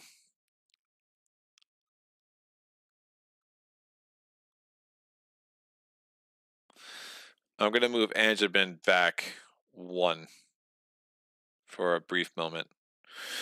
1 moment in time. All right, think that makes the most sense. Yeah, Renegade, you did your job. We took half the health of the ogre growth. That's all I really care about. The ogre growth is going to come in here. 1, 2. Taproot, 1, 2. Taproot, 1, 2. This taproot is going to attack something it can defeat. So this taproot will not attack. So we defeated the renegade, which is great. It's not great, but you know, it happens. This can go back here. This ogre growth is going to defeat the portal. So the portal's out, and then this taproot now has nobody left to attack. All right, Naroran's turn. Lytris is going 1, 2. Anjabin is going 1, 2. Is going to source aura it up and get rid of that health. And Anvas is going to come in here, and then is going to finish off the ogre growth. So now we just have 3 taproots. If taproots turn, they become treeds, which isn't great, isn't awful. We could do a lot worse. We get 3 source from that, so we're up to 4. As long as the overgrowth is not doing 3 damage to my gate, it makes me happy. The taproots are all stuck.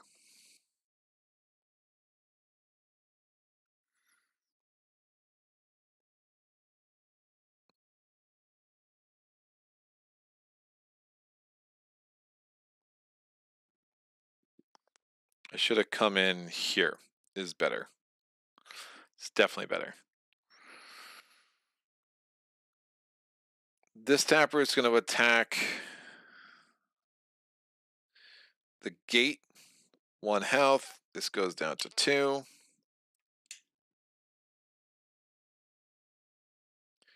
Did I move her right? 1, 2, 3, 4, 5, 6. We were first, right? Yeah, this is their 3rd turn. I think I did that right.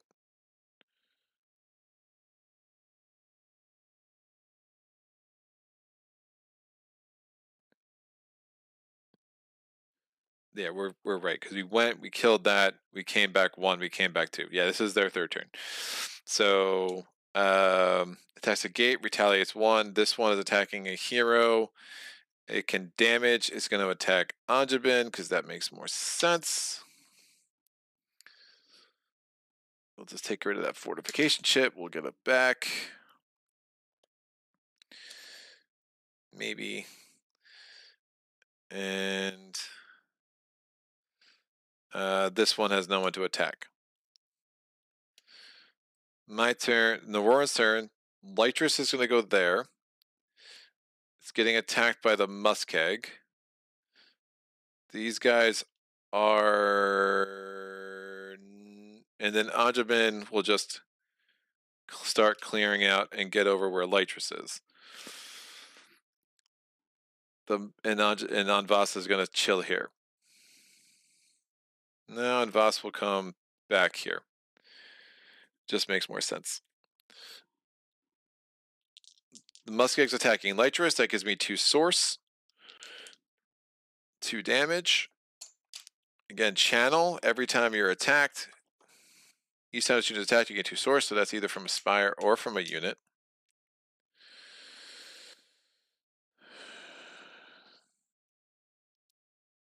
I don't think there's much worth doing here. Oh, and Voss would have had to stay there, right?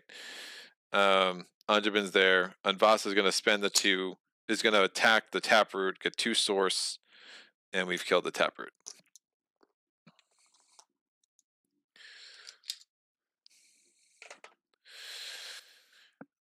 All right. Grovetenders, 1, 2. 1, 2. They're both attacking the gate. They both lose 1 health.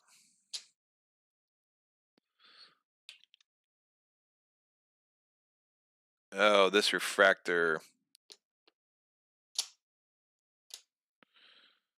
I would have spent 2 as a special build option. Ah, it's all bad. We're at 5. It's all bad. The refractor should have fired. He wasn't in range before. No, it's fine. Give me back to 8. The refractor fires first. He's going to fire on this one because it's the only one that's in range. I rolled a blank. Great. 3. Down to 1 health, both of them. And then Anvas is going to kill the taproot here.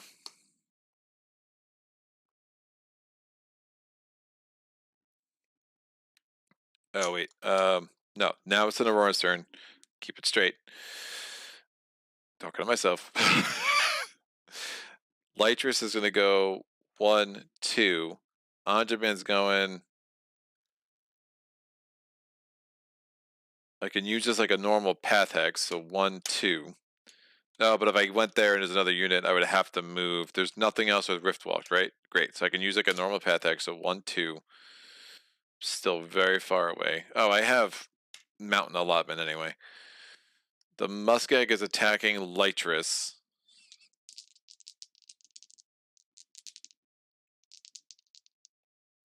One damage, 2 source, up to 10. She's going to attack the muskeg. So that's good.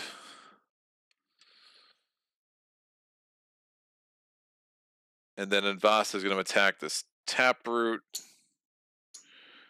2 more source, up to 12. We have 1 taproot left. Taproot comes in.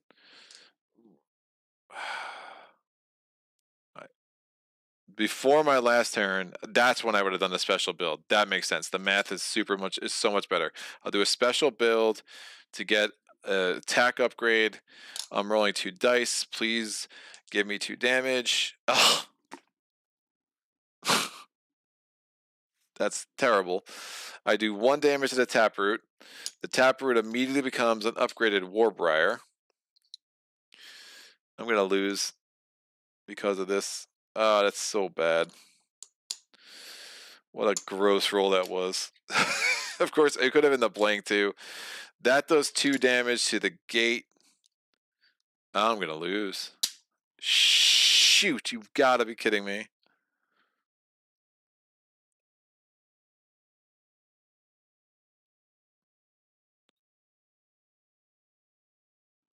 That does 2 damage to the gate, but that's a 1 health. And the Warbriar now has 3.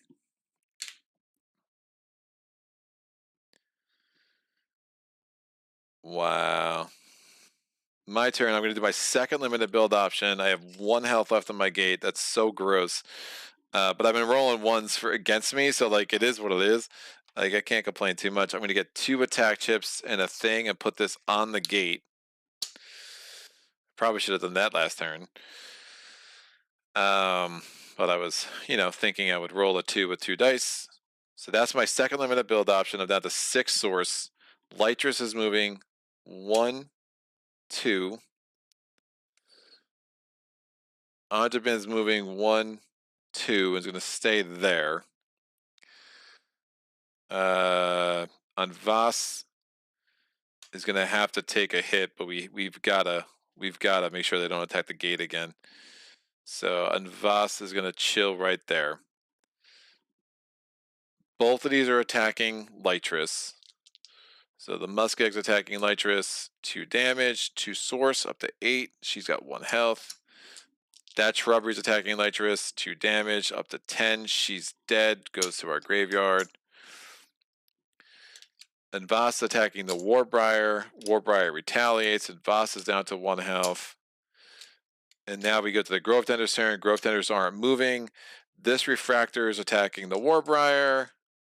1 damage, don't show off. That's a source. And now this Refractor is attacking the Taproot. 3 damage, that's dead. 2 more source, up to 13. And we survive with 1 health on our gate. Great. Got there. Woo! Alright. If Anjum doesn't have an attack upgrade, he cannot use weak point. Oh, really? Oh. Alright. Well. Well.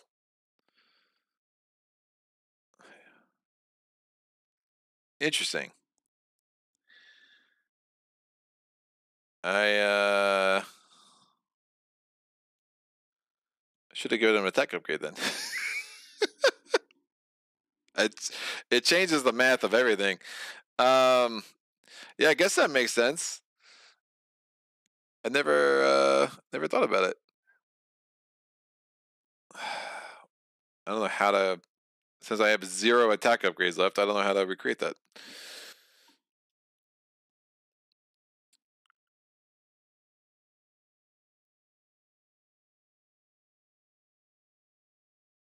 The only thing I could have done, I would have had 1 less attack upgrade. I mean, if this is not a blank, it wouldn't matter. Great. Because then this guy would have killed the last thing, and I would have taken health away instead of the fortification. And then Anjamin just would have probably never been in a good spot to attack. So that's totally fine. So we'll give him the attack upgrade. He now has 3 health instead of 4, and we'll just make the rest of it work. And now I'm bleeding.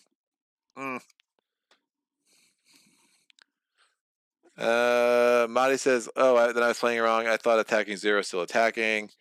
Centerala says a unit with attack stat of 0 or no attack that's going to attack. Weak point is a stat of attacking, which requires the ability to attack. Cool. I appreciate this conversation, guys. Mark, yep, slap gives them the ability to attack even though they normally couldn't.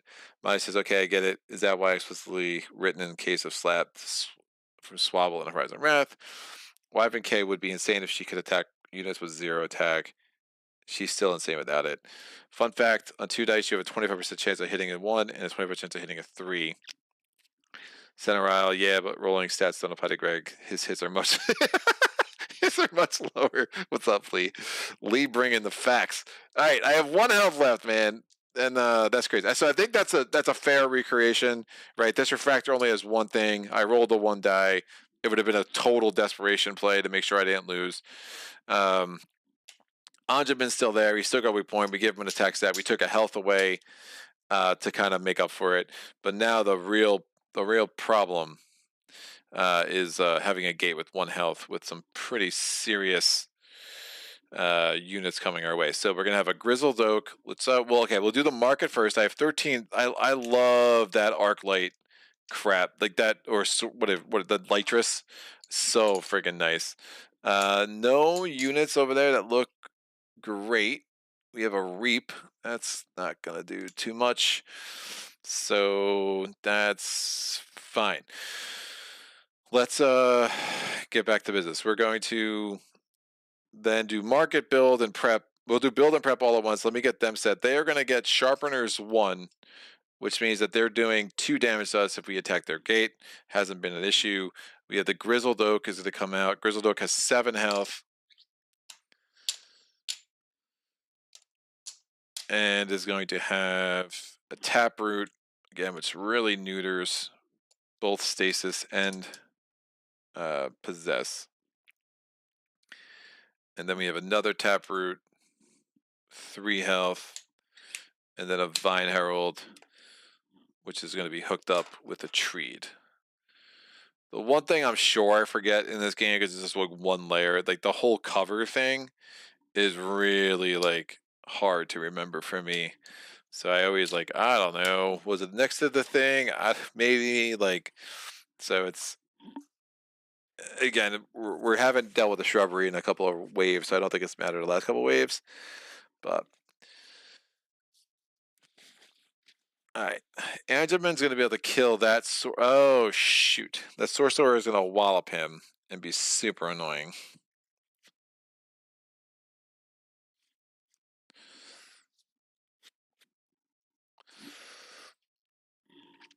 Grovetenders are first.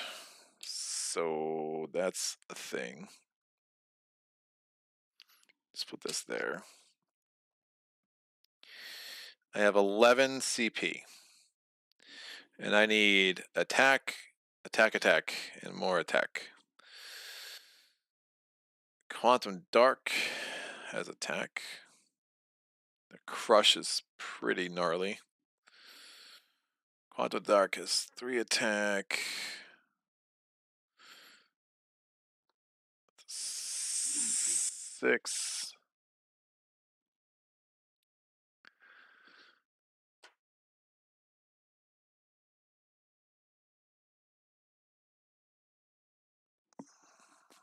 I go with Messiah, Drift, and Medium.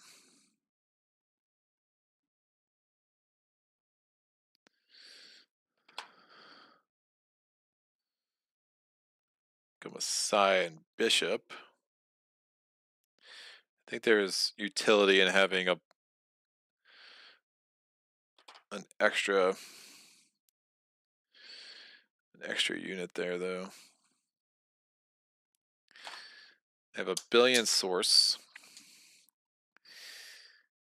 I do have influence over there because of that refractor. And by a billion source, I mean I have 3 or 13.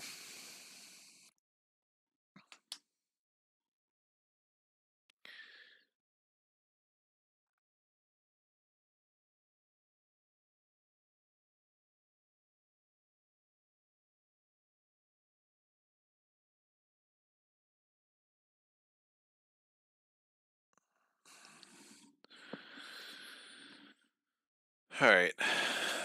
We have a 6 limit. I only have 3 on the board. And remember, we're about to lose a bunch of stuff there, so it's not a huge concern. But I think what I'm going to do is build... Oh, I have no attack upgrades. Woof! God, this scenario just has so many ways to creep up on you and just absolutely decimate your chances. And this guy is standing on a Sorcerer, because of course he is. I could do a limited build.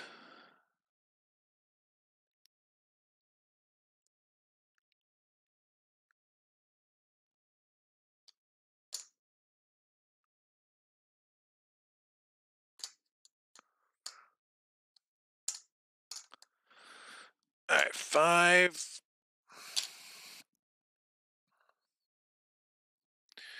Medium is 4 health. Oh, do I take... Oh, the source field actually might be the way to go. Oh, with all the source I have? Yeah. I ain't using anything else. Source field with the 3 and then the drift. Ooh, do I do the burnout?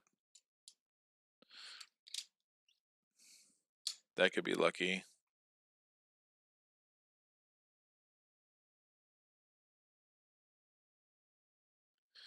I'm going to spend 3 just to get a portal there, because that could be fun.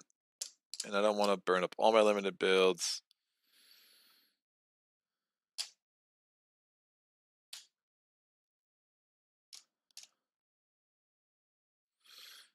I got some ideas. All right.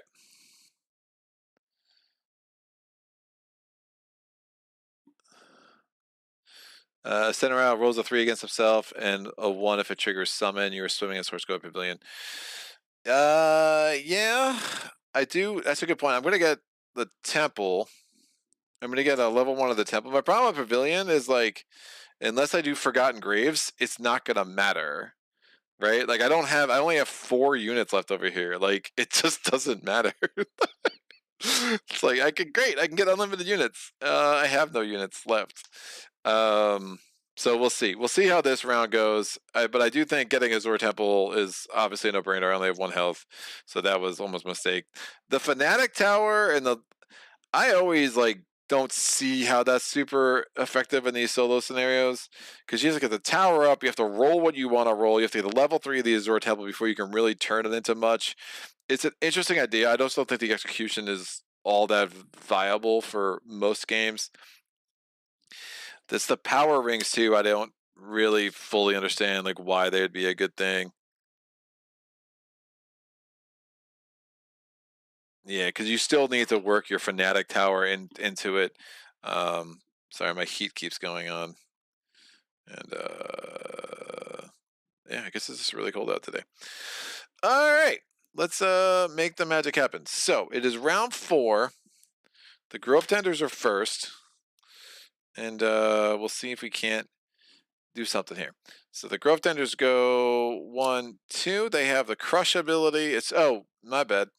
Oh, that's dumb. That portal. Well, actually having him camp there is not the worst idea, because then he'll just stay far away from me. Yeah, I like that. So we have to roll this die first. It's a 3. I'm going to remove the bottom one from that refractor. I'm going to move the bottom. The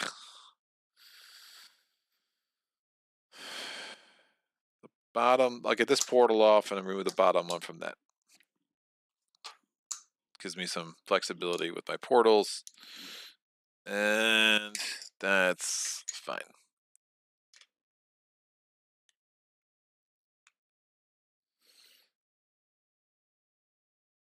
Yeah, I think that makes some sense. I'm about to get another attack chip in there. So the Grizzled Oak's going to come in 1-2. Vine Herald 1-2, or not Vine Herald, whatever the heck you are. Taproot, and then the Vine Herald 1-2. The Grizzled Oak is going to attack the portal and kind of just keep him there. Oh wait, that's not the Ogre Growth has that other thing. The Grizzled Oak has the Crush. Fine. Yeah, that's fine. I dig it. We'll just leave it there. Could give me some decent options. All right, Unvas is going to, man, I miss trains so much. Unvas, so Crush is, if I have a minion there, he can go across it, and every minion he moves through, just 2 damage. It's not even displaced, like you literally have to go through it. No, I'm sorry, it will displace. It is displaced. So every unit that, if he has more movement, he'll displace you, and then you get 2 damage for the pleasure. Or the not pleasure. Yeah, I wish I didn't leave Unvas on top of that at the end of the last round. That was a little bit short-sighted, but you know, no one said that was a Brainiac.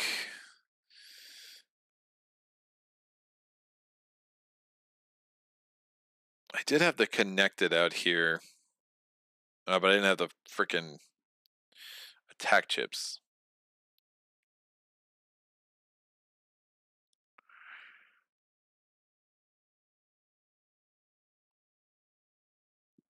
All right, I'm going to do a limited build option. I'm going to spend 5, and we're going to get an attack upgrade and a range upgrade on this refractor.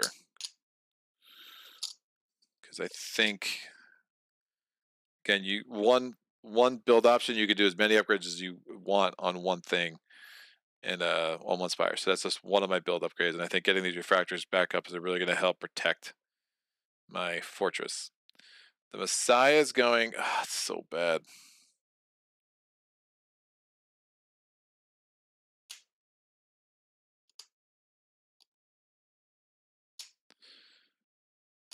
Oh, even better. Burnout's going first, baby.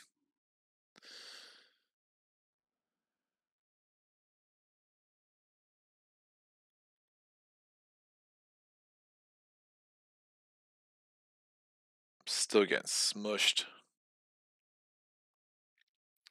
I could send the Messiah this way and then put a portal there and get him back. I kind of like that idea.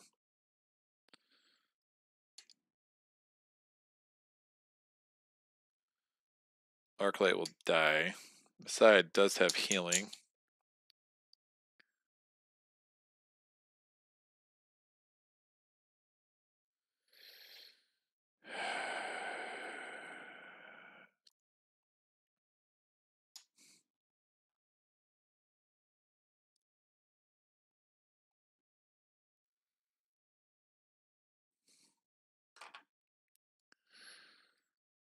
Oof.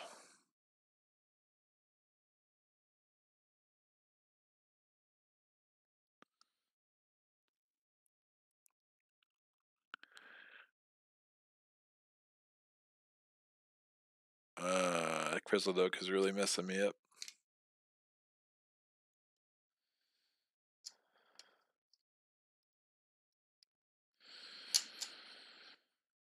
Thinking the Arclight is a bad idea because it's not going to live. Medium, because it's going to get crushed and I'm going to lose the 2 health. So I switched out the Arclight for the medium. They have the same things. Yeah, we'll do that. I just don't want the Messiah to lose 2 health. So Burnout's going there. Medium's going there. That is closer again because that's now 19. That's now 18. So I basically got it to 6. That's now no, this now 20. That's now 18. So I got it down to 18 from 19, and then this is obviously closer. I'm gonna move on Vas over here. Andrabin is gonna move 1/2. It's doing 1 damage immediately. Now that Muskeg has no chance of killing Andrabin because the Muskeg only has 1 die. So instead it's going to do its wallop. It's going to do 1 damage, and it's going to knock Andrabin back 3 from the mark. So let me kind of look this up again. So wallop. So I think is it 3 spots from its current spot, I think would make sense. So it's a little bit annoying. So wallop. If this would, instead it moves to a valid hex up to 3 hexes away from the spire that is far from the hero's mark as possible. So 3 hexes away from the spire, so it's going to go and push me over there. Actually, far from the mark as possible. I guess they're all the 1, 2. This would probably be, yeah, terrain allowance. That's going to be as far as possible, for sure. 1, 2, 3. 1, 2, 3. Yeah, that's all the same. Great. So Andrabin is now, hey, help! And hopefully she doesn't roll a 2 next turn, and that's a 1 in 6 chance that the game will just end on that. But, you know, these are the chances we have to take.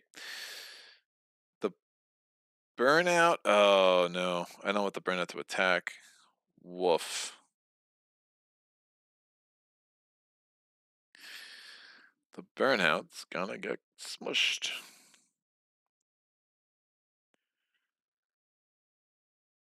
So entropy doesn't even make sense.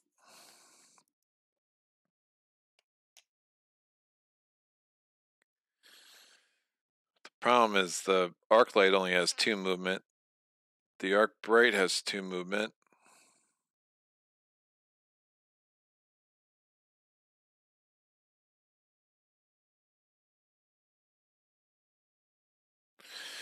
That's a bad plan, Greg.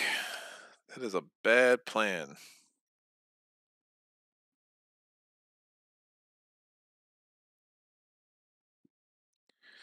If I do the bishop and not either of them.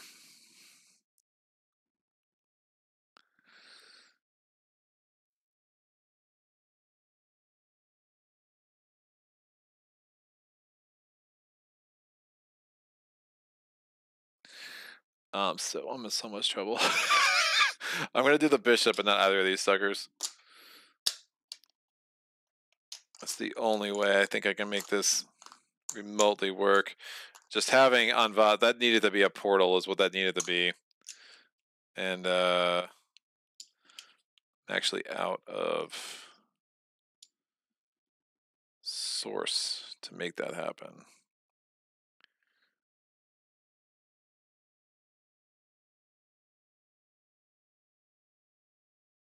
But I needed to do the temple. I had so much source. Where did it all go? 3.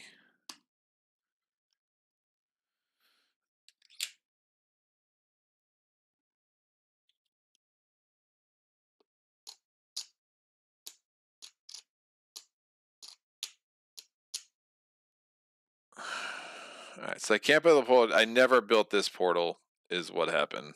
Because that didn't do anything for me. But that meant when they did that thing, I would have had to take another one off this refractor, so that refractor would have been destroyed. And then I would have rebuilt that refractor instead. I was thinking I could do a portal, but I never actually had the source to make that work. So I know I retconned a whole bunch of stuff here, but hopefully that makes sense.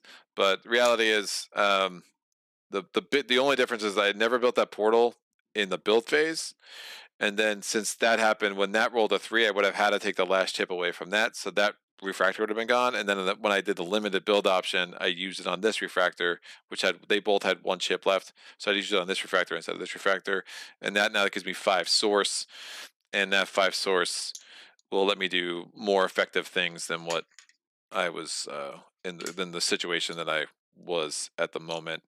Problem is the Messiah now, I think, is going to go off at the Pluperter. Because the Messiah, this is 17 away. That's 18 away. So I don't think the Messiah comes back this way. And that's a problem.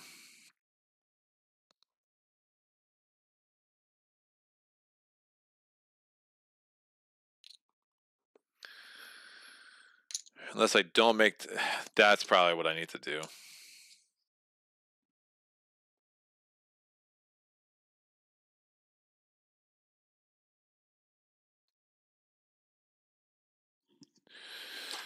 That's probably what I need to do.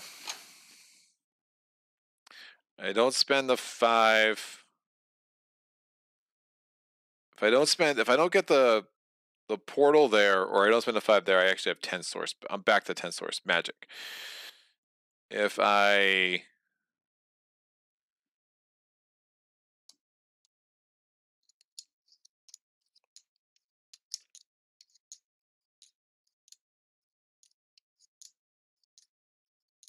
think what I should have done.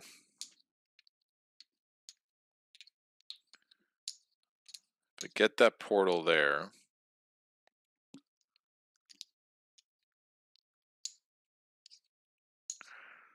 Yeah, the Messiah is just missing the Grizzled Oak. Woof.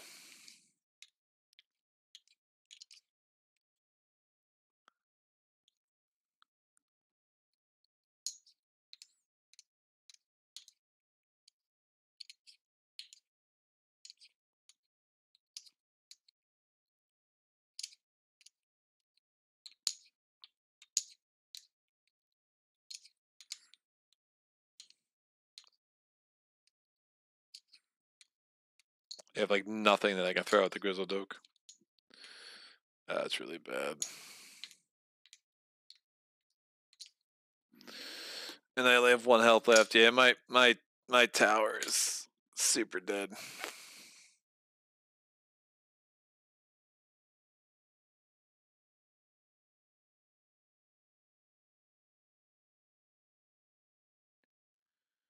Or, all right, how do Earthscapes work? I think the only thing I can do right now is an Earthscape. It's the only way I'm living. So I didn't buy anything in the market phase. So if I spent 2 on an Earthscape, that's the magical source. Like once purchases are going to be built, this build option during the build phase. They can be placed either adjacent to existing hex, blah blah, on top of any just exalting just in play. Great. So I could have built an Earthscape here. So I have influence over this isle.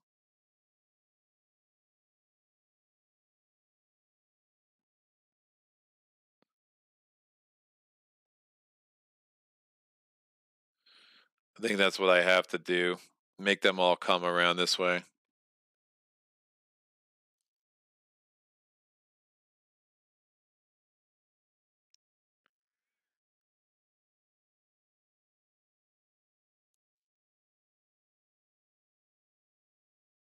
Once first used as a build option during the build phase.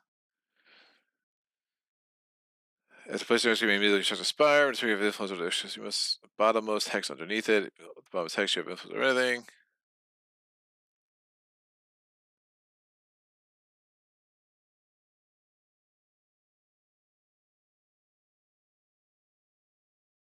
At least one of the hexes. I think that's my play.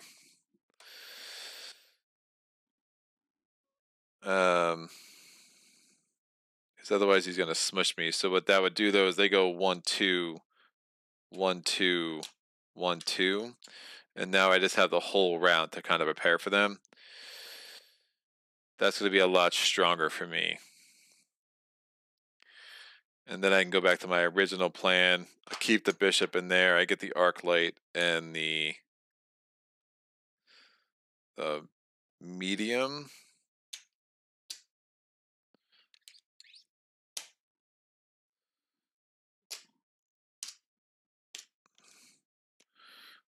And then that just cost me 2. And then I have 8 more. And then I could figure out something with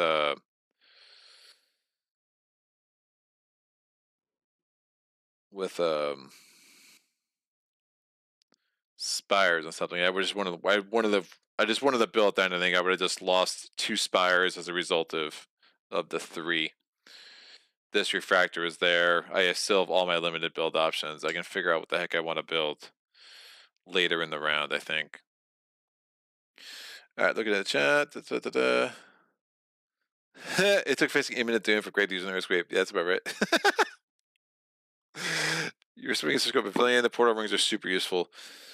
The power rings? Why? Tell me why. Educate me, Mark.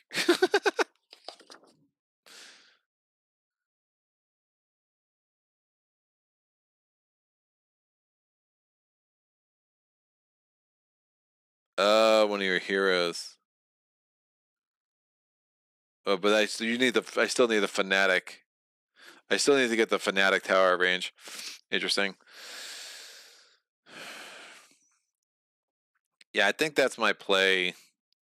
I know it's annoying. I'm sorry for yeah, I think I hold on to the source. I'm gonna have to. This muskeg has to go. Obviously, I have so many friggin' open source wells right near my home, which is a problem. So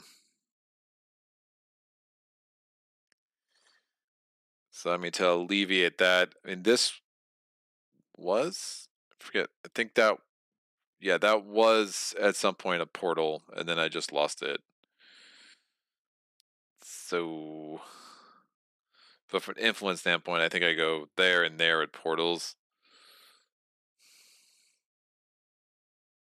So if I build that and I put a portal there, that makes some sense. So this is all during the build phase. I have 5 left. I did spend 3 on that, which still makes sense because you have to do that in between. You can't do it in the middle of a round. And I think I can spend 3 more on this portal here. And I still would have... Oh, I could have taken one from here. That makes sense. I could have taken one from here. Kept this dude here.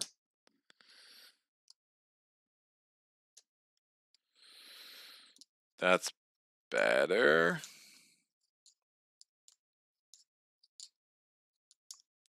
Then maybe I build a refractor there.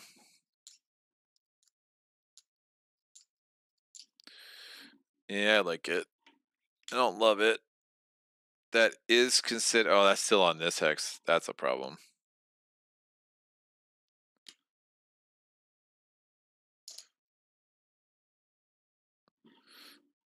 I could have built this here, which is what I wanted to do originally. I think that makes more sense. If I roll that die where they're just coming from those source wells, I'm just absolutely screwed. Like, I just don't see how I saved the day there. All right, Dunskies. All right, my first turn, I did angiomatitis because I redo the movement here. So 1, 2, 3. 1, 2, 1, 2. No, 1. Yeah, it's fine. Well, this is... No, that's not progress at all now because that's totally cut off. So everyone's just going around this way. Ogre Grizzled Oak's going 1, 2. The Taproot's going 1, 2, 3. The Vine Herald's going 1, 2. Nope, Taproot's going 2. They're both attacking the Altar of Aggression. Altar of Aggression has 2 health left. My turn. Anjabin's going in. Oh, so dangerous. I just can't afford to risk him dying. So medium's gonna go 1, 2, 3.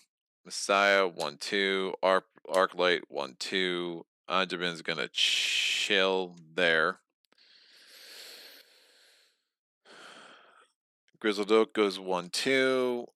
1, 2. 1, 2. And this is going to be weird. So the Taproot's going to attack the Altar of Aggression. Altar of Aggression is immediately at to 1 health. It's going to defeat itself, do 2 damage to the Vine Herald. And that's out. I do have influence over that isle for like a portal, which could be interesting.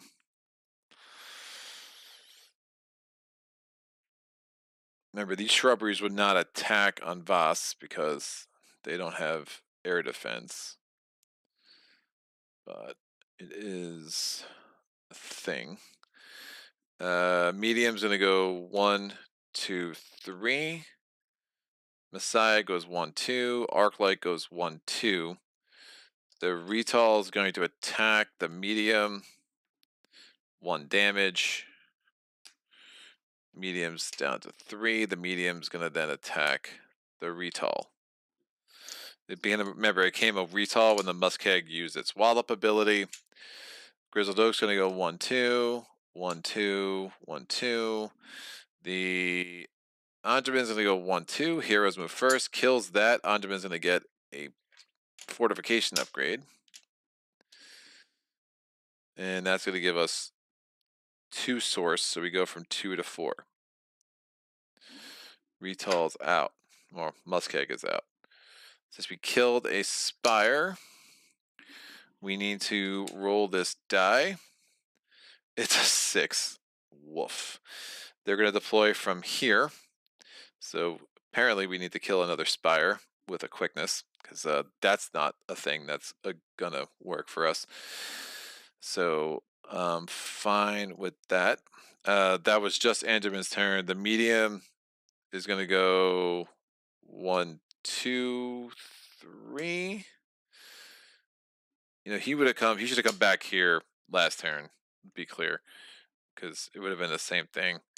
1, 2, 3, 1, 2, 3, 1, 2, 1, 2, 3. Yeah. So 1, 2, 3. 1, 2, 1, 2, 1, 2, 1, 2. What the? Did I do the movement wrong here? 1, 2, 1, 2, 1, 2, 1, 2. The Grizzled Oak somehow got off. I just messed it up. So 4 turns. 1, 2, 1, 2, 1, 2, 1, 2. 1, 2, 3. 1, 2, 3. 1, 2, 3. 4 turns for the Taproot. 1. It would just come here. 1, 2, 1, 2.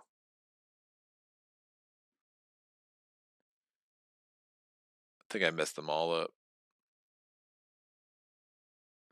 They should have been right next to each other because they're the same movement. So I think it has been. It makes the Grizzled Oak just moved 1 too many. Because then the Taproot would have gone 1, 2, 1, 2, 1, 2. Attacks that. That attacks that. 1, 2. Oh, so it wouldn't have been able to attack it. But the Vine.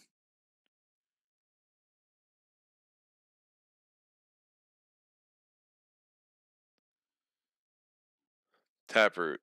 1, 2. 1, 2. 1, 2. 1 damage to that. 1, 2. Out of range.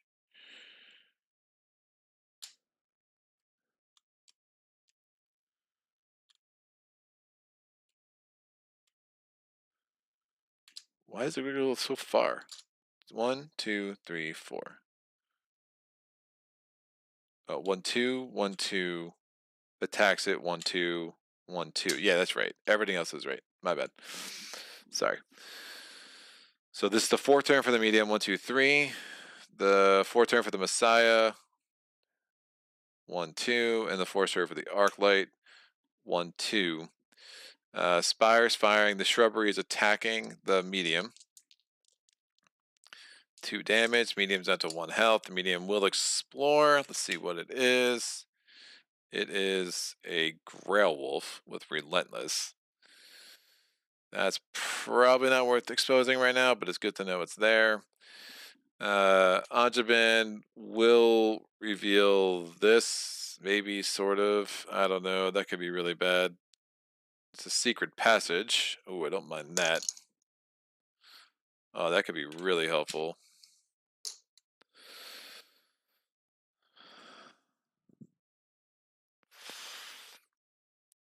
So again, the secret passage, the way that works, the landmark chips, is I can defeat the health that's there, and then once removed heroes may move onto the landmark as a path X, and the owner selects an unrevealed landmark on an adjacent aisle, swap the ship, and when a hero moves off this landmark, place 1 health under it. So I could basically go from here to here. Oh, that's not an aisle, that's an earthscape. I think that would have count. Maybe. I'll just let it go for now, because I think I'm just going to come back. If I put a portal here, that's probably the best thing for me to do with my limit. I have 4 source, so that could be helpful. All right, Grizzled Oak, turn 5, 1/2, 1/2, 1/2. Narora, I'm going to use a special build option to get a portal. So I'm spending 3 source. Portal 3, the sucker's going to go here. We are medium's going to go, well, hero will go first. So 1, 2. Muskeg's dead. That's 3 source. 1, 2. Remember, we had a kill him before he did the wallop thing, so that source aura is great. And then we have to roll this die again. Don't be a 5 or a 6. It's a 2. That's much better. What happens on a 2? They'll deploy from the western outpost closest to the Naroran gate. That's the western outpost closest to the Naroran gate. So that is now the new center of the universe. So we still have 2 Muskegs to kill. Not a very clear idea how we're going to do it. I still have the weak point, which I've used exactly 0 times. So that's always a fun thing. But, you know, it could be worse. So we're here. So Angelman went first. Medium's going to go 1, 2, 3. Messiah, 1, 2. Arclight, 1, 2. Definitely don't want to reveal that because that relentless thing is scary. Although I could reveal it with Angelman, maybe it could help take out the Grizzled Oak. Who knows? Grizzled Oak, 1, 2. 1, 2. 1, 2. They can't attack. Oh, these spires would have annihilated the medium. Yeah, medium's super dead. Comes over here. Checking the chat. Woo! You can use the portal rings to teleport past the Earthscape, or use 2 portal spires to get your units on the other side of it. All right, with ranged units, you could chase those units down from behind. So the reason the portal rings are really good is because you can get a unit X hexes away from your fortress before moving, and often in compromising positions. Cloudspire is used for position game and port. Rings give you 100% control of exactly where you will be, which is an advantage in solo for many reasons. But yeah, but then you need the Fanatic Tower. I think it's just the resource intensivity of all of it that I'm like, I never really did a full setup of all that stuff. But no, I appreciate your thoughts, Mark, a lot for sure. Woof. I forget whose turn it is. Did I move them? 1, 2. Wait, 1, 2, 3, 4, 5, 6. And Messiah is 1, 2, 3, 4, 5. So it is my turn. Yeah, I moved them and I just forgot to kill my dude.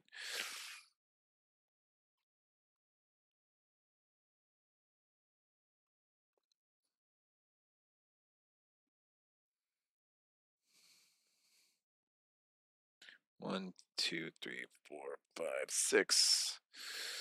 1, 2, 3, 4, 5. All right, so my turn. Woof. He's got healing, but both the muskeg and the shrubbery are attacking him. And no, I can get the shrubbery to attack the Arclight. So 1, 2, 1, 2. The muskeg is attacking, the shrubbery is attacking the Arclight. I have 4 source. So I just killed that thing. 2 damage. I'm going to spend 2 source, keep her alive. The muskeg is attacking the Messiah because it's within range 3. 2 damage, down to 3 health. And then the Messiah is going to take off the bottom thing of the shrubbery. Oh, I forgot to do the rest of my movement. On Voss's is like, hi guys, I'm useless. And Voss will go 1, 2, 3, and then Anjabin's gonna go 1 there, and we're gonna reveal that next turn for sure. All right. Ogre Growth goes 1, 2, or Grizzled Oak, I'm sorry, goes 1, 2, 1, 2, 1, 2. Messiah's gonna heal at the beginning of his turn.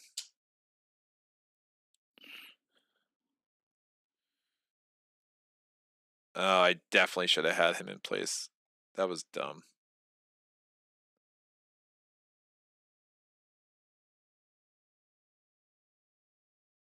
On Voss, I'm gonna move. I'm gonna switch them. There's no reason I can't. Anjabin. Nope, that's stupid. I should have had Voss in place to go there, because the shrubbery won't attack him, and then we get to take a net off. And obviously, I didn't move in Voss for like 700 turns, so I'm not really worried about that. So 1, 2, 3, 4, 5, 6, 7, 6. Yeah, so it's definitely my turn. So Messiah healed 1. Shrubbery. Yeah, I don't want to get Anjabin next to him and get attacked. So we have weak point. It is what it is. It hasn't been all that useful yet. Once we get a second upgrade there, we have the 2 health, because we can put the 2 fortification. Oh no, we're already maxed out of their upgrades. Woof. Woof and woof. All right, so Messiah's going 1, 2. Arclight's going 1, 2. Anjabin's gonna stay there. We're gonna explore this for sure, so I'm just gonna do it now. Let their minions attack him a bunch. The Muskeg and the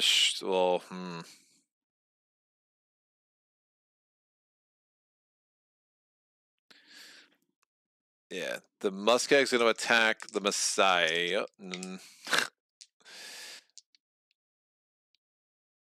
Messiah is dead. That's 4 damage we're getting from the Grizzled Oak. I think we just have to hope the Growlwolves do a lot of our dirty work here.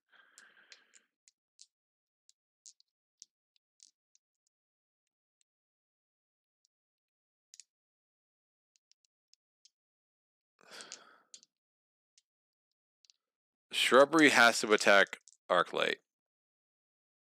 We're going to spend the 2 source and negate that. The Muskeg will also attack the Arclight. Like, if she goes away, it's not the worst. We're out of source. 1 damage, she survives. On Boss is gonna, well, Arclight's gonna kill. We're gonna do get rid of this chip, and then on Boss is gonna get rid of this chip. That's 1 source. The shrubbery is out. Since we lost another thing, we have to roll this die again. 2 stays there. Beautiful. And then I think the best bet is use the Messiah to kill the bottom of the Muskeg, so that fortification chip is out. So I don't know if it makes sense to do 2 damage to the Grizzled Oak just to get wiped off the face of the earth.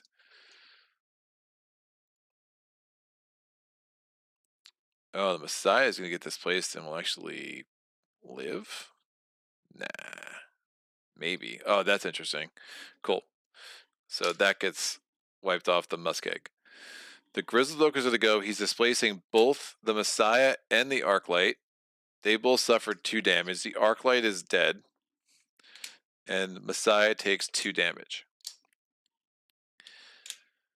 Taproot and the Vine Herald are stopped. The Taproot's going to attack the Messiah. 1 damage, retaliates for 3. The Taproot's dead for 2 source. That was a crazy combo, but then the Vine Herald's going to back that up and kill the Messiah. Oh no! The Messiah's dead. All right.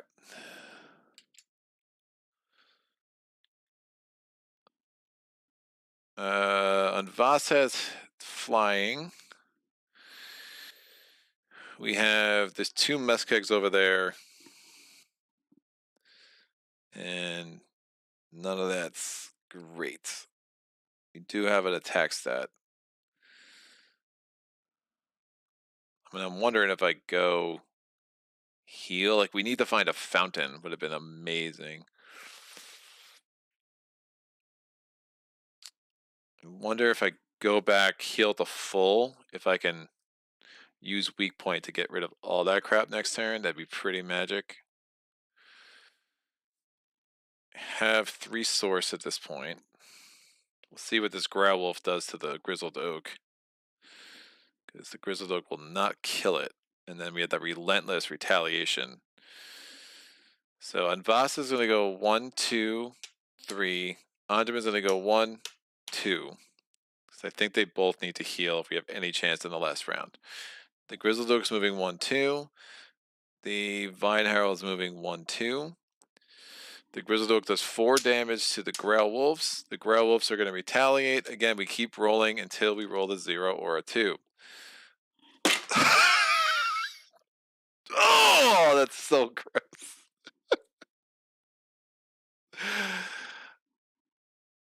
Oh, boy.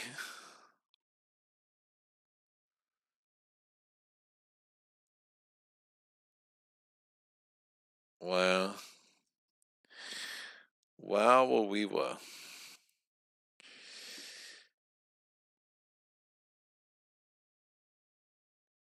We did 0 damage. That's not good. All right. Well, Andaman's going to go 1, 2 and do 1 damage with Sorcerer to kill this dude. Might as well get the Sorcerer word of that. So I get 2 source. We're going to pull the top relic card. Bronnan Choker, single use before or after your movement. Flip a promoted hero adjacent to one of your units to its basic side, removing all upgrades. Before or after your hero's unit, flip a promoted hero adjacent to one of your units to its basic side, removing all upgrades. Definitely not useful. I'm going to get rid of that and get 4 source to get up to 9 source. And I still have 1 limited build,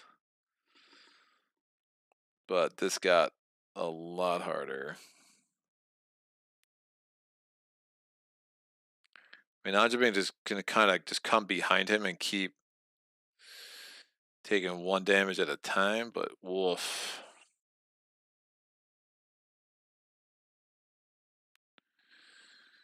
Yeah, it's bad. That's game, I think.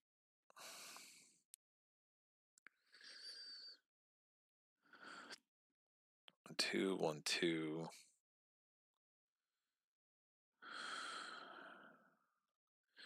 All right, we'll see. Grizzled Oak goes 1, 2. Vine Herald goes 1, 2. Grizzled Oak attacks the portal. I'm going to use a limited build and 4 source to get a refractor, 2 attack, and a range.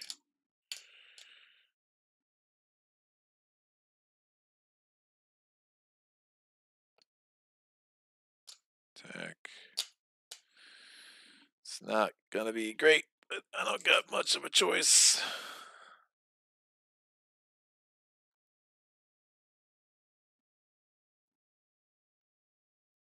Wait, 2, 4, 6,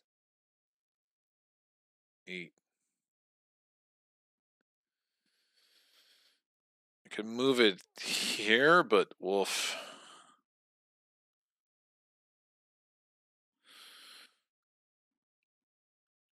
Anjaban's gonna go.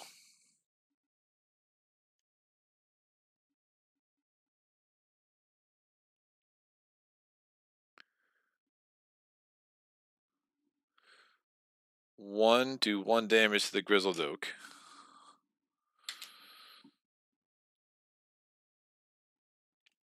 The Grizzled Oak's going 1-2. Vine Herald's going 1-2. Vine Herald does 1 damage to Anjaman. He retaliates with his 1 attack chip. He'll get the damage back. And now we have a Treed, and we get 1 source. Treed comes in with 4 health.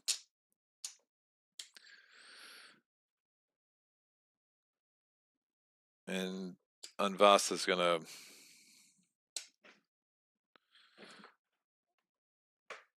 Right, no, that's right. That all went down right. Unvas, so now it's my turn. On the Naroran, Unvasa's gonna move here. Anjaman's gonna go 1-2, do a... oh, shoot, we're gonna get run down the whole time, aren't we? Anjaman's gonna go 1-2. Again, we have allotment up to mountains. Do a damage to the Grizzled Oak. Nope, then the Grizzled Oak's gonna punch me in the face. Anjaman's gonna go...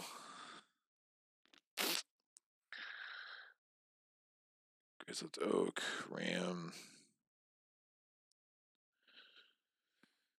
Anjaman's gonna go 1-2, get a damage to the Grizzled Oak.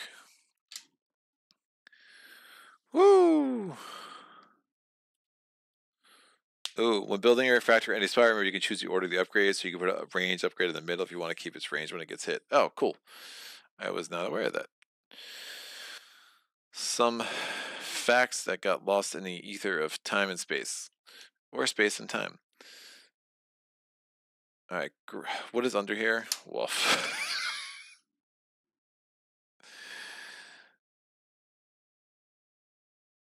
Attacked.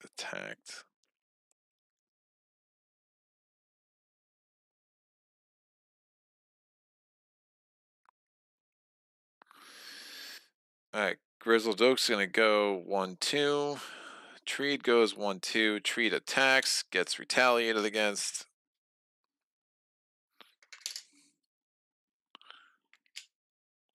Grizzled Oak defeats the portal.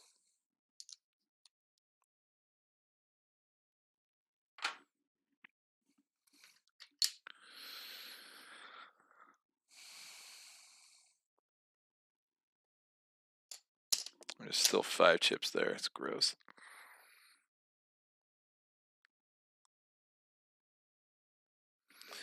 Planning to get here this round anyway, so 1-2 gets it down to 4.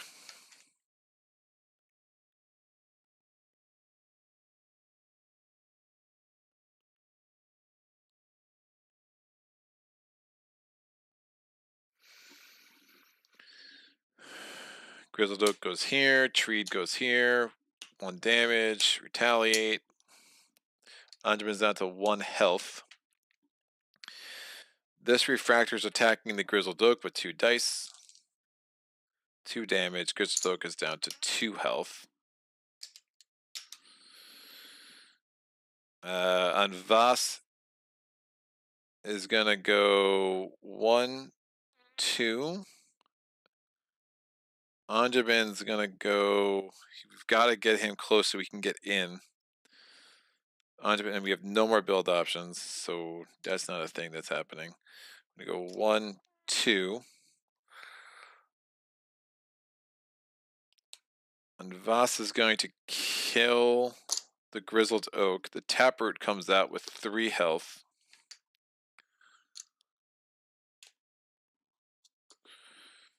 And that gives us 3 source to get up to 9. The Grovetenders go. The Taproot's going to displace Unvas because he's flying. The Treed goes 1-2. The refractor here is going to roll 1 die. It's 1 damage. The refractor here is rolling 2 dice. Oh my gosh. And then the game's over.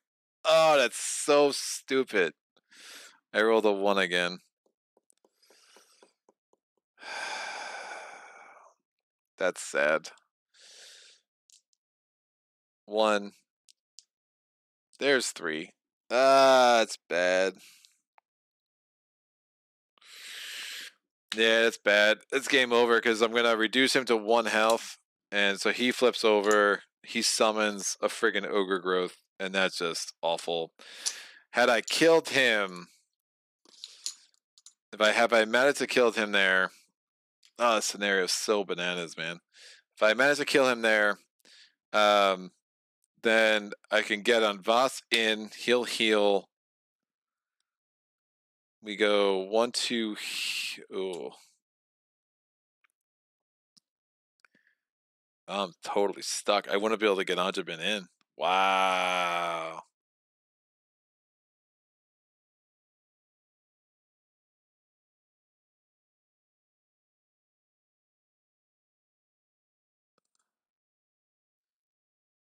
Yeah, he just kept killing me. That's crazy. Yeah, I was kind of screwed anyway. Because I have no way of getting him back in. If he's not healed up, we're just like, we're not, what are we talking about? I mean, I guess he can try to survive, get another health. I mean, the tree comes in, 1, 2, and Voss comes behind him. Damage. Yeah, but that's another thing too. If I wasn't going to get him in anyway, I should have just kept behind him, did a damage. Then next time he moves, I come over, do another damage. We get ourselves a fortification, and then all of a sudden we have like that set up. But that's like all we got. So he's got to survive the last round with that attack chip, weak point, and that fortification chip. We still have 2 muskegs on the board. I mean, if you're playing to get the 3 renown, like which is I can't help myself, like you really need like just so many magical things to come together.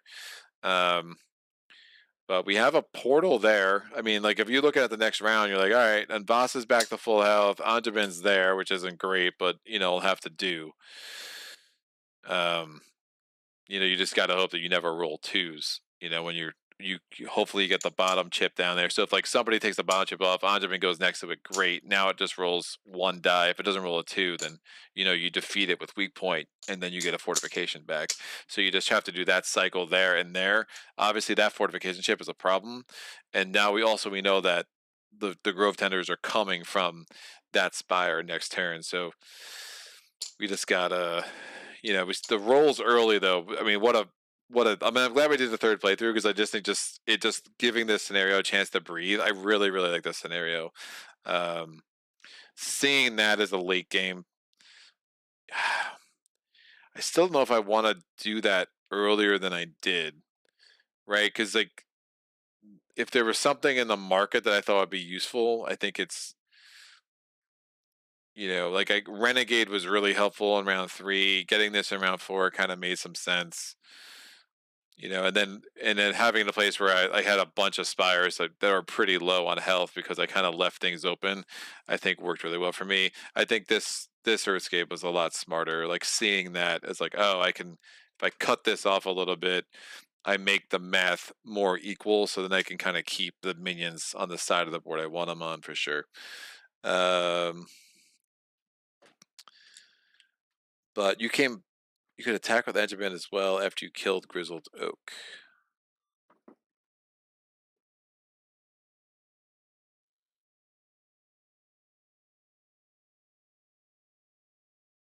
I can attack.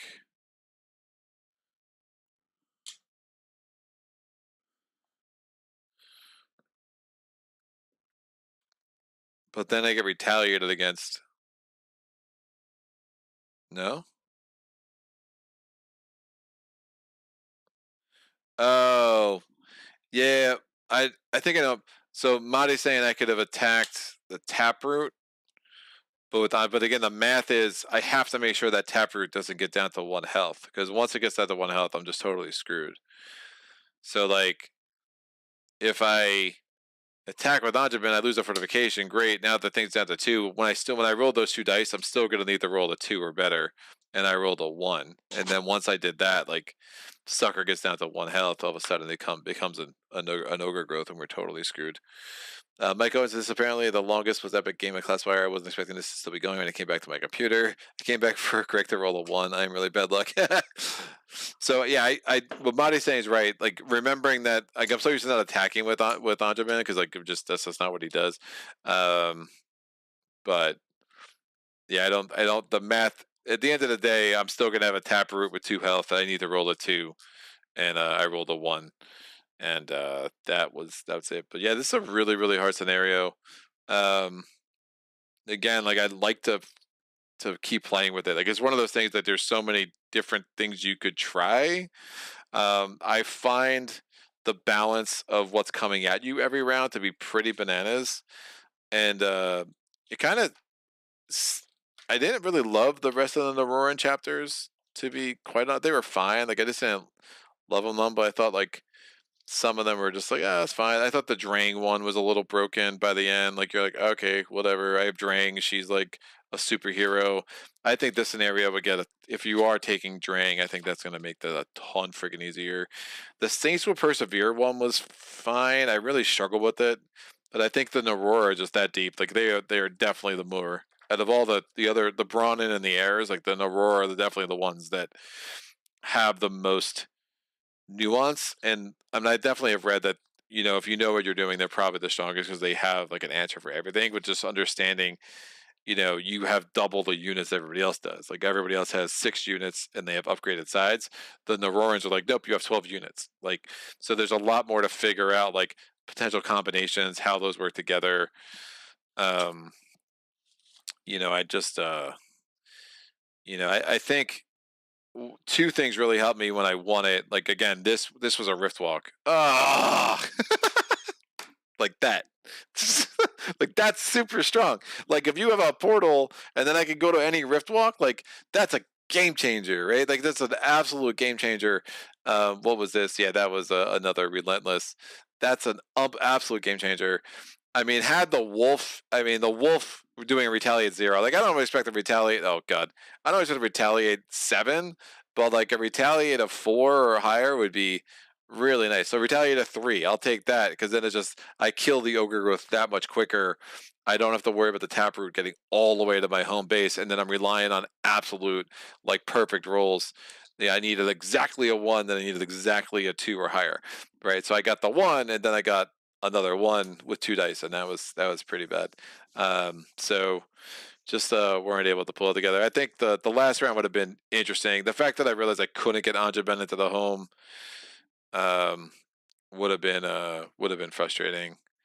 Because then you're just reliant. I mean, I wonder what the market is next turn. The Nomad. Oh, Nomad's actually really nice. Oh, the Convict. Battle hardened? Oh, dear. Yeah, Battle hardened. They reduce attacks with Spires by 2. That's pretty glorious, man. I mean, you can put him. I get another rift out here. We can rift. The problem is, I still need to get him over here. I mean, you could almost do like get a rift here, send him here. He should be able to withstand these shrubberies, unless you're rolling like really aggressively good. Um, get him to that muskeg. You get that thing off. Once that's off, it kind of opens up some stuff.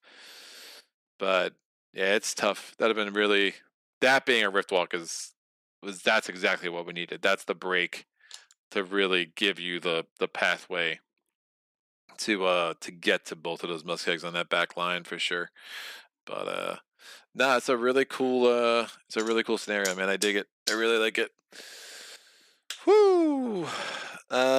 You could come back, attack it with edge of an ass. Yeah, it didn't matter. You rolled a 1. It would have mattered if you rolled a 2. Remember that there is carryover. You're supposed to be able to use Drang to help. Yeah, I dig.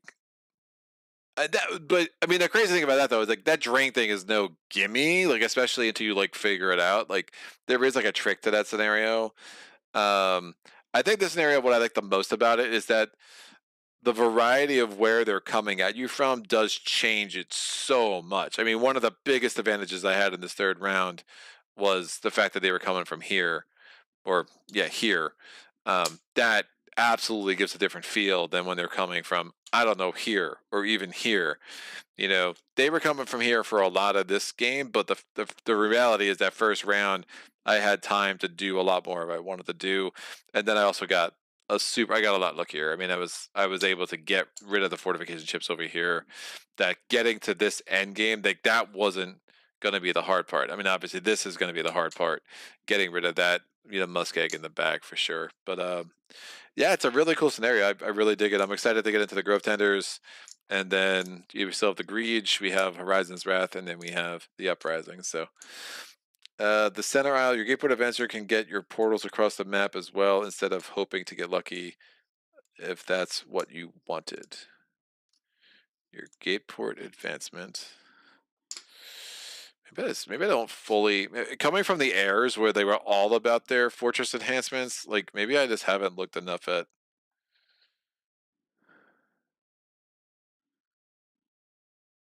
Gateport enhancement. You may take your turn before I have to pull a Portal Scrambler. Roll and lock this die once per wave at the start or end of your turn. During outside phase, you may swap any chip not in your fortress that is a roaring. Ooh. Oh, that's sick. Actually, with your. But you have to get the Fanatic Tower range. Oh, super interesting. And then Portal Abduction, you may have 4 source fewer than the listed cost for your market purchase. To a minimum of 0 at the end of the market phase, you may force another faction to trade you their market purchase. That's funny. So if you get the Fanatic Tower and the Portal Scrambler, that's pretty cool. That is a lot of source early in this scenario, which I don't know if you have that luxury, but like I could see the strength of that for sure as something I probably could have looked more into. Yeah, the only fortress enhancement I really played with before, I mean, I did a lot with the Forgotten Graves, I did a lot with the Pavilion, and those two kind of go hand in hand, right? Because if you're getting all your dead units back, and then you're going to want to have, the ability to, get that extra CP for sure. You don't have to, just Fanatic Tower makes it stronger.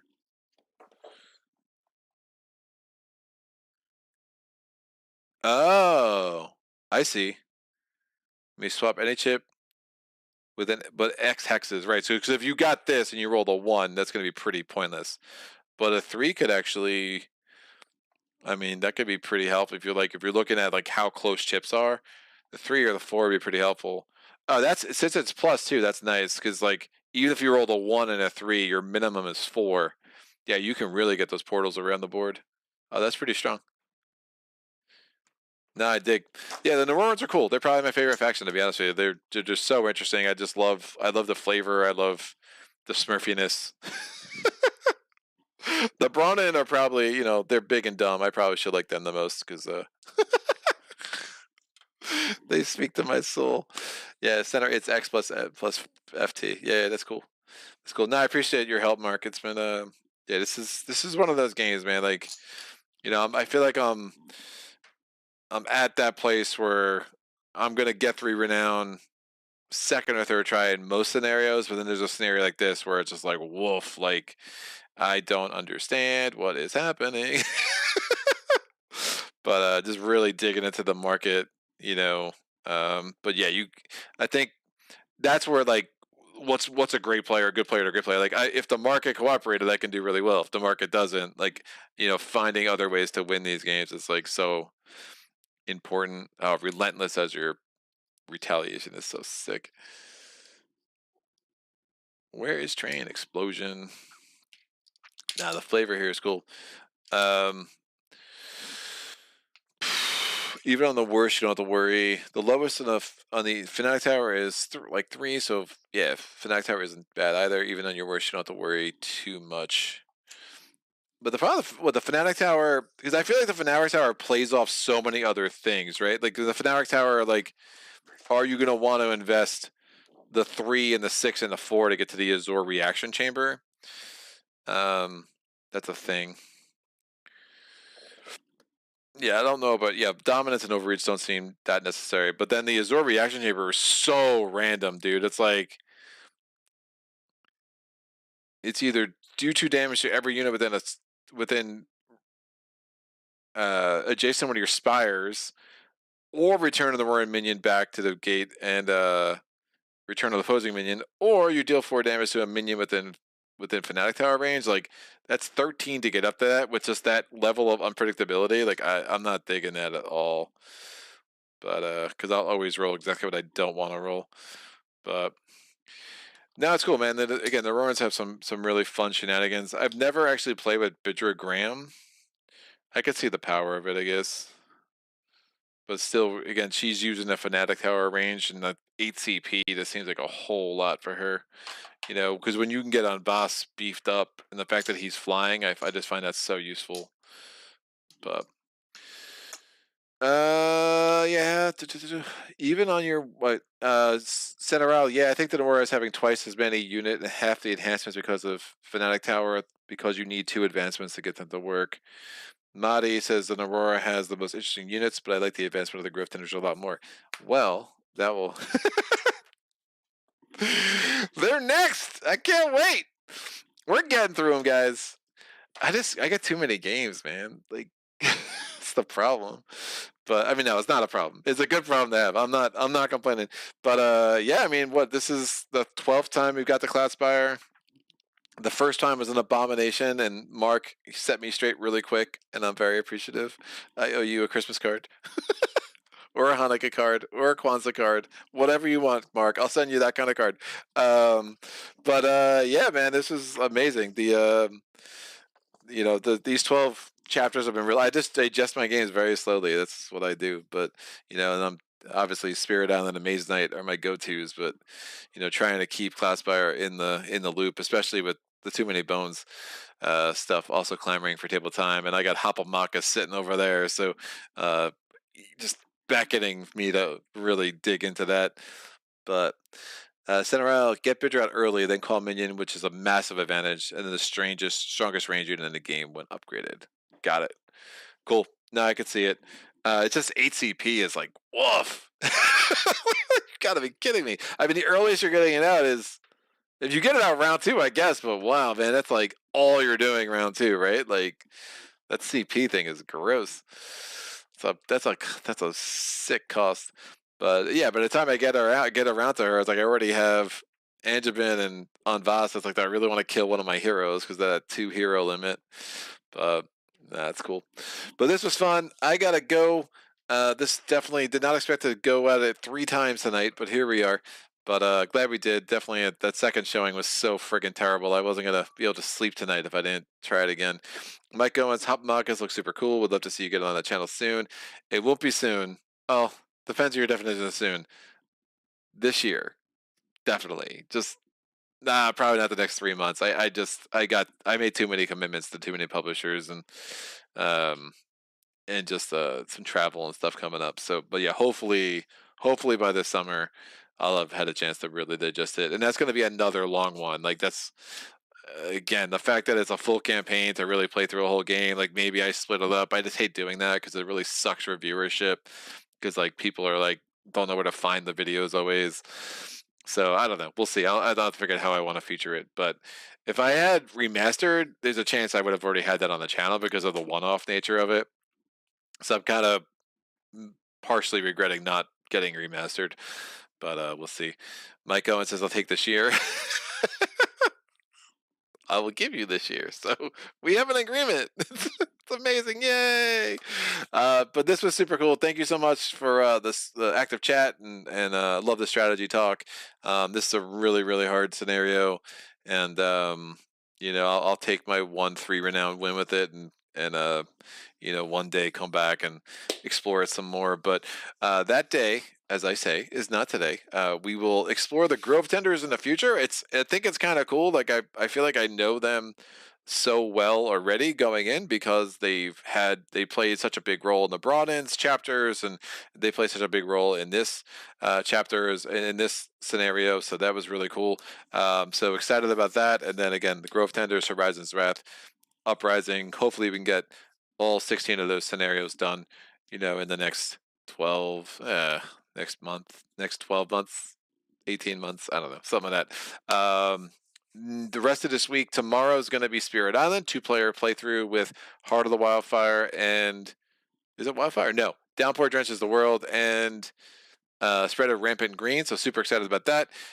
Thursday, I'm going to be going back to Australia, featuring both the Tasmania and the Revenge of the Old Ones expansions, so that'll be good to get that on the channel. And Friday, I'm probably going to do Lost Expeditions, and I'm going to do the Fountain of Youth expansion. I'm going to figure out how many of those modules I can throw in.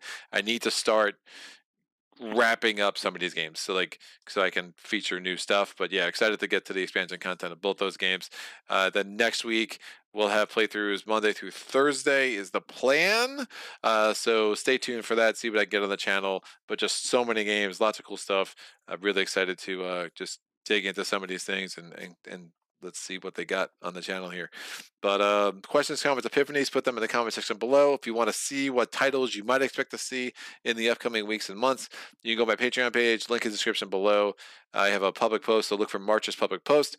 Also check out the Center Isle. I don't know how often Mark is still getting videos up on the channel, but definitely knows this game better than me for sure.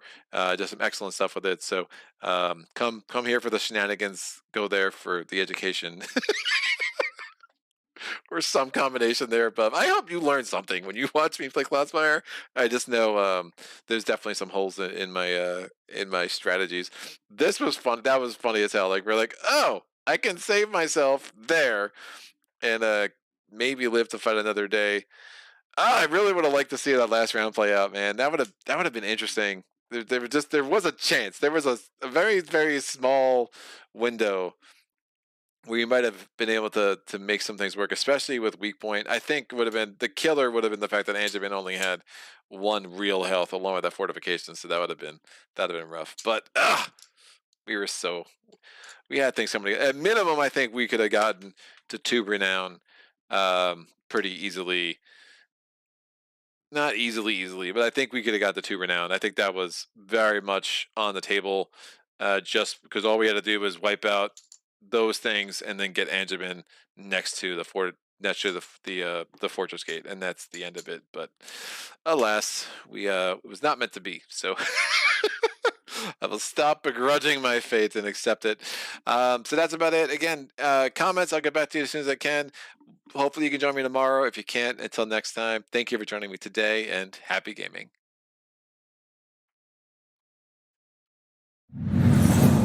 Son.